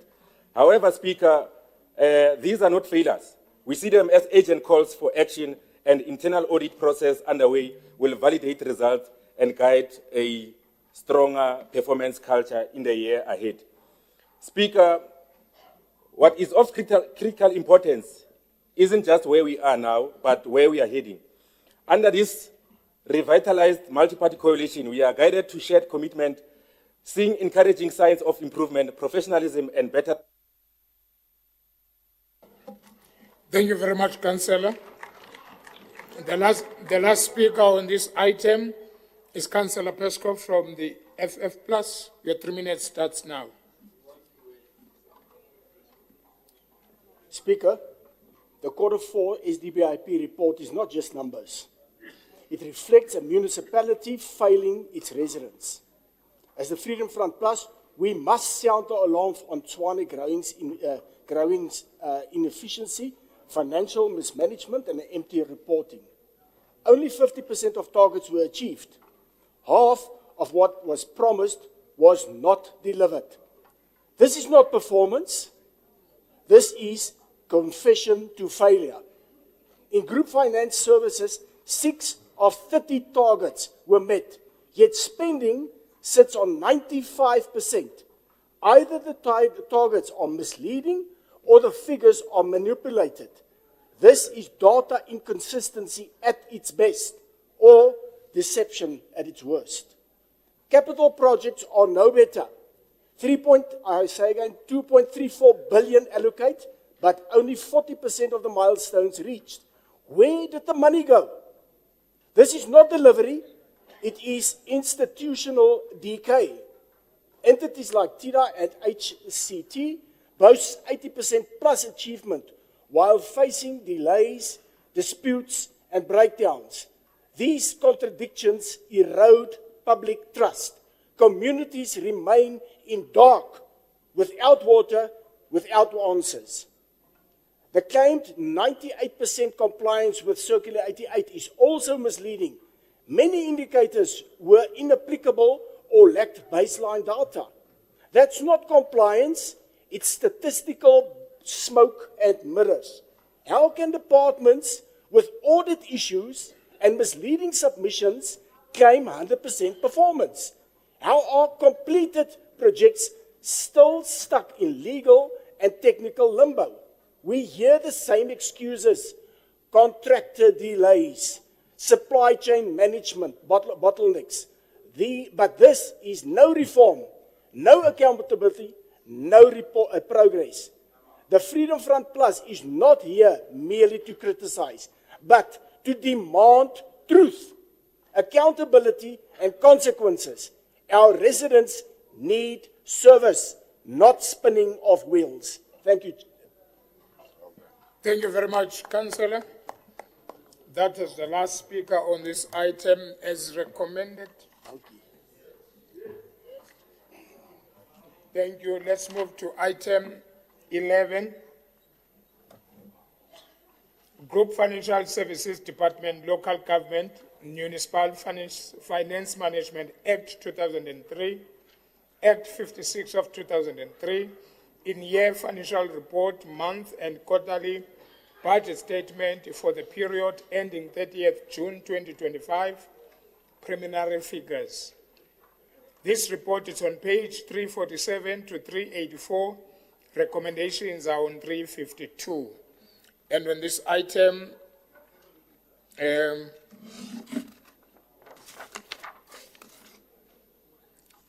I've got Councillor Buikanyo from the ANC. Your 3 minutes starts now. Thank you, Speaker.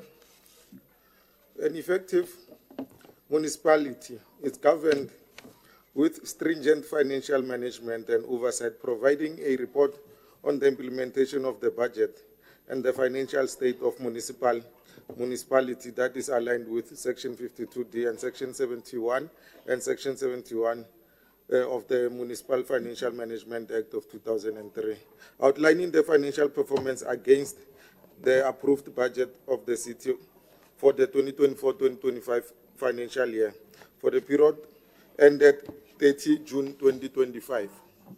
Speaker, the approval of the midterm revenue and expenditure framework for the 2024-2025 financial year was granted on the 6th of June 2024, with core service delivery and infrastructural development to advance the growth of the city. It was of utmost importance that the adjustments on the midterm revenue and expenditure framework be approved, as well as the supplementary adjustment to provide efficient compliance in terms of municipal budget and reporting regulations.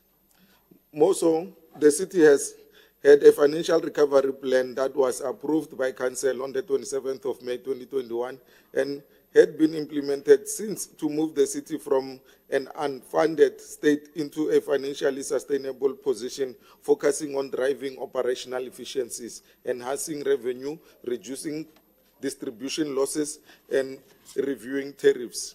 Speaker, as the city is currently migrating from the old system of the MSCOA compliance system for transacting, this will enhance the city's ability to process data in a more accurate and compliant manner.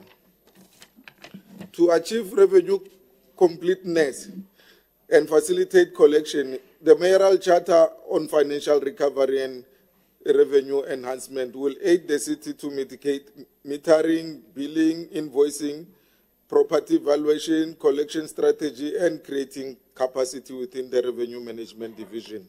Regarding all that has been said, Speaker, the African National Congress take cognizance of the report to be compliant with the Section 71 and 52D of the MFMA, the municipal budget and reporting regulations, and that it be submitted to the National Treasury and the Gauteng Treasury. I thank you very much, Speaker. Thank you very much. Now I'll call Councillor Alderman F.J. Smith. DA, your 3 minutes starts now.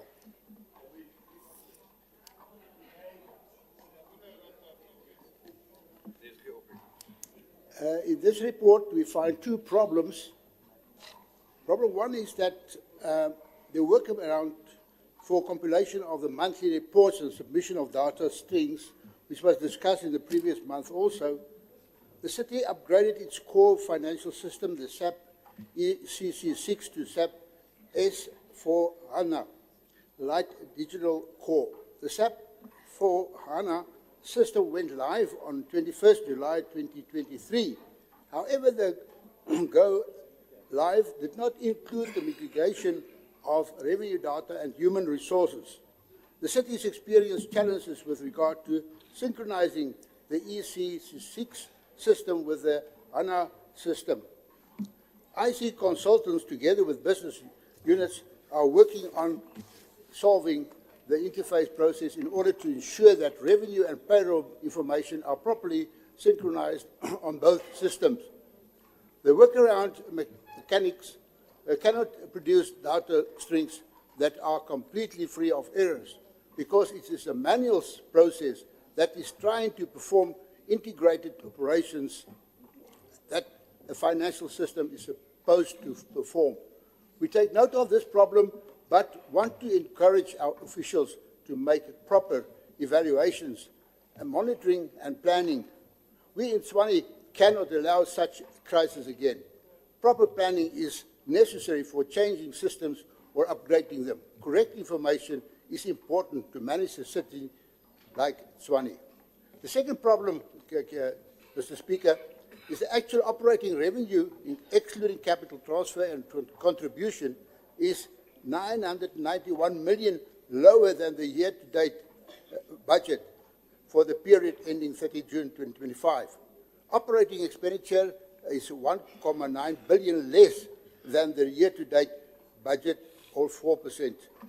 Speaker, again here, we are 991 million behind budget collecting revenue. This has a direct influence on our cash flow.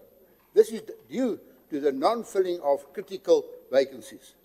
Debtors total, Mr. Speaker, is 27 billion. 23 billion of this is older than 90 days, and it grown because of the failed Yatima operations since you took over our administration. Conclusion, Mr. Speaker, This report meets the MFA requirement for the Executive Mayor to receive a Section 71 monthly budget statement within 10 working and after the end of the month in compliance with Section 71. Thank you very much, Councillor. I would like to call Councillor Mutiba from the Action SA. Your 3 minutes starts now. Thanks very much, Honorable Speaker, Executive Mayor, members of the Mayoral Committee, fellow councillors. Speaker, the report before us presents the city's financial position for the period ending 30 June 2025 in compliance with Section 71 of the MFMA. Let me begin by acknowledging the progress made in modernizing our financial management system. The city successfully upgraded its core system to SAP S4HANA Light Digital Core, which went live on July 2023. This was a critical step towards achieving a more transparent, efficient, and responsive financial system, an essential pillar to Action SA coalition reform agenda. However, this progress has not been without its growing pains. The migration did not include revenue and payroll modules, and we are now facing difficulties synchronizing the old and the new system. This has resulted in a manual workaround being used for reporting, which is prone to errors and is not ideal for long-term sustainability. Despite these challenges, the administration has not retreated from its responsibility. Group Financial Services, Shared Services Department, supported by consultants, are working tirelessly to stabilize the interface and move towards a fully automated reporting solution. From a budgetary perspective, the city recorded an accounting surplus reflecting improved expenditure discipline. Capital expenditure reached 95% of adjusted capital budget, a noteworthy performance in light of system migration. However, we must confront the reality that operating revenue underperformed, which is a serious concern and demands urgent attention. Speaker, financial sustainability remains a critical issue. That is why our administration has taken deliberate corrective action. The Tshwaniyatima campaign is intensifying its efforts to recover revenue. A funding plan which tracks reforms aimed at turning the tide on our unfunded budget status. A revised revenue enhancement strategy under the Mayoral Charter is being rolled out, focusing on fixing metering, billing, collection system, long-standing problems that this administration refused to ignore. Thank you very much, Councillor. Your time is up. Can I then call Councillor M.A. Sajin from the FF Plus?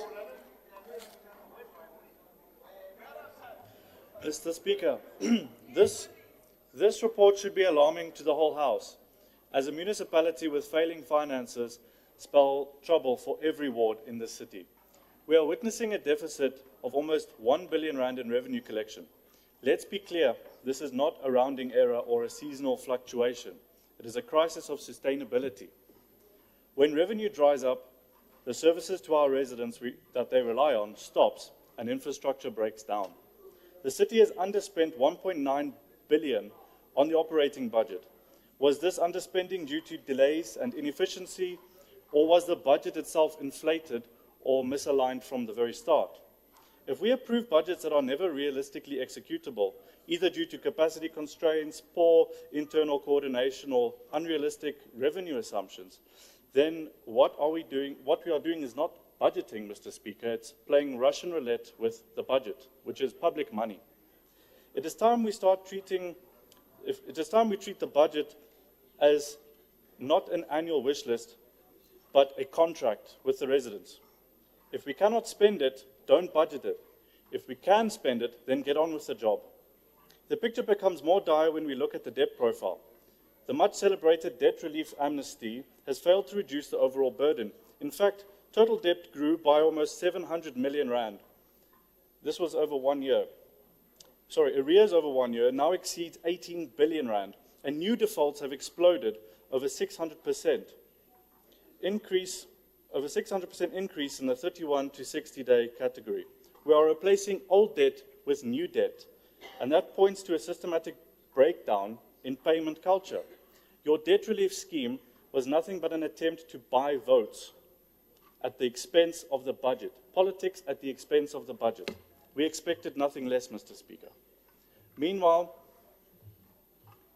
the city's creditors have risen by 2.28 billion, which is with a 43% increase in Eskom liabilities alone.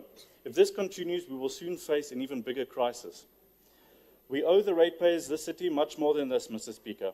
It's not politics to blame. Corruption with looting in mind. International best practices thrown out the window or never studied in the first place.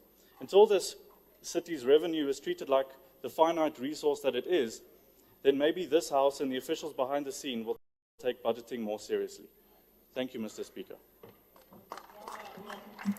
Thank you very much. Let's take the last speaker, Councillor A.W. Yes, Councillor Flourish, what are you rising on?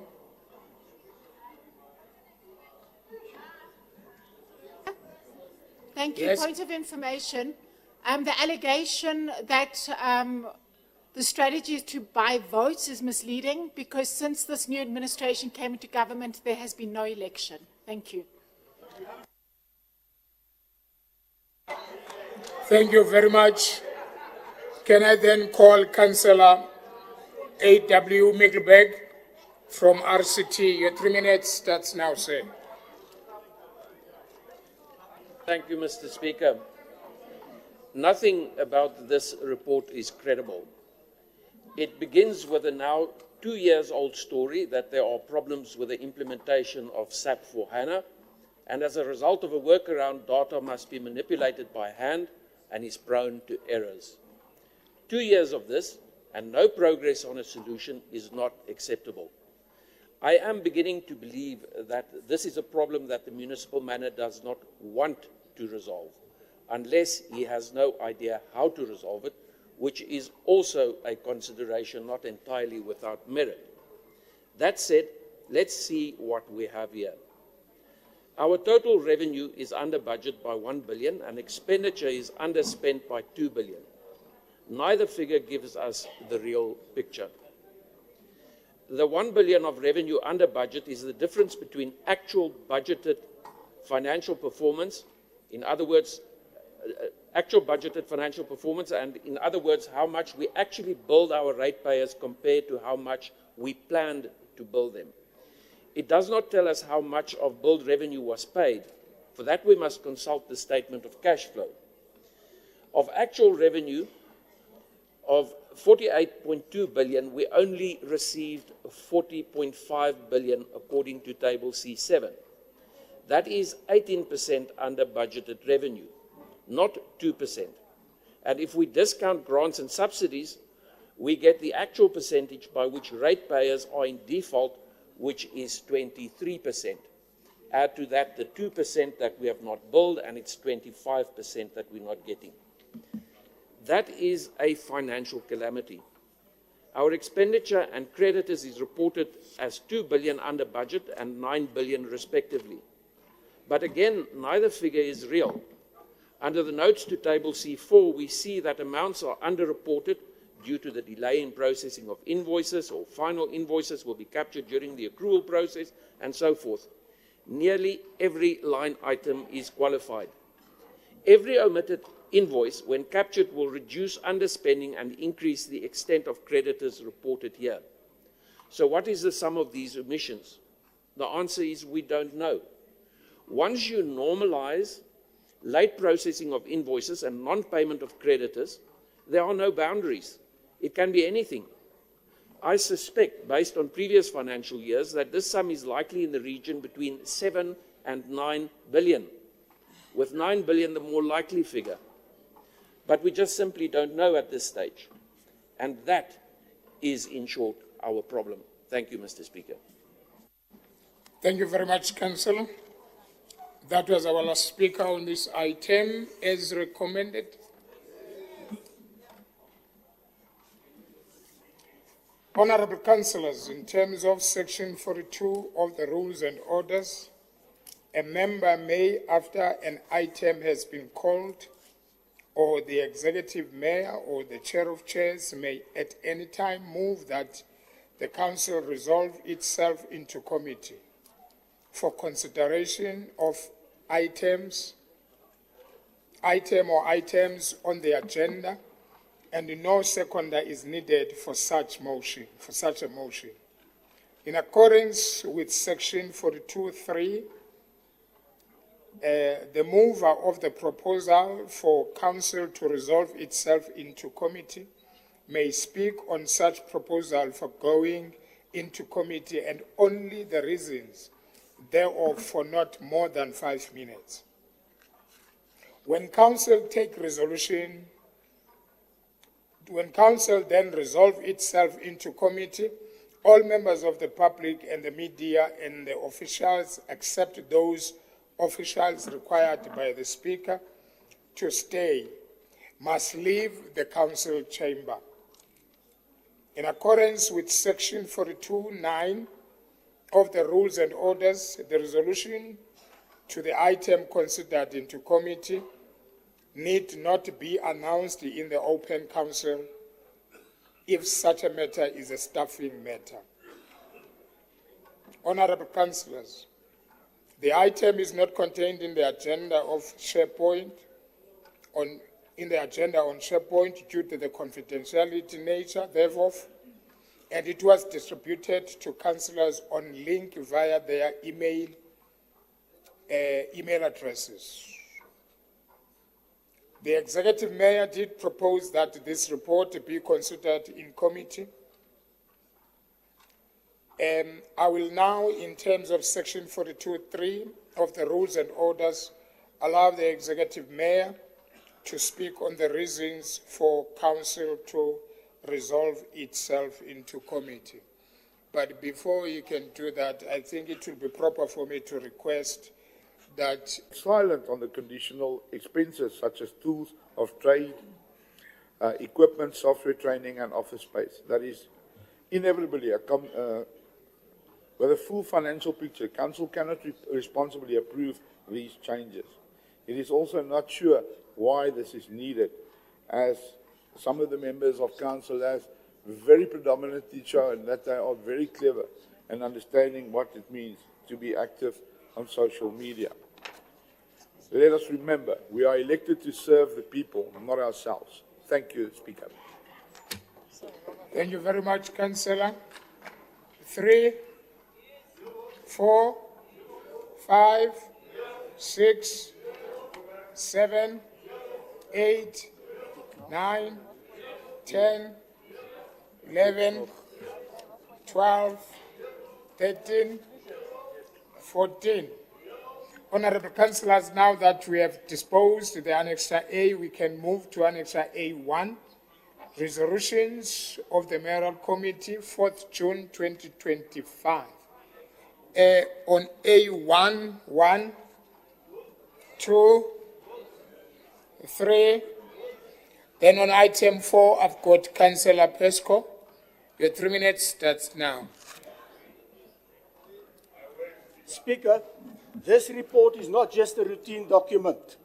It's a mirror reflecting a systemic neglect our communities endure daily. Across all 7 regions of Tshwane, we see the same haunting patterns. Roads tarnished with potholes, drains blocked with debris, illegal dumping left unchecked, and post-repair sites that resemble junkyards rather than signs of progress. Infrastructure is aging, service is lacking, and accountability is nowhere in sight. Take Region 4, where Olivenobo suffers the worst potholes in the city. Yet, unlike Region 3, no traffic control exists to protect motorists. Region 5's electricity boxes are locked behind wires while regions 4 are vandalized and unsafe. These contradictions show a patchwork of neglect, not a framework of service. Even where repairs are made, the aftermath is a disgrace. Rubble, broken pipes, old tar, all left behind, as if residents don't matter. The very departments meant to uphold service delivery openly admit backlogs, budget constraints, and vandalism, yet offer no structure, plan, or to correct it. Speaker, how can Tshwane expect residents to remain patient when the city consistently fails to perform even the most fundamental task, cutting grass uniformly across the regions? It is indefensible that the residents of Tshwane are expected to pay promptly for services not done or mediocre. When lawlessness brew in the region 6 and homelessness plague region 3, yet strategic action is missing. We don't need more meetings, we need commitment. We don't need empty Just hold on, acknowledgements. Councillor. Councillor Flourish and Councillor Marsha after that. Speaker, thank you. Just a point of information for our councillor. The roads are now being made, so before that wasn't the issue, the potholes, there were no roads, so we're very happy for this new administration to give us roads. And the grass cutting, we do have machines. It's good that if he gets out and about, he'll see that there is grass cutting happening in Centurion and Pretoria East. Thank you. Thank you very much, Councillor Marsha.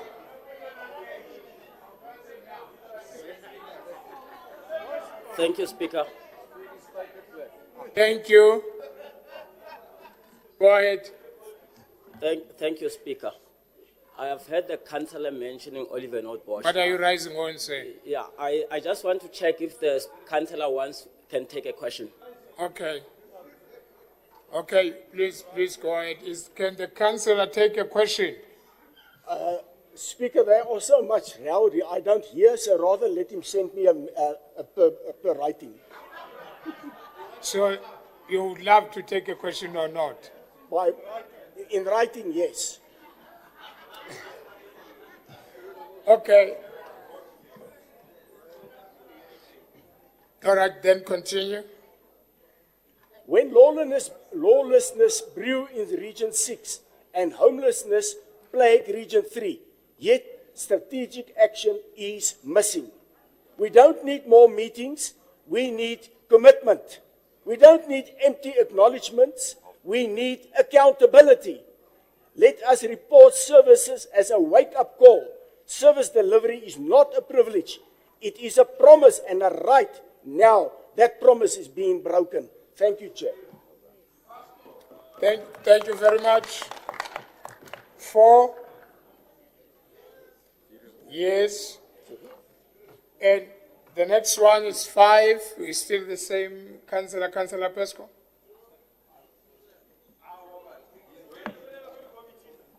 Speaker, I waive on this one.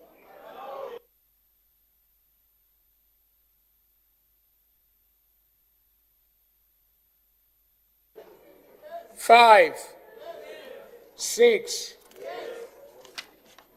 7, 8, 9. Honorable councillors, now that we have disposed of Annexure A1, we can move to Annexure A2, resolutions of the Special Mayoral Committee, 18 June 2025. A2-1, I've got Councillor Sulowa, Alderwoman Sulowa. Thank you, Speaker. Speaker, this report was not supposed to come as an annexure, as the executive knows very well that it has major financial implications for the city and its grant funding regarding the Booker report. As much as affected operators need to be compensated as the city rolls out the BRT, it cannot be done haphazardly to save grant funding. When this council approved the BOCA without the support of the Democratic Alliance, one of the recommendations was that the BOCA agreement would still go for review and changes as a live document, and the executive would report back to this council. Instead, they give us a dubious report. They just wanted a license to push through government failures and expenditure failures so that they do not lose their grant funding through the compensation model for the expansion of the BRT and its operations. This report presented before us to pay Mamelodi Taxi Association and Attridgeville Taxi Associations is premature. There is no guarantee that all the processes have been followed. Even the chief audit executive said management should ensure that sufficient appropriate evidence is in place to substantiate the process followed in terms of complying with Section 33 of the MFMA. However, this council does not have all those checks and balances provided to us. With expansion of the BRT Line 2C and Line 3, this administration knows very well that they want to pay compensation without those lines being active and with construction still underway. Where are the checks and balances demonstrated here? Missing in action, and nowhere does this administration demonstrate that they have done their work in identifying past issues and learnings from previous administrations. The most disturbing factor in this is that those affected routes and operators from the industry have not changed their operating licenses yet, but they are asking us as council to approve phased compensation. There are clearly no checks and balances to the extent where it is flagged by the CFO that the department needs to indicate if taxi operators are still operating on BRT routes after compensation, which is actually the case. Even though Menlyn and Ilaris Park are overdue for compensation, there is no rational explanation into wanting to pay money into the trust of TRT for Line 3, Attridgeville, 5A, Mahube to Menlyn, and 2C to Menlyn to Mamelodi. This council is not flourished with all the facts and all concerns raised. Comments by stakeholder departments should have been sufficient to change this report and keep its payment to Menlyn and Ilaris Park taxi associations, and not to expand on other parties without the necessary supporting documents and work done by the department. Thank you very much. 821. 1, 2. Item 3, I've got AM Randall. AM Randall. Thank you, Speaker. This report presents 4 glaring risks, and number 1 would be the catch-up plans that was needed by departments to improve on the performance by the financial year end. The second one, only 59% spent at the end of April, with a 98% target set for the end of June, a mammoth task to eliminate the 39% shortfall in the remaining 2 months. Rushed expenditure, also referred to as year-end spending sprees, can result in hasty decision-making, inefficient allocation of resources, and a lack of due diligence. Thirdly, the adverse impact on service delivery this non-spending of our capital budget has, and lastly, the delayed procurement processes. But Speaker, it's an additional risk that I'm concerned about, and that is the inconsistencies in the reporting of financial performance in this item. We have the February, March, and April items on the agenda, and I thoroughly compared the information contained in the 3 reports. Now, for instance, and I'm only going to use one example, in table 4.1.1, disparate formulas were employed to indicate performance. So for February and April, the total supplementary adjusted budget figure of 2.3 billion was used, yielding a 5.8% performance. Conversely, for March, only the March figure for the supplementary adjusted budget of 215 million was used, resulting in a 63.1% performance. Huge discrepancy. Accurate figures builds trust and credibility with our residents and our stakeholders, as they scrutinize our council reports. Inaccurate figures on performance can lead to mistrust and undermine the credibility of this council. Furthermore, it will impede decision makers from making informed decisions and devising effective interventions. It can also render challenging to hold officials accountable for their actions.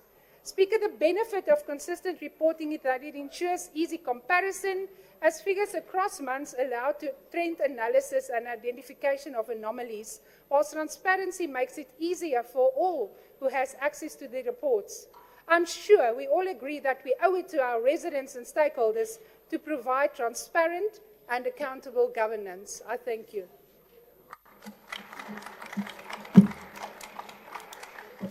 3, 4, 5, 6, 7. On 8, I've got Councillor Pesco and Councillor Fossey. Councillor Pesco. Speaker, we are facing a crisis of contradictions in this city. The Tshwane Electricity Pathway Study, developed with the CSRI, paints a clear picture. We can reduce electrical costs, stabilize our grid, create nearly 25,000 jobs by 2050, and shift to a cleaner energy like solar, biogas, and landfill gas. It's a solid, data-driven plan, but here's the catch. It is all stuck on paper. Why? Because the policies Tshwane implement totally contradict the very goals of this study. Let me be blunt. The study says we need affordable solar and battery storage, but our policies force residents and small business to pay huge upfront costs just to connect to the grid. That's not green energy plan. That's a financial trap. The study promises job creation and GDP growth, but our actual policies don't create the conditions for investment to happen. There's no timeline, no clear recommendation, no infrastructure integration with Eskom, and no answers on how to protect the installations from theft, vandalism, or illegal connections. Even worse, when the study talks about future of the inclusion and growth and current policy punishes households for wanting to be part of that future. Feed-in tariffs are too low.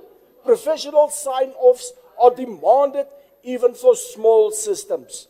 There's no clear energy banking system. Public input, it's ignored or watered down. Speaker, it is like designing a modern 6-lane highway and then putting up roadblocks at every entrance. The Freedom Front says this cannot stand. If this council is serious about reducing costs and securing our energy future, we must align our policies with our own studies.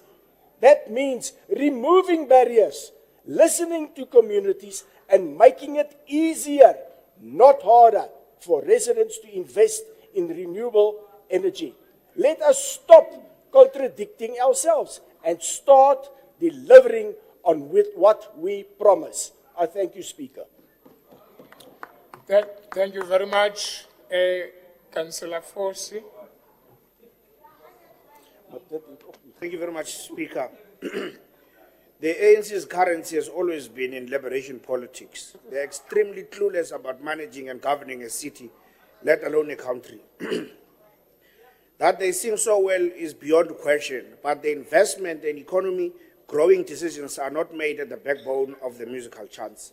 We need a party with stiff upper lip, a wherewithal to take governance and government seriously in this country. That party is the Democratic Alliance. What is not rather surprising me, Speaker, is the cut and paste of Brink's Mayoral Charter. Clearly, on a word by word, I guess my expectation was unnecessarily high. Studies after studies are done, and it is in the implementation that needs to take effect. We are watching. The city of Tshwane currently has 2 electricity power stations that require over 600 million. Currently, the city of Tshwane also has 89 electricity substations, which would need about 3.8 billion rands. In 2024 and 25, the financial year during Brink administration made an investment to the energy task team for the installation of a transactional advisor so the city can take both of our power stations to the market.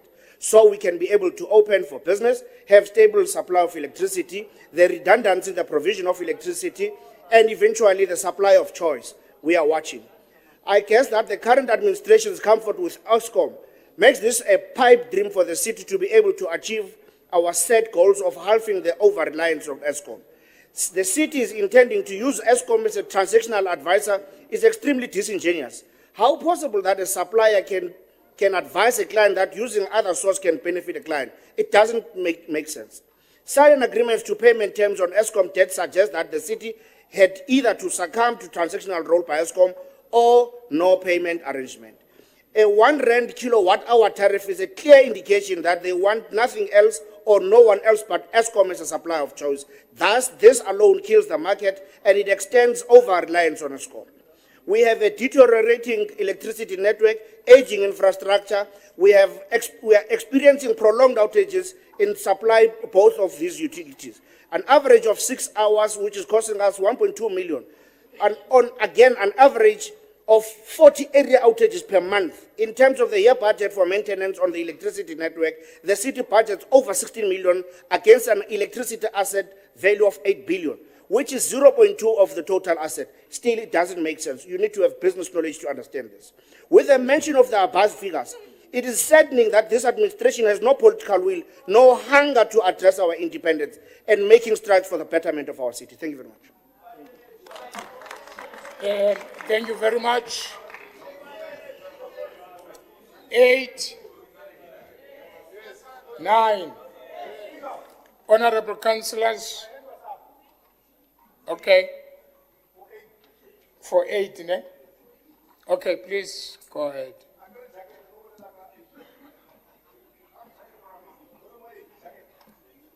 Press it again. Thank you. Yeah, I wish your submission was so coherent like your coordination of dressing. But there's a disjuncture on the brain and your wishes. We are receiving a study as an executive authority. Now, if you want to build sustainable, progressive local government, it must speak to the current. And part of it must be driven by data. Therefore, the research guides us. This is how you are consuming your energy and this is what you are doing. Now, if you are immune to receiving data that has been researched by institutions, reputable, we can't help you. The only thing is to guide you and say to you, read for the purposes of understanding, not for attacking us. Because the study is going to help us in terms of how then do you deal with the minimization of electricity cost and improving energy security and decarbonizing power grid. Now, one thing that you forgot when you left here is that already we had 2 power stations that we set as an intervention of revenue enhancement. Once we rebuild them, it means our electricity cost is going to be cheaper because we're not going to rely on monopoly of Eskom. I like the coordination of the tie and the jacket. They are very beautiful. But I want you to follow that once we produce energy here, it means we will also be part of having whoever that has invested there to sell to us and resell to other people. Let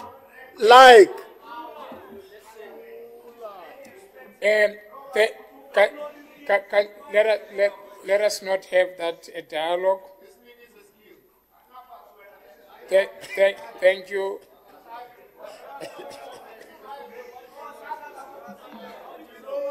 Now, Speaker. Yes. It is not up to us to determine what is the councillors, Councillor Fosi, please. Kanimeni ngapo, guys. Okay. Thank Okay. you. Because you ate a lot and you want to go and sleep. Let me spare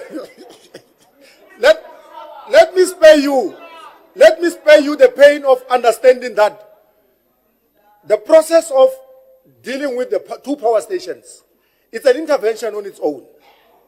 Building a solar farm, it's an intervention on its own. Now, IPPs, when they sell to us, they will not go above anything that is not contained in the study. What the study says to you, the cost of producing this power is going to be less because already. But it's fine. Let me leave him because of he won't be. Okay. Thank you very much, Leader of the Executive. Councillor Fosi, Councillor Fosi, Councillor Fosi. I'm not going to allow them to do that. I'm saying I'm not going to allow them to do that. They must listen to each other. We are not kids, whether it's annexed charge or not. They must listen to it. They must listen to each other. So please listen to the response if he's responding. Please, then if you want to come, say so. Leader of the Executive. Kauthule Makhaleni. Oh, wawuthathwa phi namfondini. Yo. Leader of the Executive.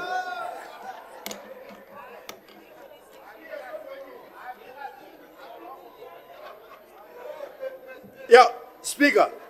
Now that I realize that Fosi doesn't want to engage in a proper conversation, I'm going to take you out, my brother. I'm going to buy you a burger and a beer. After eating, you listen to me properly. We've got a date on ribs and chips. 1 kg ribs and chips and a full glass of beer. It's on me. It's on me. It's on me so that you can listen with an ear of understanding. Thank you. Thank you very much. Honorable councillors, now that we have disposed of an Annexure A2, we can move to Annexure A3. Resolution of the Special Mayoral Committee, 20th June. Why are you raising your hand, Councillor Peter? Mayor. Speaker, my first reading the report, but I just raised my hand on a point of information. Thank you. It's a point of information. On that specific. You are okay now? The group property, yeah, I want to address this. That's the group property, group human settlements, the property item. The special mayoral meeting, that one item. Yes, I just on a point of information, and I'm quoting from the report, I actually asked for a speech on this, but I don't need a speech, I just need some clarity. If the mayor is listening, I would advise that she... Councillors, please. Thank you. I would advise that she takes the report back. If you read the report, and I trust that the mayoral committee reads their reports as well, 2 MMCs, that's the MMC for human settlements, Alderman Maluleka, and the MMC for corporate and shared services, Kolofelo Moredi. They both actually, they've got, I don't know, maybe they should use the same researcher, but they've got the same comments on this specific item. But they've raised serious concerns about the purchasing of this property.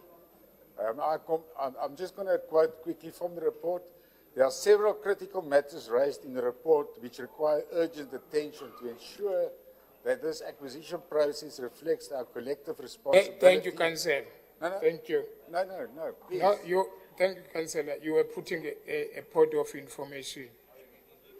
You are going to say I'm targeting you. Don't give a speech because you are not in the list of people that's supposed to speak. I asked to speak on this, but I wasn't included. No, there is no name of you. You don't have, But you said to me it's a point of information. Speaker, but- So you can't speak because I don't have you as a speaker on this item. I think, Speaker, in terms of the rules, it's very clear that anybody can speak in this council. Thank you very much, Councillor. Anybody can speak in this council. And on this item, Referring to rules. which is item A3, I don't have a speaker. A31. Thank you. Reports of the Oversight and Standing Committees reporting direct to the Council. Honourable Councillors, I will now call on the Chair of Chairs to submit to Council the deferred reports emanating from the Section 79 Committee for consideration. Chair of Chairs. Thank you very much, Honorable Speaker. Worship the Executive Mayor, the Deputy Executive Mayor in his absentia, Honorable Chief Kekane and his entourage, Honorable Chief Mahlangu, Nesco Dosake, members of the Mayoral Committee, leader of the Executive Business, Ntate Malulega, Chief Whip of Council, Ntate Mashole, chairpersons of Section 79 committees, leader of all political parties represented in Council, Honorable Councillors, officials, members of the media, esteemed City of Tshwane residents, and the public. Speaker, before I submit the reports, I want to condemn what is happening in this council, especially with two councillors, Councillor Kobas Kutsier and Councillor Henriette Flourish. I don't know what is happening with the other side. Whenever these two councillors are to speak in this council, I think that their voices have needles or what, because there's always a noise from that side. Andingomfundisi apha ndingu-chair of chairs tata. Andingomfundisi, ndingu-chair of chairs. And especially the guy wearing a lavender and an orange watch. He always makes noise when these two councillors are to speak.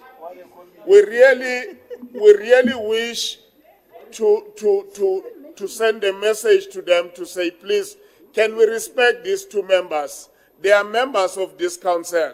They were constitutionally elected or appointed to be in this council, and we must give them the respect that they deserve. Honorable Chairperson, Speaker of Council, it is a pleasure for me to resubmit to Council reports from the following Section 79 committees for consideration, held from the 20th of May 2025, Economic Development and Spatial Planning, the 14th of May 2025, Utility Services, Continuation and Ordinary, the 23rd of May 2025, Community and Social Development Services, on the 20th and the 23rd of May 2025, Corporate and Shared Services on the 5th of June 2025, Community Safety, 20th of May 2025, Environmental Management, 22nd of May 2025, Public Accounts, the 6th of June 2025, Housing and Human Settlements, the 10th of June 2025, Integrated Development Planning, IDP, the 10th of June 2025, Group Financial Service, the 12th of June 2025, Roads and Transport, the 10th of June 2025, Public Accounts, the 17th. Please add more time.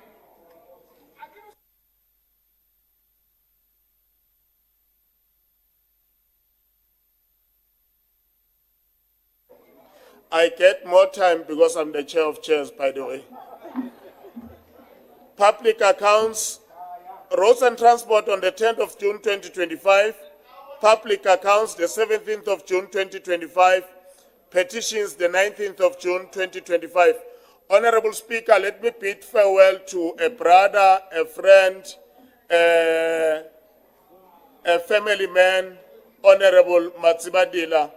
Pambe kahle tata sizokukhumbula ubaphathe kahle phambili ungabahlukumezi njengathi ni. Honorable Speaker, the reports are tabled. Thank you, sir. Thank you very much. Please, Chair. Thank you. Item A from the Section 79 Oversight Committee, Health, 20th May 2025. Item 1, Health Department, Health Services Division, Contingency Plan for Health Services, HIV and TB Program after PEPFAR funding coming to the end. This report is on page 4 to page 25. Recommendations are on page 10. As recommended, Item 2, Health Department, Quarter 3 Performance Report on Service Delivery Business Implementation Plan of 2024-2025 financial year. This report is on page 26 to page 111. Recommendations are on 31. As recommended, B, from the Section 79 Oversight Committee, Economic Development and Special Planning, 14th May 2025.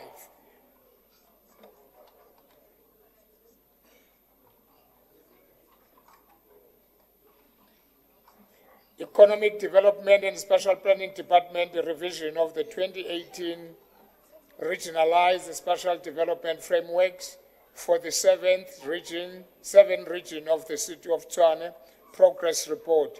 This report is on page 4 to page 10. Recommendations are on page 9. As recommended, Item 2, Department of Economic Development, Special Planning and Special Planning Report pertaining to the demolition orders issued to the City of Tshwane by the court, feedback on pyramid inspection, number of building inspectors per region. This report is on page 11 to page 22. Recommendations are on page 22. On this item, I've got Councillor Mayor. Your 3 minutes starts now.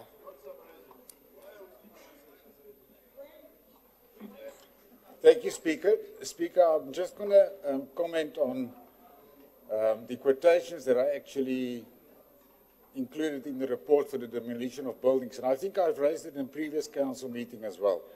I see some of these quotations, I'm just using one of them as an example. It's to demolish the enclosure of a veranda at 3.6 million. I think a veranda is, maybe if it's 30,000 or 30 square meters, then we pay 123,000 per square meter to demolish something. So I really doubt these tenders, and I don't know who's making money out of these tenders. But I've mentioned it before, there are companies outside that do demolition work for nothing, for free, because they use the material from the demolitions for other purposes. They recycle that. So why do we as council need to pay for demolitions? Actually, the person that contravenes the Building Regulations Act, he needs to pay to demolish the building, but we know it doesn't happen. So now the council must stand in for those costs, which is unnecessary. It's wasteful expenditure. Let's approach people that are there, that are willing. We can create work, we can create jobs, we can save a lot of money as a council to outsource this, and we don't need to put it out on a tender. Maybe we can put it out for a tender for donations or whatever the requirement is in terms of supply chain management. But we don't need people to come and do the work that can be done for nothing, for free for the council. That will also stop people from undertaking illegal building work. At this stage, people just do what they like, citywide. They just build because we have no teeth in our bylaws. They're not being enforced. The courts don't take decisions, or when they take decisions, we want to appoint contractors at 3.6 million rand. We find out we haven't got money, then nothing has been done.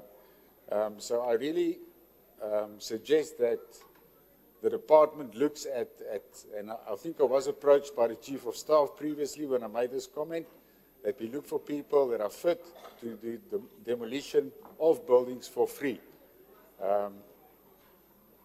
Thank you. I think I haven't got much time left. I would like to also comment on property owners to be arrested, but if we can't even demolish buildings, how are we going to arrest people? Thanks a lot, Speaker. Thank you very much. As recommended, item 3, Department of Economic Development and Special Planning report on all properties listed for non-permitted land use. This report is on page 23 to page 44. Recommendations are on page 23. I still have Councillor Mayor.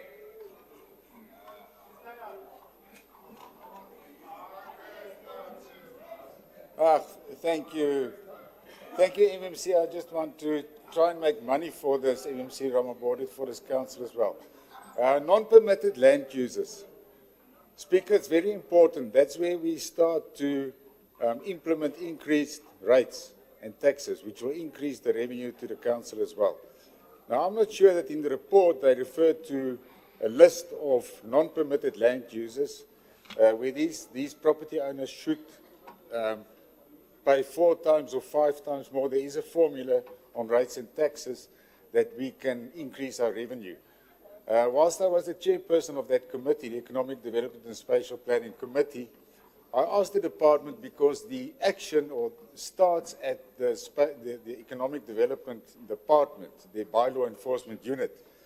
They give it through to valuations to see what the effect is of the non-permitted land use on the property valuation and the rates to be levied.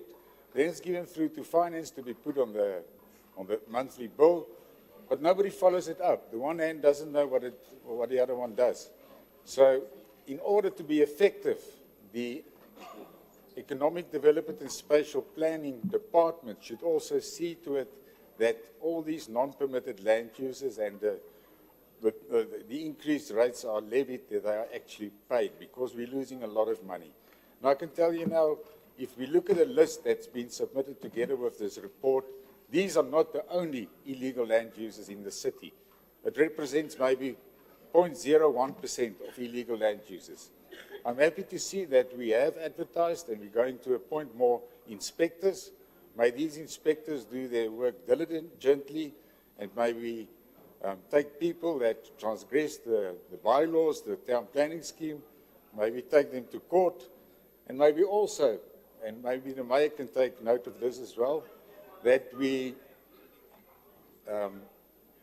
talk to the Department of Justice as well. Sorry, Councillor. Councillor Ratukwana, where are you standing on? Yeah, on a point of order, Speaker. You know, half the time when that man speaks, he's just mumbling.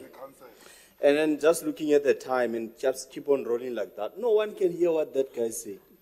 2, there is a norm here in council that the Section 79 reports, we adjudicate them there. Freedom Front Plus always tracks when it comes to Section 79 reports, and it's completely out of order. Because at the end, we are not saying you're not allowed to speak, but at the end of the day, there is a norm. It's not a written rule, but you can see all other parties are not participating in these things because they've already given their view in Section 79 meetings. I mean, please reflect. There's nothing special about you. Try and reflect so that you follow the norm of council. It's late, you are tired. We can't be stuck here because, and we always, we can't hear what you are saying. You are talking to yourself alone. Thank you, Councillor. Please finish up, Councillor May. Thank you, Speaker. I think Councillor Ratikwane doesn't open. Maybe he must just do something to his ears, because I think I'm quite audible. And please don't stop me from talking in council. I'm allowed to talk on anything. So nobody can stop me from talking in this council. Speaker, I would suggest that we... Thank you, Councillor. I suggest that we also correspond with the Department of Justice, that our magistrates on council's courts can also issue demolition orders, and that it doesn't need to go to the High Court. Thank you, Speaker. As recommended,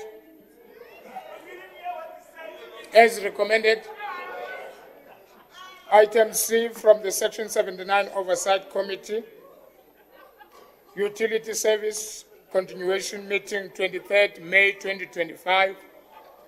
Item 1, Office of the Speaker, report on the inspection in loco of the Section 79 Oversight Committee Utility Service to Klipgat water, wastewater treatment works. This report is on page 5 to page 15. Recommendations are on 15 as recommended. Water and Sanitation Department, bulk water and wastewater services report on the City of Tshwane wastewater treatment works regulatory requirements and monthly influent discharge quality compliance. This report is in page 16 to page 44. Recommendations are on 44 as recommended. Water and Sanitation Department, Infrastructure Planning and Implementation report on the calculation of non-revenue water and the measures in place to reduce non-revenue water. This report is on page 45 to 57. Recommendations are on 57 as recommended. Item 4, Water and Sanitation Department, bulk water and wastewater services, City of Tshwane water quality report. This report is on page 58 to page 71. Recommendations are on page 71 as recommended.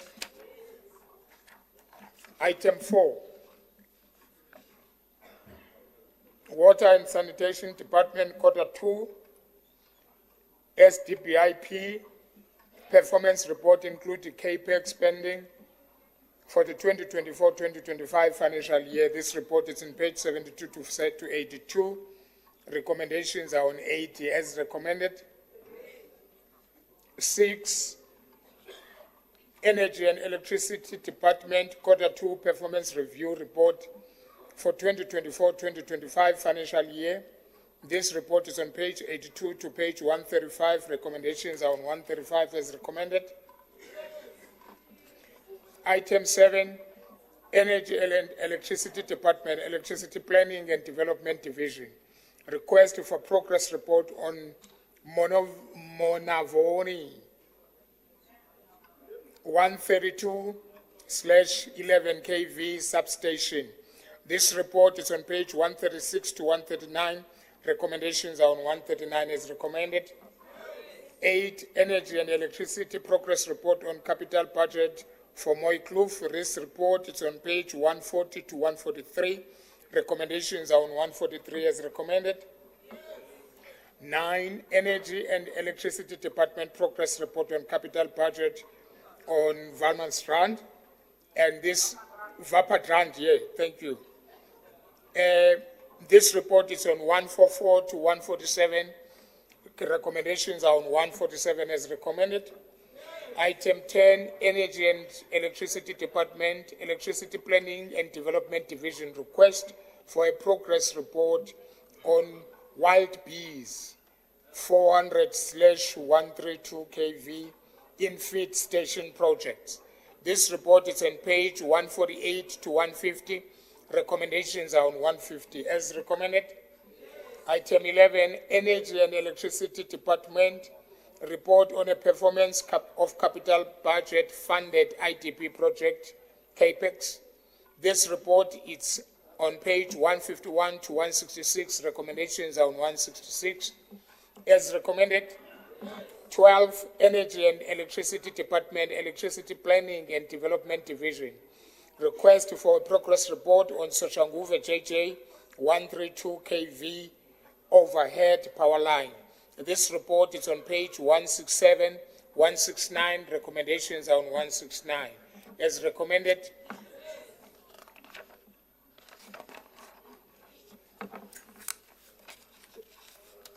D,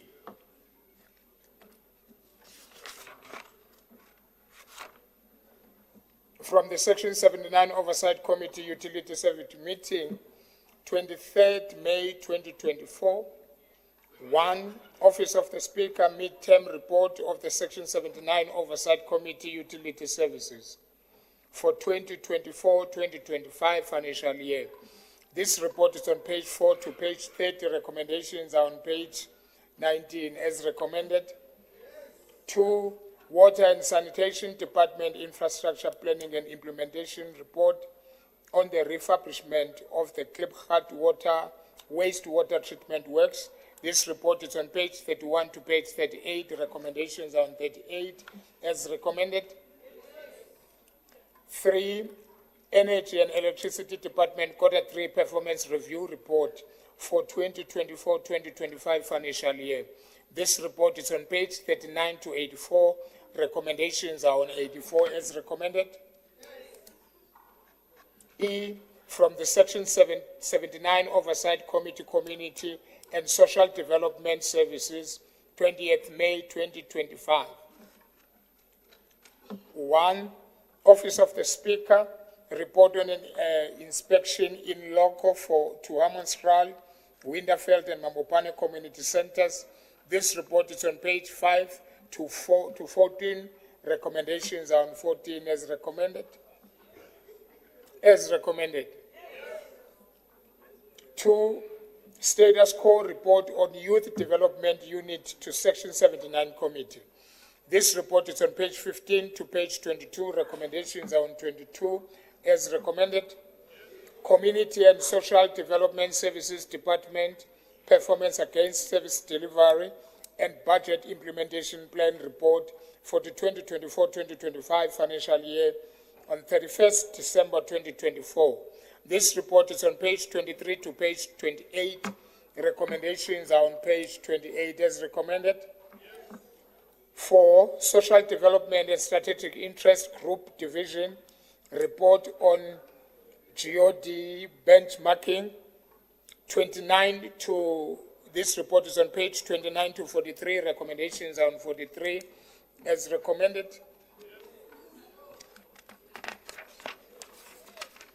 5, Community and Social Development Services Department, Sports Stadium and Facilities Development Section, deterioration of the synthetic surface at Pildish Stadium.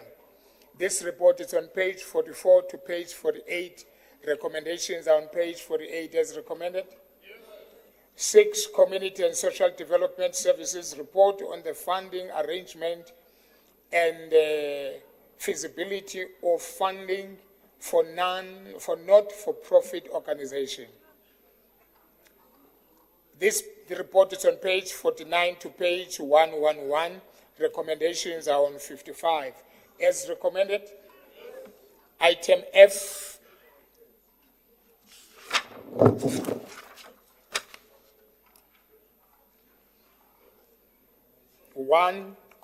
The item F from the Special Section 79 Oversight Committee, Community and Social Development Services, 23rd May 2025.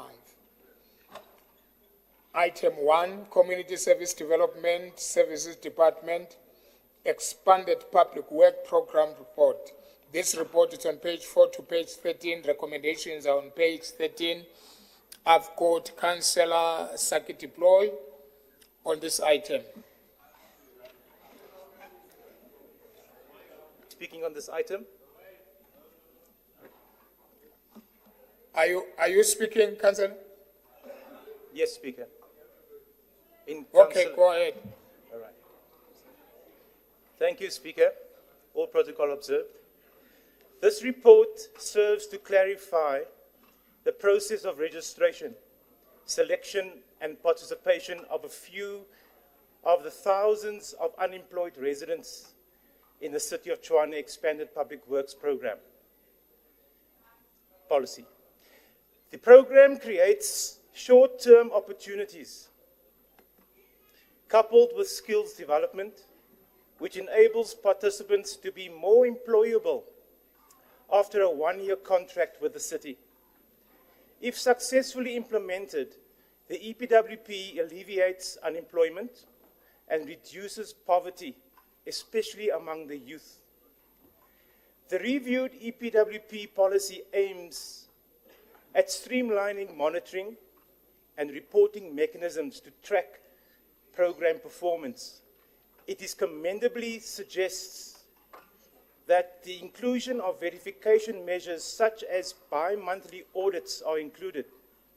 The policy just suggests that participants' lists should undergo bi-monthly audits to ensure ongoing compliance and accuracy.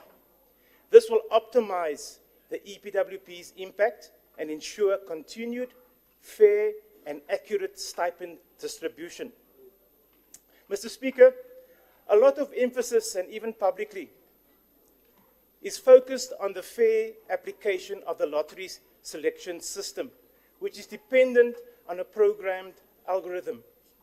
Unfortunately, in some of the instances, the selected beneficiaries are not enrolled in the EPWP program in the region.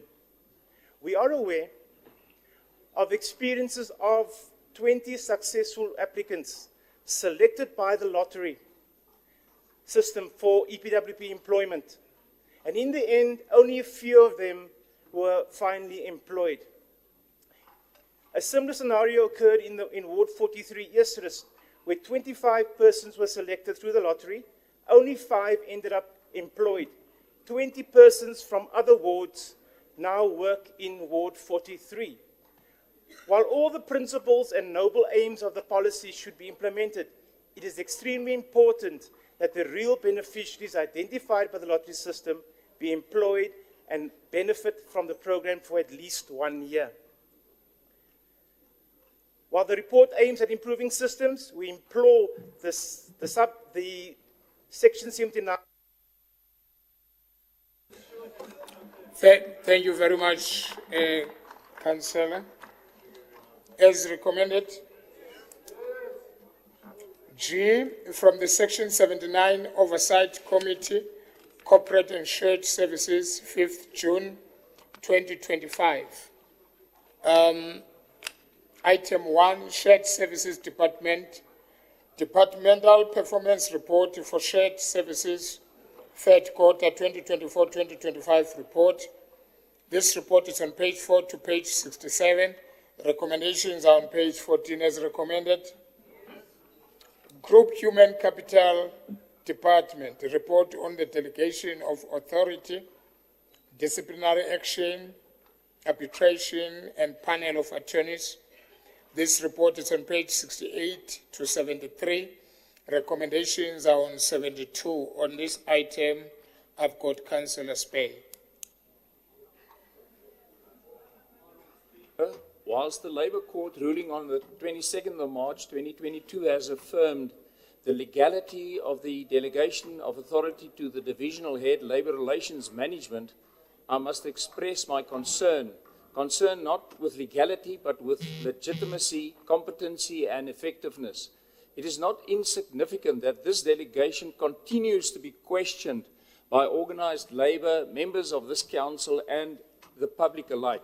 When authority is consistently contested, even after a court ruling, it signals something deeper, a crisis of confidence, not just in the letter of the law, but in its execution. This brings me to a key question. Does the current divisional head possess the legal qualifications and strategic capabilities required to handle the extensive scope of powers entrusted to them?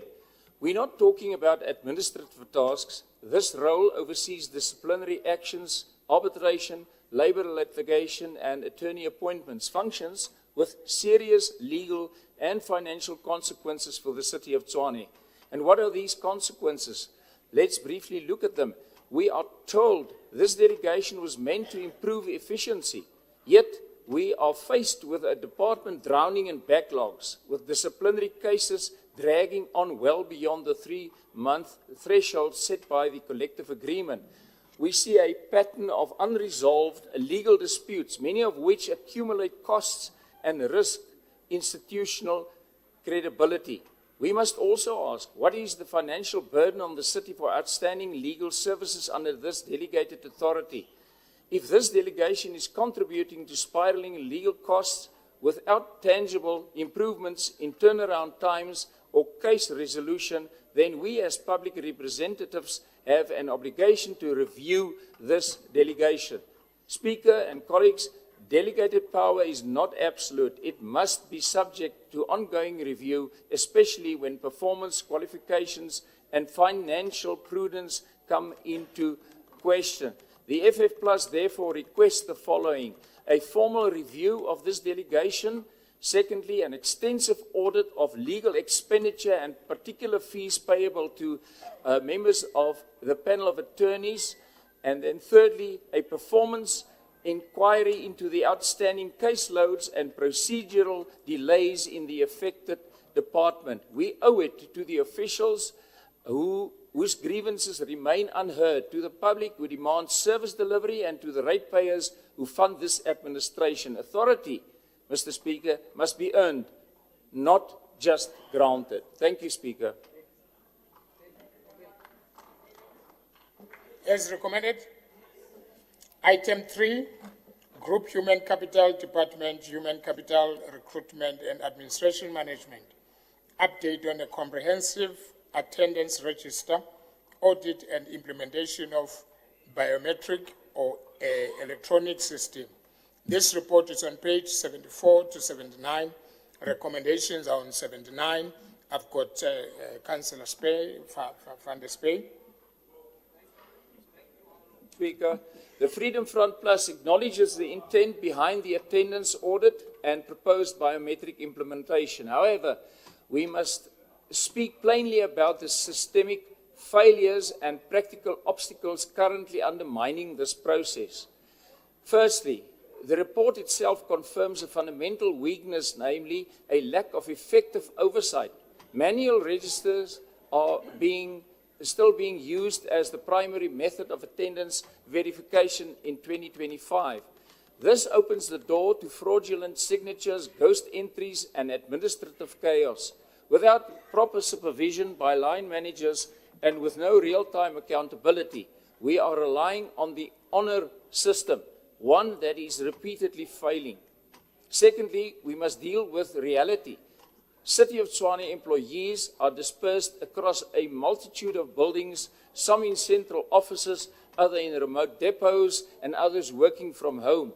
The current system, decentralized and paper-based, is utterly ill-equipped to reflect this new hybrid and scattered work environment.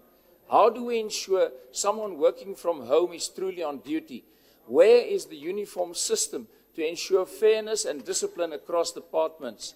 Third, and perhaps most urgently, is the matter of financial sustainability. Tshwane is not a city flush with resources. We are financially constrained with growing service delivery backlogs, strained infrastructure, and ballooning wage bills. The implementation of a biometric system, whilst commendable in principle, brings with it significant financial implications such as infrastructure upgrades, IT integration, training, procurement, and ongoing maintenance. This is in addition to the already identified shortages of printers, paper, scanners, and even basic filing space. So the question is, can we afford to do it halfway? Because implementing a fragmented, underfunded biometric system will not only waste public money, it will deliver no real improvement. Speaker, in conclusion, and in view of the above, the Freedom Front Plus therefore calls for an urgent independent audit of the existing manual system to quantify the scale of non-compliance. Secondly, a cost-benefit analysis before any further steps are taken towards biometric implementation. And thirdly, an immediate plan for managing attendance in decentralized and remote work settings, because simply filing papers in boxes is no longer acceptable. In conclusion, let us not paper over these problems with unrealistic promises of future. Thank you very much, Councillor. As recommended, let's move to item H from the Section 79 Oversight Committee, Community Safety, 20th May 2025. 1. Community Safety Department, Tshwane Metropolis Department, report on a quarterly departmental media activities. This report is on page 5 to page 36. Recommendations are on page 36 as recommended. 2. Community Safety Department, Tshwane Metropolis Department, report on planning for bylaw enforcement storage facilities in the region 2 and 4. This report is on page 37 to page 43. Recommendations are on page 43 as recommended. 3, Community Safety Department, Tshwane Metropolis Department, awareness campaigns to educate members of the public on measures and regulations aimed to securing safety environment. Q3 of 2024-2025. This report is on page 44 to 45 to 55. Recommendations are on 55 as recommended. Community Safety Department, Tshwane Metropolis Department, departmental performance against the approved 2024-2025 SDBIP. This report is on page 56 to 63. Recommendations are on 63 as recommended. Item 5, Community Safety Department, Emergency Services Department. Report on a Section 79 Oversight Committee on Community Safety regarding the Emergency Services Department monthly media activities. This report is on page 64 to page 90. Recommendations are on page 71 as recommended. 6, Community Safety and Department, Emergency Services Department, progress report on a performance against SDBIP and business plan for the Q3 2024-2025 financial year. This report is on page 91 to page 105.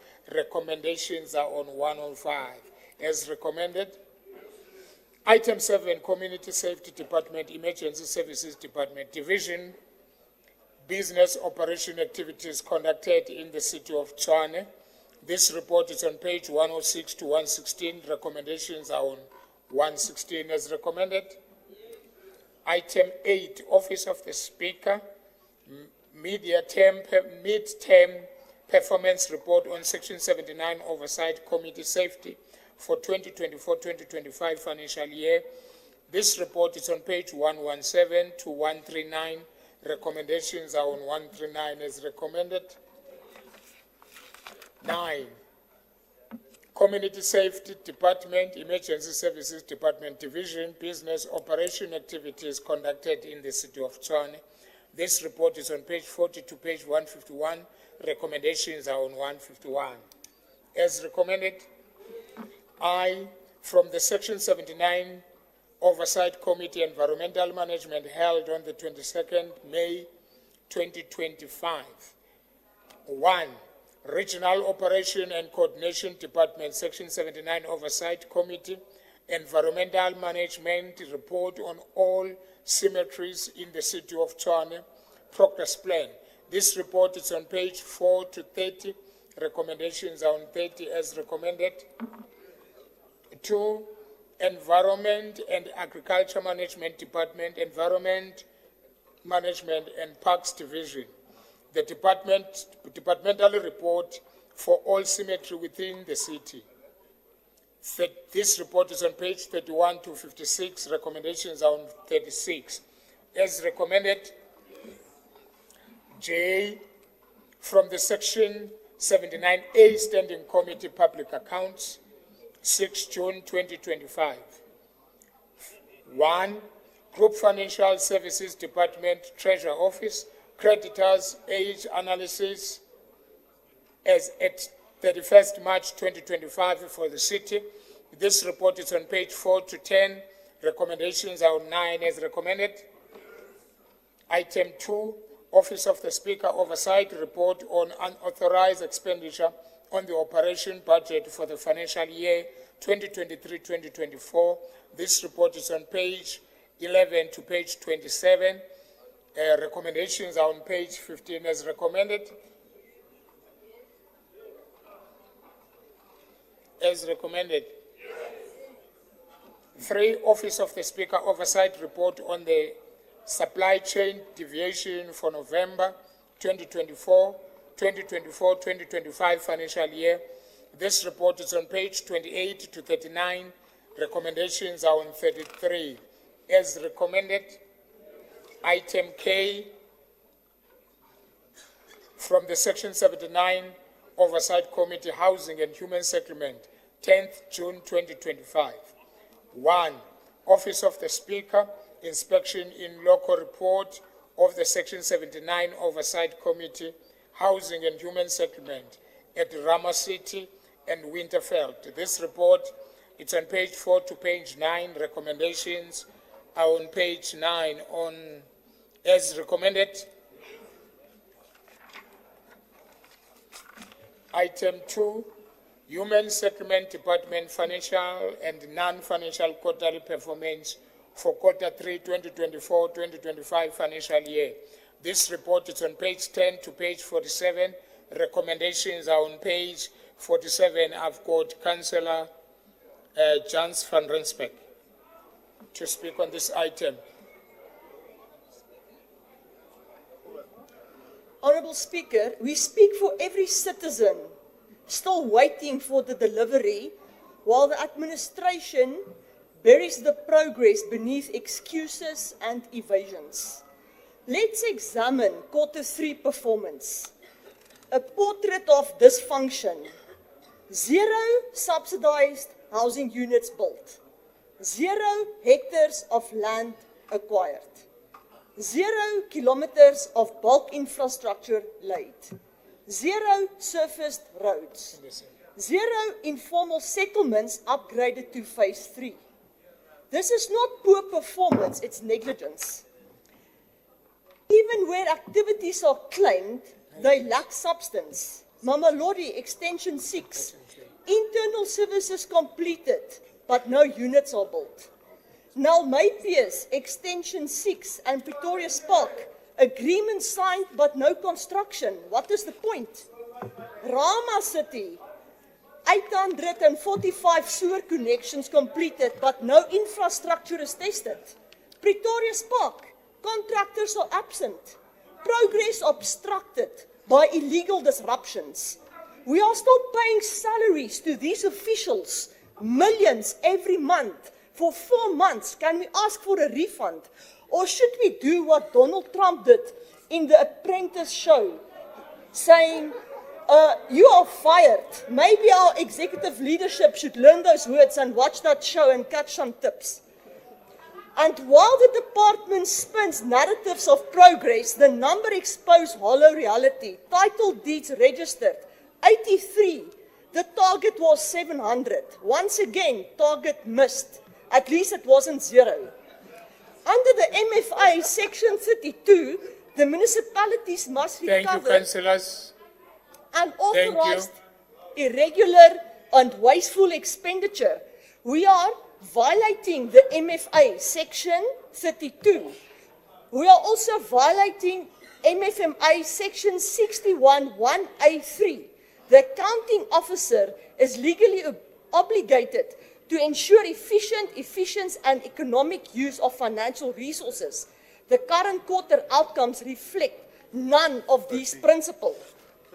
We require immediate consequence management on the failed project delivery, quarterly KPI audits, reallocation of dormant indicators, MFMA compliant investigation, and NHBR enrollment status and contractor readiness for stalled housing projects. This executive business should please relook at this report and get real. Thank you very much. As recommended, item 3, Human Settlement Department, report on monthly expenditure and operation of water tankers services. This report is on page 48 to 58. Recommendations are on 58. Councillor van Rensbeck. Speaker, to respect the time of all the ladies that has to drive far, I will wave.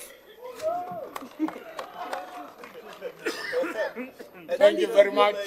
As recommended, item 4, Housing Company Tshwane, report on the property management on the stock owned and managed on behalf of the human settlement. This report is on page 59 to page 341. Recommendations are on 72.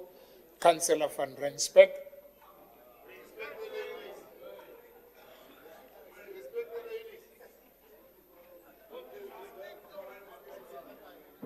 Are you waving, Councillor?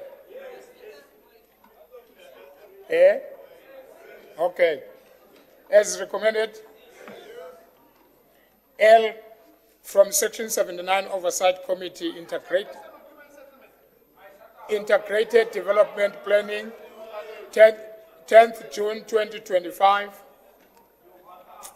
1. Group Financial Services Department, Capital Budget Performance Report as at 31st March 2025. This report is on page 4 to page 141. Recommendations are on page 14 as recommended.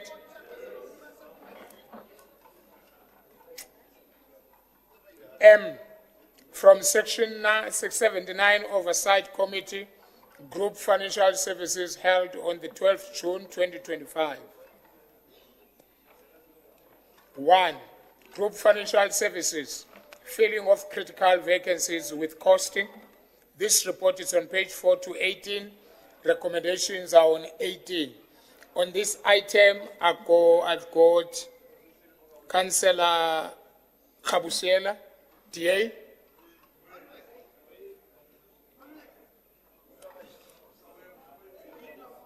Am I audible? Thank you very much, Speaker. We welcome this report. We are the ones who have been advocating for this report to come to council. The urgent filling of this critical vacancy will be very beneficial to the city.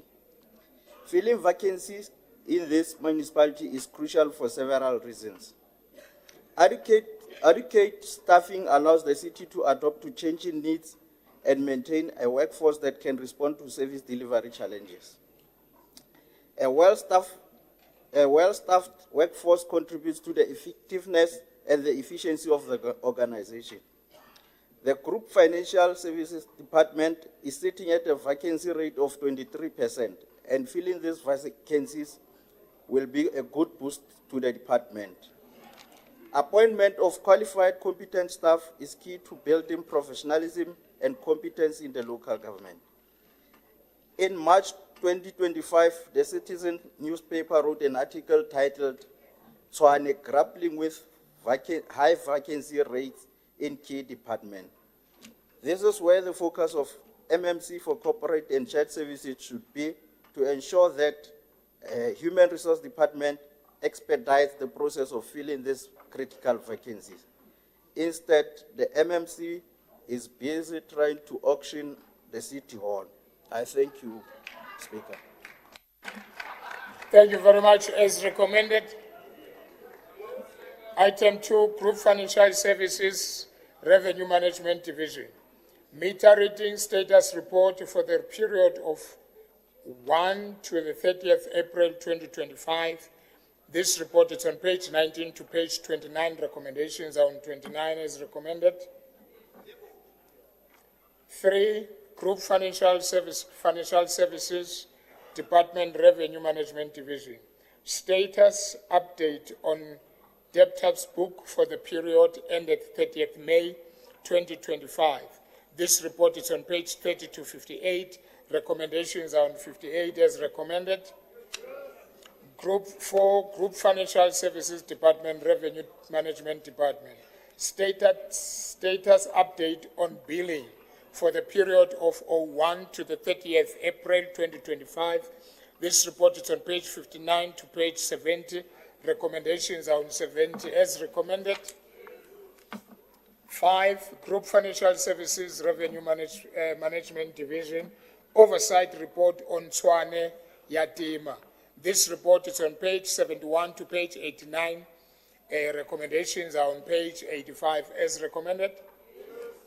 6, Group Financial Services Revenue Management Division Oversight Report on the relationship between private metering contractors and the City of Tshwane Metropolitan Municipality. This report is on page 90 to page 95. Recommendations are on page 93 as recommended.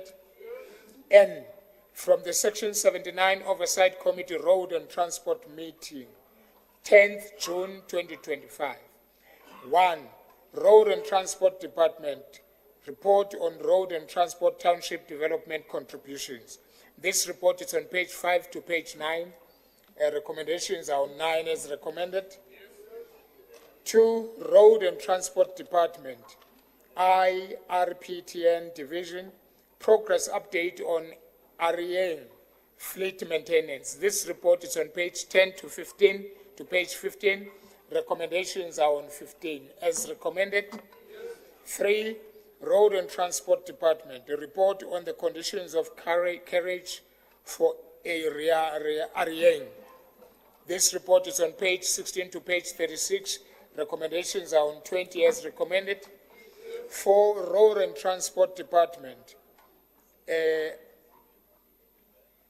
IRPTN Division, monthly maintenance progress on advanced public transport management system and automated fare collection.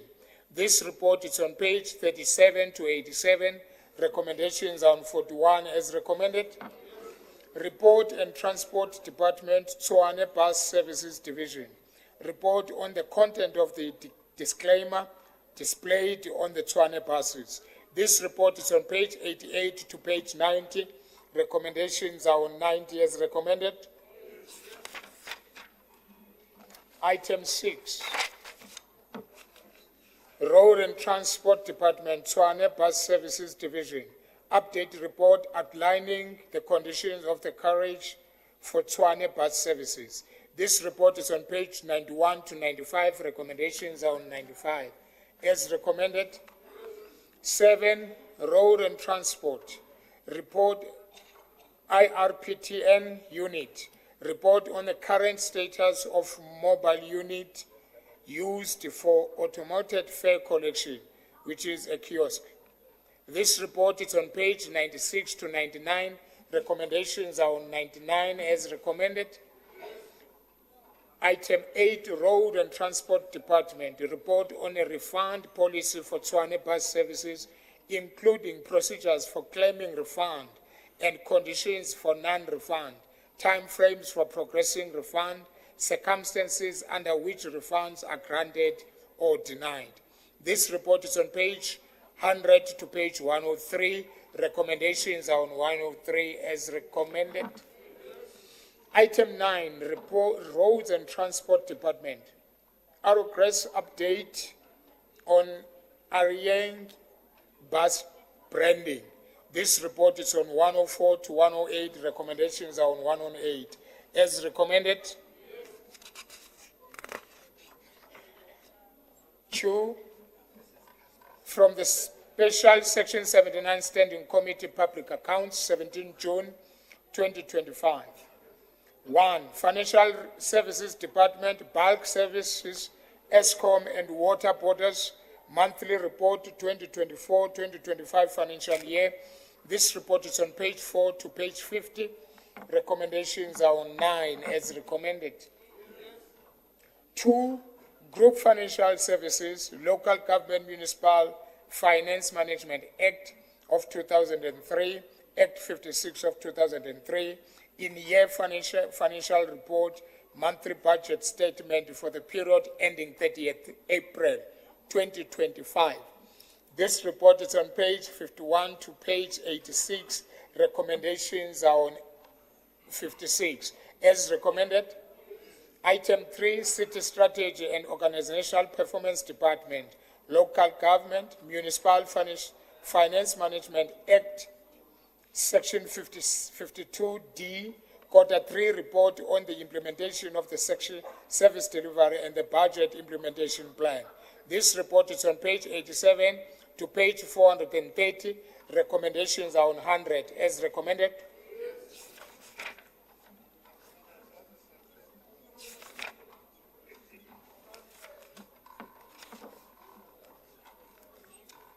Questions on which has been given. Questions submitted by councillors in terms of Section 10(1)(b) of the Rules and Orders of the City of Tshwane Metropolitan.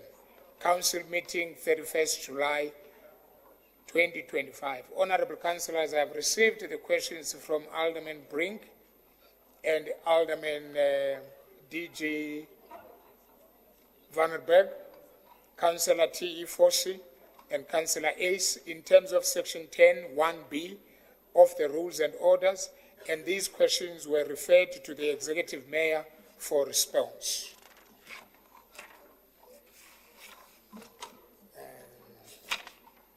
Almost there.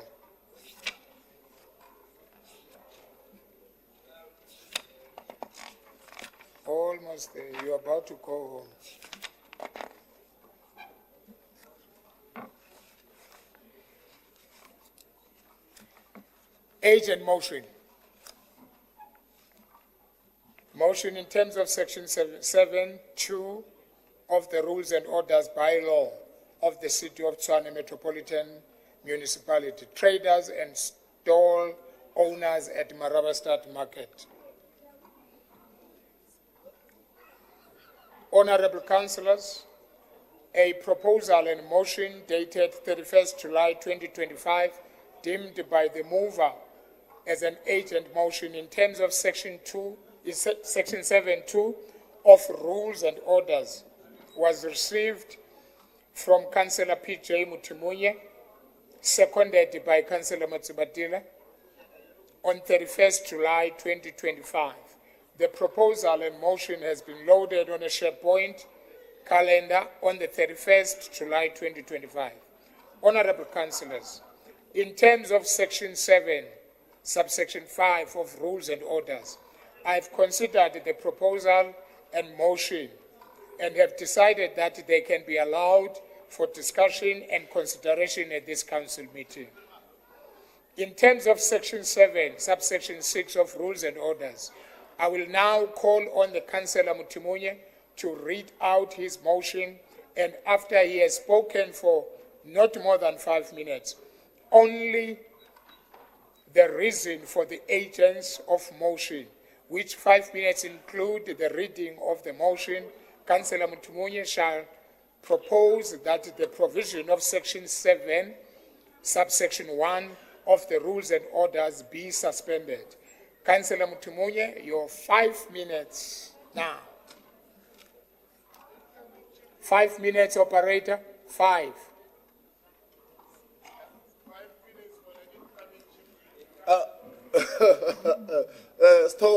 Speaker.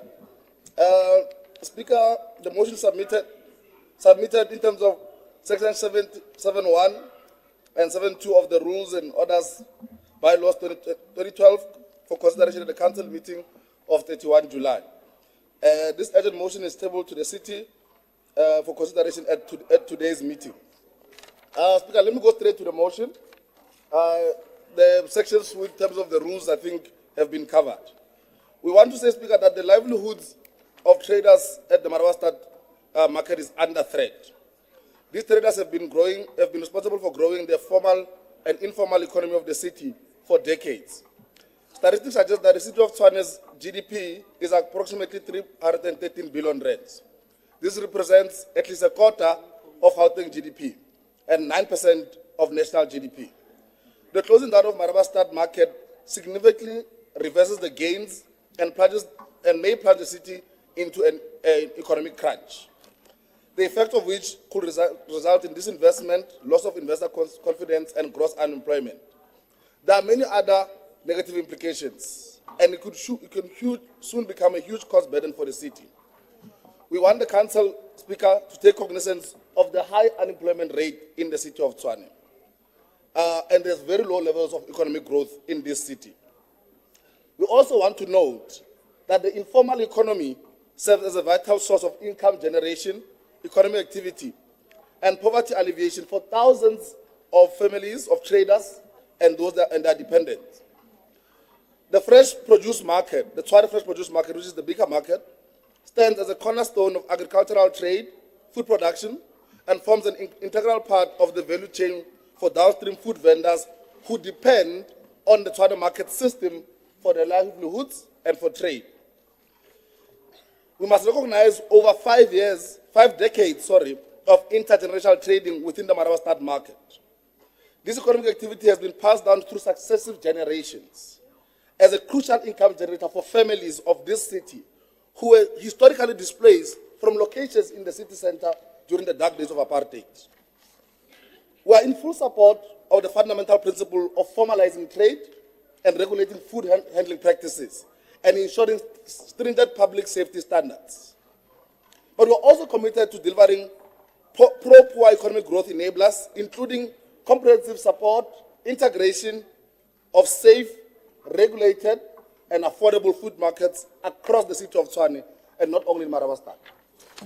We therefore urge Council to resolve the following: that the city shall forthwith issue directives to all categories of food traders, including established markets, pop-up markets, and informal traders market, outlining comprehensive regulations and requesting applications for trading permits, and that a 30-day time frame be provided for the submission of these applications.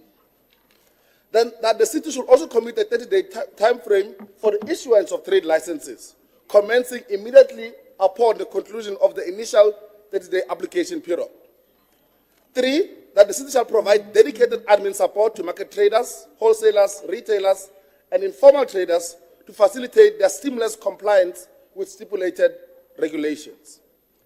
4, that a thorough investigation shall be initiated into the ownership, lease agreements, land use regulations, account statuses, and payment histories of vendors across all Tshwane markets, including informal markets and pop-up markets.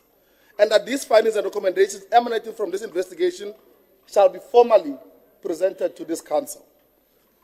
5, that trading activities in all markets, including informal and pop-up markets, shall be permitted to resume during this interim period until such time that the 60-day time frame for investigation and compliance has elapsed.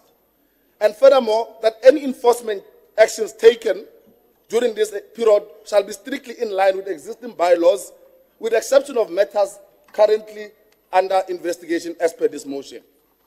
And 6, that the prevailing rates for rents, leases, licenses, and permits applicable to all categories of markets shall be comprehensively reviewed, guided by the principles of economic development and promotion of economic self-sufficiency among traders.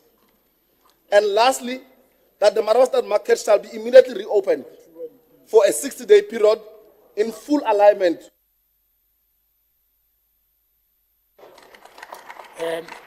Thank you very much. Honorable councillors,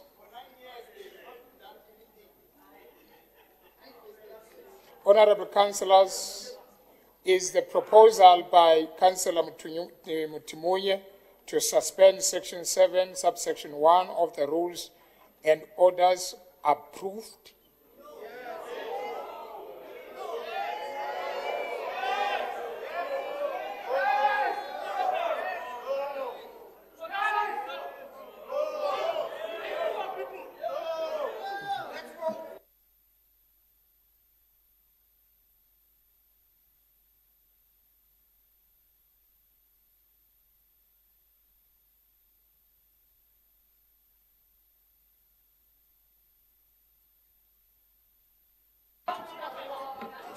Honorable councillors.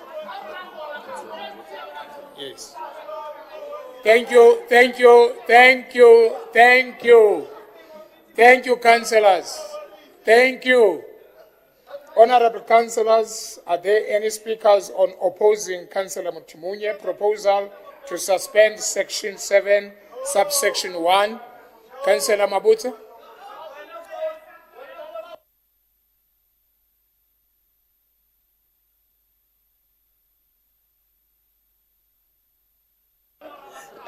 Thank you, Speaker. Thank you, councillors. Can we allow the MMC to speak? Yeah. Speaker, thank you so much. Let me just try to explain why we closed down that market. Traders failed to produce trading permits as per the City Street Trading Bylaw and Business Act 71 of 1991. Yes. Trading without permits is illegal for the city. And that's why the Department of Economic Development and Special Planning recommended that Marawastad retail market should be shut down. All traders were informed that they should contact our officials in order to be guided on the process to obtain the trading permits. Permission to trade is not granted through a lease agreement between a landowner and a trader or business owner. Trading permits and compliance with fire and health safety are the most important requirements for trading. The ability to trade or operate a business within the city of Tshwane requires application to attend a compulsory workshop on the street trading in Tshwane, and furthermore, to make sure that you get a certified copy, we need to get their certified copy of an ID or copy of their lease agreements for trading space. The applicant must also approach the health department and fire division to complete the compliance processes by paying for food handling training at the health before any certificate of acceptability can be issued. So I wonder why you are making a fuss after that. Any person seeking to trade in the Tshwane may approach the department, and we are still a station there in Medestad. And secondly, we can have an explanation how many stalls operate at the market and how many leases were issued. Let me tell you this. In total, there are 49 stalls and a tea room. 48 stalls and the tea room are under lease. One lease is currently being prepared for one stall, and all other stall holders were issued with those leases with effect from the 1st of December 2023 for a period of 5 years. However, 3.5, a clause of the lease agreement, requires that a certificate of acceptability must be issued by the Department of Environmental Health Practitioners from the city's department, as well as getting a fire certificate. So it means those traders are not in compliance with this. That's why we shut it down. Thank you, Speaker. Speaker.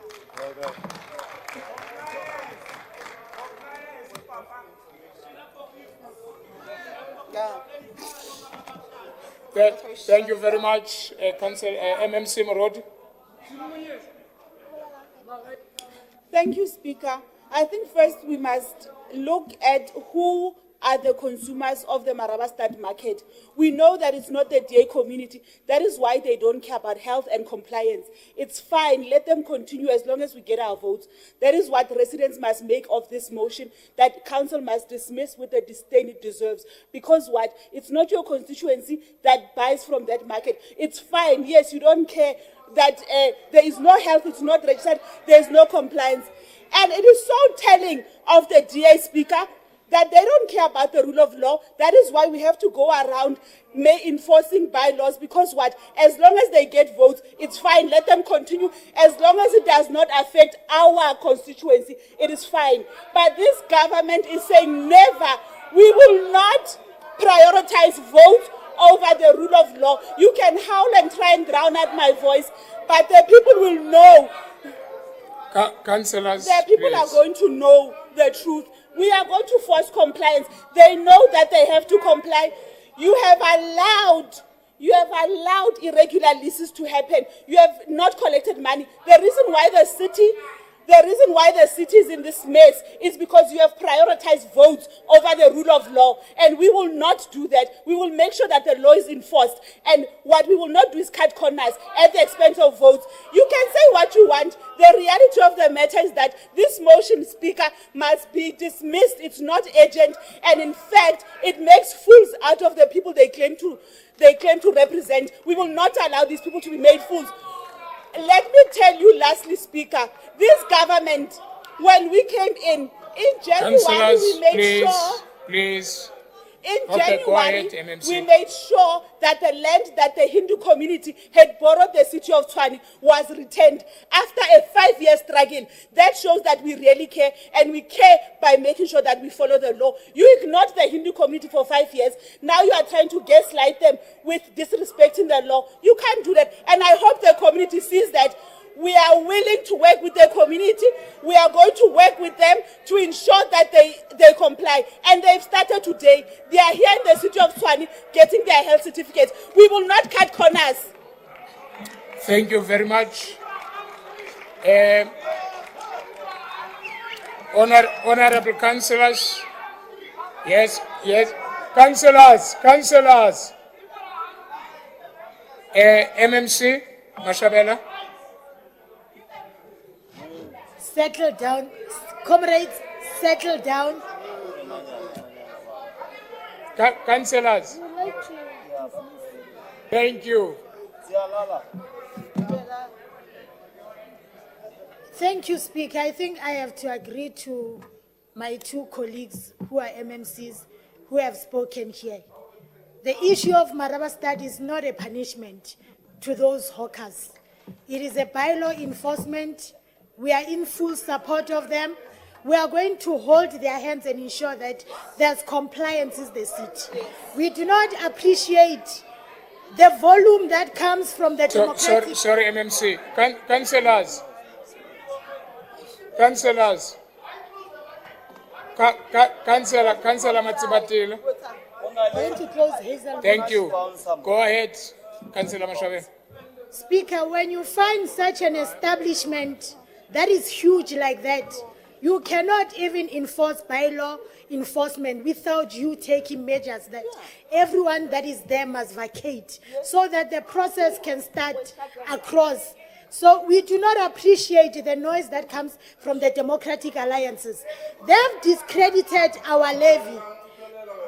Dike Lady, and while she was the former spokesperson of health, took it upon that as the Department of Health, we are charging irregularity when we are trying to enforce the health certificate. It was not about that. It's about enforcement. The certificate is not transferable.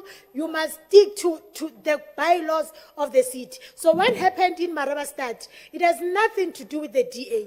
They will never go there and speak to those people. They are not sympathetic to what is happening there. We who closed that market, we will continue and go back, engage the workers, and make sure that Marabastad is compliant. Thank you, Speaker. Thank you very much. Thank you very much. So, councillors, thank you. Councillors, Councillor Matsibatila. Councillor Mrage, no, noted MMC. Councillor Mrage. Honorable Speaker. Councillors, please. Councillor Mrage. Honorable Speaker, non-compliant measures resulted in the death of many of our children in the townships. I'm surprised today that some sectors don't care about the livelihood of our people. And it is in Marabastad where they stock for the spazzers that go into the townships and result in the death of our children. Compliance was demanded from the townships from the spazzers in the townships and businesses. I cannot understand why it's any different in Marabastad. So it's, yes, they are your people and the township people are not your people, Mazivandela. I'm really surprised. There have been notices. Councillors.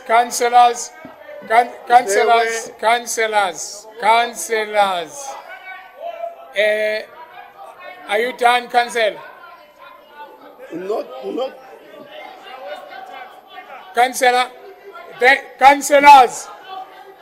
can I call MMC? Notices were given. Councillors. Everybody must comply with the law. Councillor MMC Kutie, your point of order. What are you standing on? With the law. Noted, Councillor Matebul. It's unacceptable Councillors, that our people will be sold foods Councillor that are Mrage. not tested. Councillor Mrage, thank you. Councillor, there is a point of order here. MMC Kutie, can you be quiet, please? Thank you, Speaker. I think as this whole council, we care for the people out there. We want them to have business. We're training them how to apply through the different departments. Point of order, MMC, what are you standing on? I'm standing on, according to the rule book. Go ahead, sir.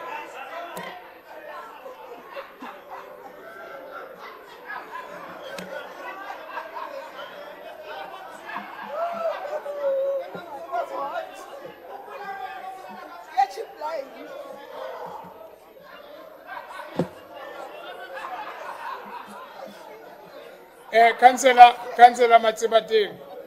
Yazi uyahamba mfowethu man. Uyahamba mfowethu. Sufuna into yoba ndibe wrong kuwe. Can you control your people because we are busy speaking here.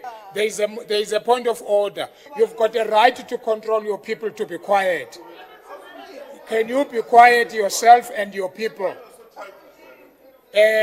MMC Kutsiye, your point of order, what are you standing on? I'm standing Councillor, on the there rule. is a point of order there. No, there is a point of order there. Thank you. Thank Point you, of order. Speaker. I'm standing on Rule 19, Section 3. To disallow a motion, the motion of a proposal would, if passed, be contrary to the provisions of these rules and orders or any other law, or would it be impractical? If you trying to not to close this different spaza shops according to the fire regulations, according to national building regulations, to the Business Act Section 71 of 1991, these people don't comply. The President has given a directive for people opportunities to comply to the national law. Councillors. The councillors. Councillor Mtimonyi. We are on the test and I'm challenging. Finish up, MMC. Speaker, let me cut it short. Never in the past bylaws was properly done in the city. Now that we're doing bylaws according to the rule book, we cannot allow this motion because people must comply to the law. If anybody dies of the food poison or a building like the one in Pretoria West, where a High Court order was given to demolish a building, the city will be liable, and we cannot allow if any rule goes against this law. Thank you.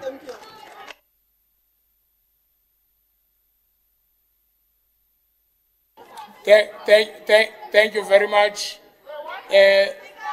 Kaloku asanondishawuta man, thulani. Kutheni ningeva kanti nibadala kangaka? Don't do that. Don't do that. Don't do that. Don't do that. Uzopinde uthi, I'm stopping you to speak. Allow other people to speak. Thank you very much. Before you, Councillor Mtimonyi, before you, Councillor Matebul, what are you standing on, sir? I'm standing on a point of information, Speaker. Speaker, we need to move on. They are howling, we are howling this side. Let's divide the house and vote and move on, Speaker. We are very tired. Let's move on from, don't allow anyone to speak. Let's move, Speaker. Thank you very much. From, mama. Why you so? I'm going to take this hand of Councillor Mutimonye, Councillor Slower. No, I will, because, councillors,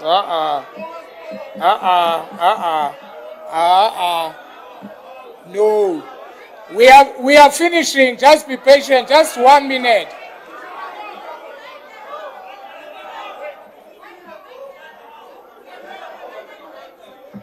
Until you are disciplined. I'm not going to divide the house. It allows us to vote. That's where we are going. And I'm going to allow people to speak. Let us be disciplined. If you want to go home, be disciplined if you want to go home. Councillor Mtimonye, what is your point of order?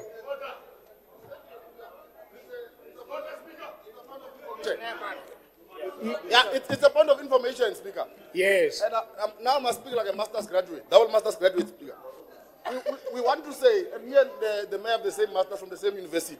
We want to say, Councillors, let's look at what we agree on. councillors, can Mayor, councillors, can let's we look at what listen? agree on. Speaker, I'm on a point of information. I'm on a point of information, Speaker. Yes, I know. I'm saying, keep the facts. Okay. Oh, look, wow, out of that. Councillors, okay. Okay, sir. Councillor Mutimunye, yes. Speak. You don't need to stand up. That's fine, Speaker. I want to say, let's agree on what we agree on. We are all agreeing on bylaw enforcement. It's in the motion. We are all agreeing on a regulated market. What we disagree on is two fundamental issues, Speaker. The one issue is why train people while they are closed. You can still train them while they are open. The second thing we are saying is that if you've never run a business, you won't understand that once you are closed, it could become impossible for you to open because of your loss of income. But those that have never run a business will not know what it is to be business sustainability. You think a business opens and closes. It doesn't. Thank you. A business requires sustainability. Thank you, You will never Councillor. recover. There are people there that will never recover. There are some people who will never recover from this. And it is in your hands. Councillor Your hands are Mtimunye. Thank you very much. We are moving on. We are moving on. Councillor Mtimunye, can you do me a favor? Can you do me a favor? Because it seems today you are not prepared to listen. This is the last warning that I'm giving you. This is the last one. You speak again, you are out. Councillor Slower.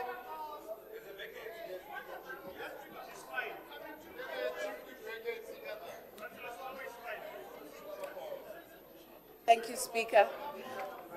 Speaker, I'm rising on a point of information, and the point of information is as follows. Even when there was an issue around spaza shops, those spaza shops were allowed to register and to comply while operating. And if anybody had known how those children had passed away from snacks that they had bought at spaza shops, it was due to pesticides and rat poison that was used in those spaza shops.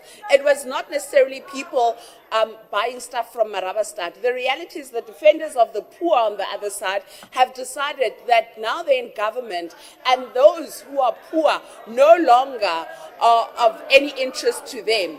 So they would rather take the food Thank you out very of much, the mouths Councillor. of mothers Thank you very and much. fathers for Councillors, their we are own moving agenda. on.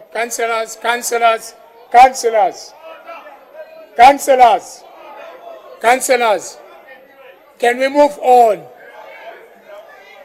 Honorable councillors, I will now put Councillor Mutimunye's proposal to suspend Section 71, Section 7, subsection 1 of Rules and Orders to the vote. Please note that Section 7, subsection 8 of the Rules and Orders prescribed that the proposal to be suspended, Section 7, subsection 1, shall be carried in the members if the members voting in favor thereof constitute a majority of the whole council. In other words, those who are voting for, there must be 108 in our case. Honorable councillors, now I'm putting the motion on vote. Those in favor of Councillor Mutimunye's proposal to suspend, we are not talking about the content, to suspend Section 7, subsection 1 of Rules and Orders. Please raise your hand. Raise your hand.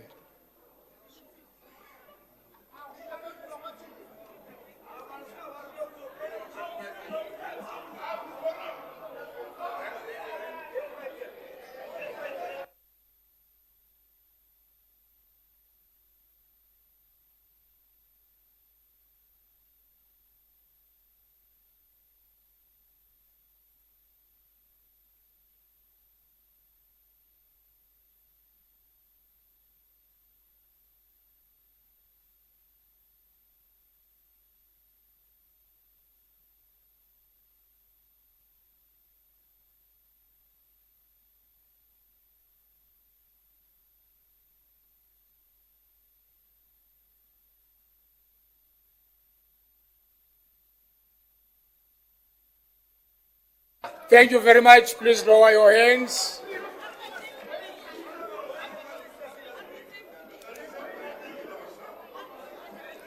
Those who are against,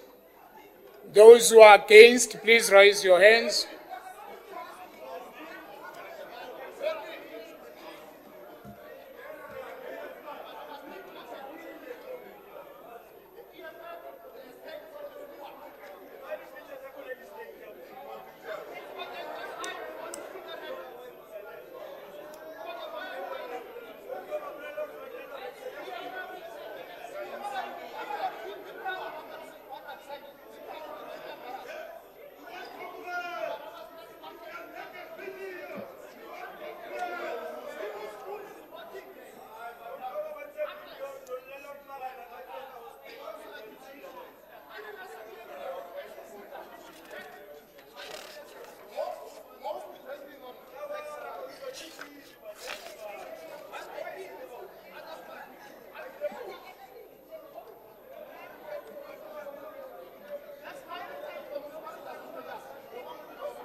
Ithini idoda liyam.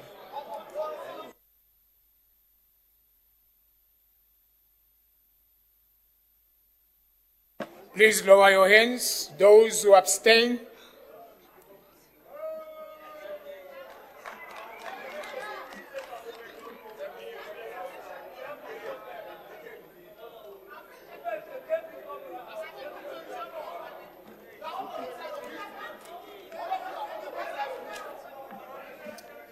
Thank you very much, councillors. Please, thank you. Those who are for, at least there must be 108 for the motion to be carried. So those who are for are 66. Those who are against 101, abstain 14. Honorable councillors, the proposal to suspend section 7, subsection 1 was not carried, and the motion by Councillor Mutimunye thereof lapsed as an agent motion for purposes of this meeting. I am therefore continuing with the next item on the agenda. New motions, there are none.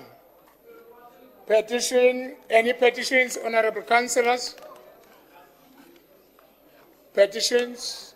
Can you collect the petitions?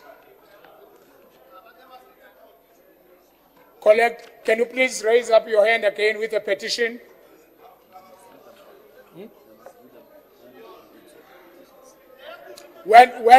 Thank you. When you submit your petition, please just read the heading of your petition.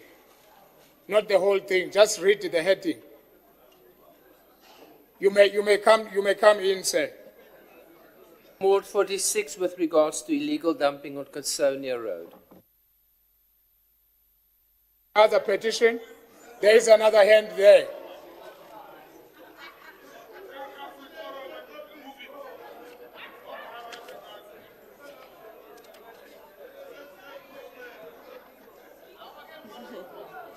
Thank you, Honourable Speaker. This petition Thank you, councillors. Against the ongoing noise pollution from the African Chef restaurant in Ward 48.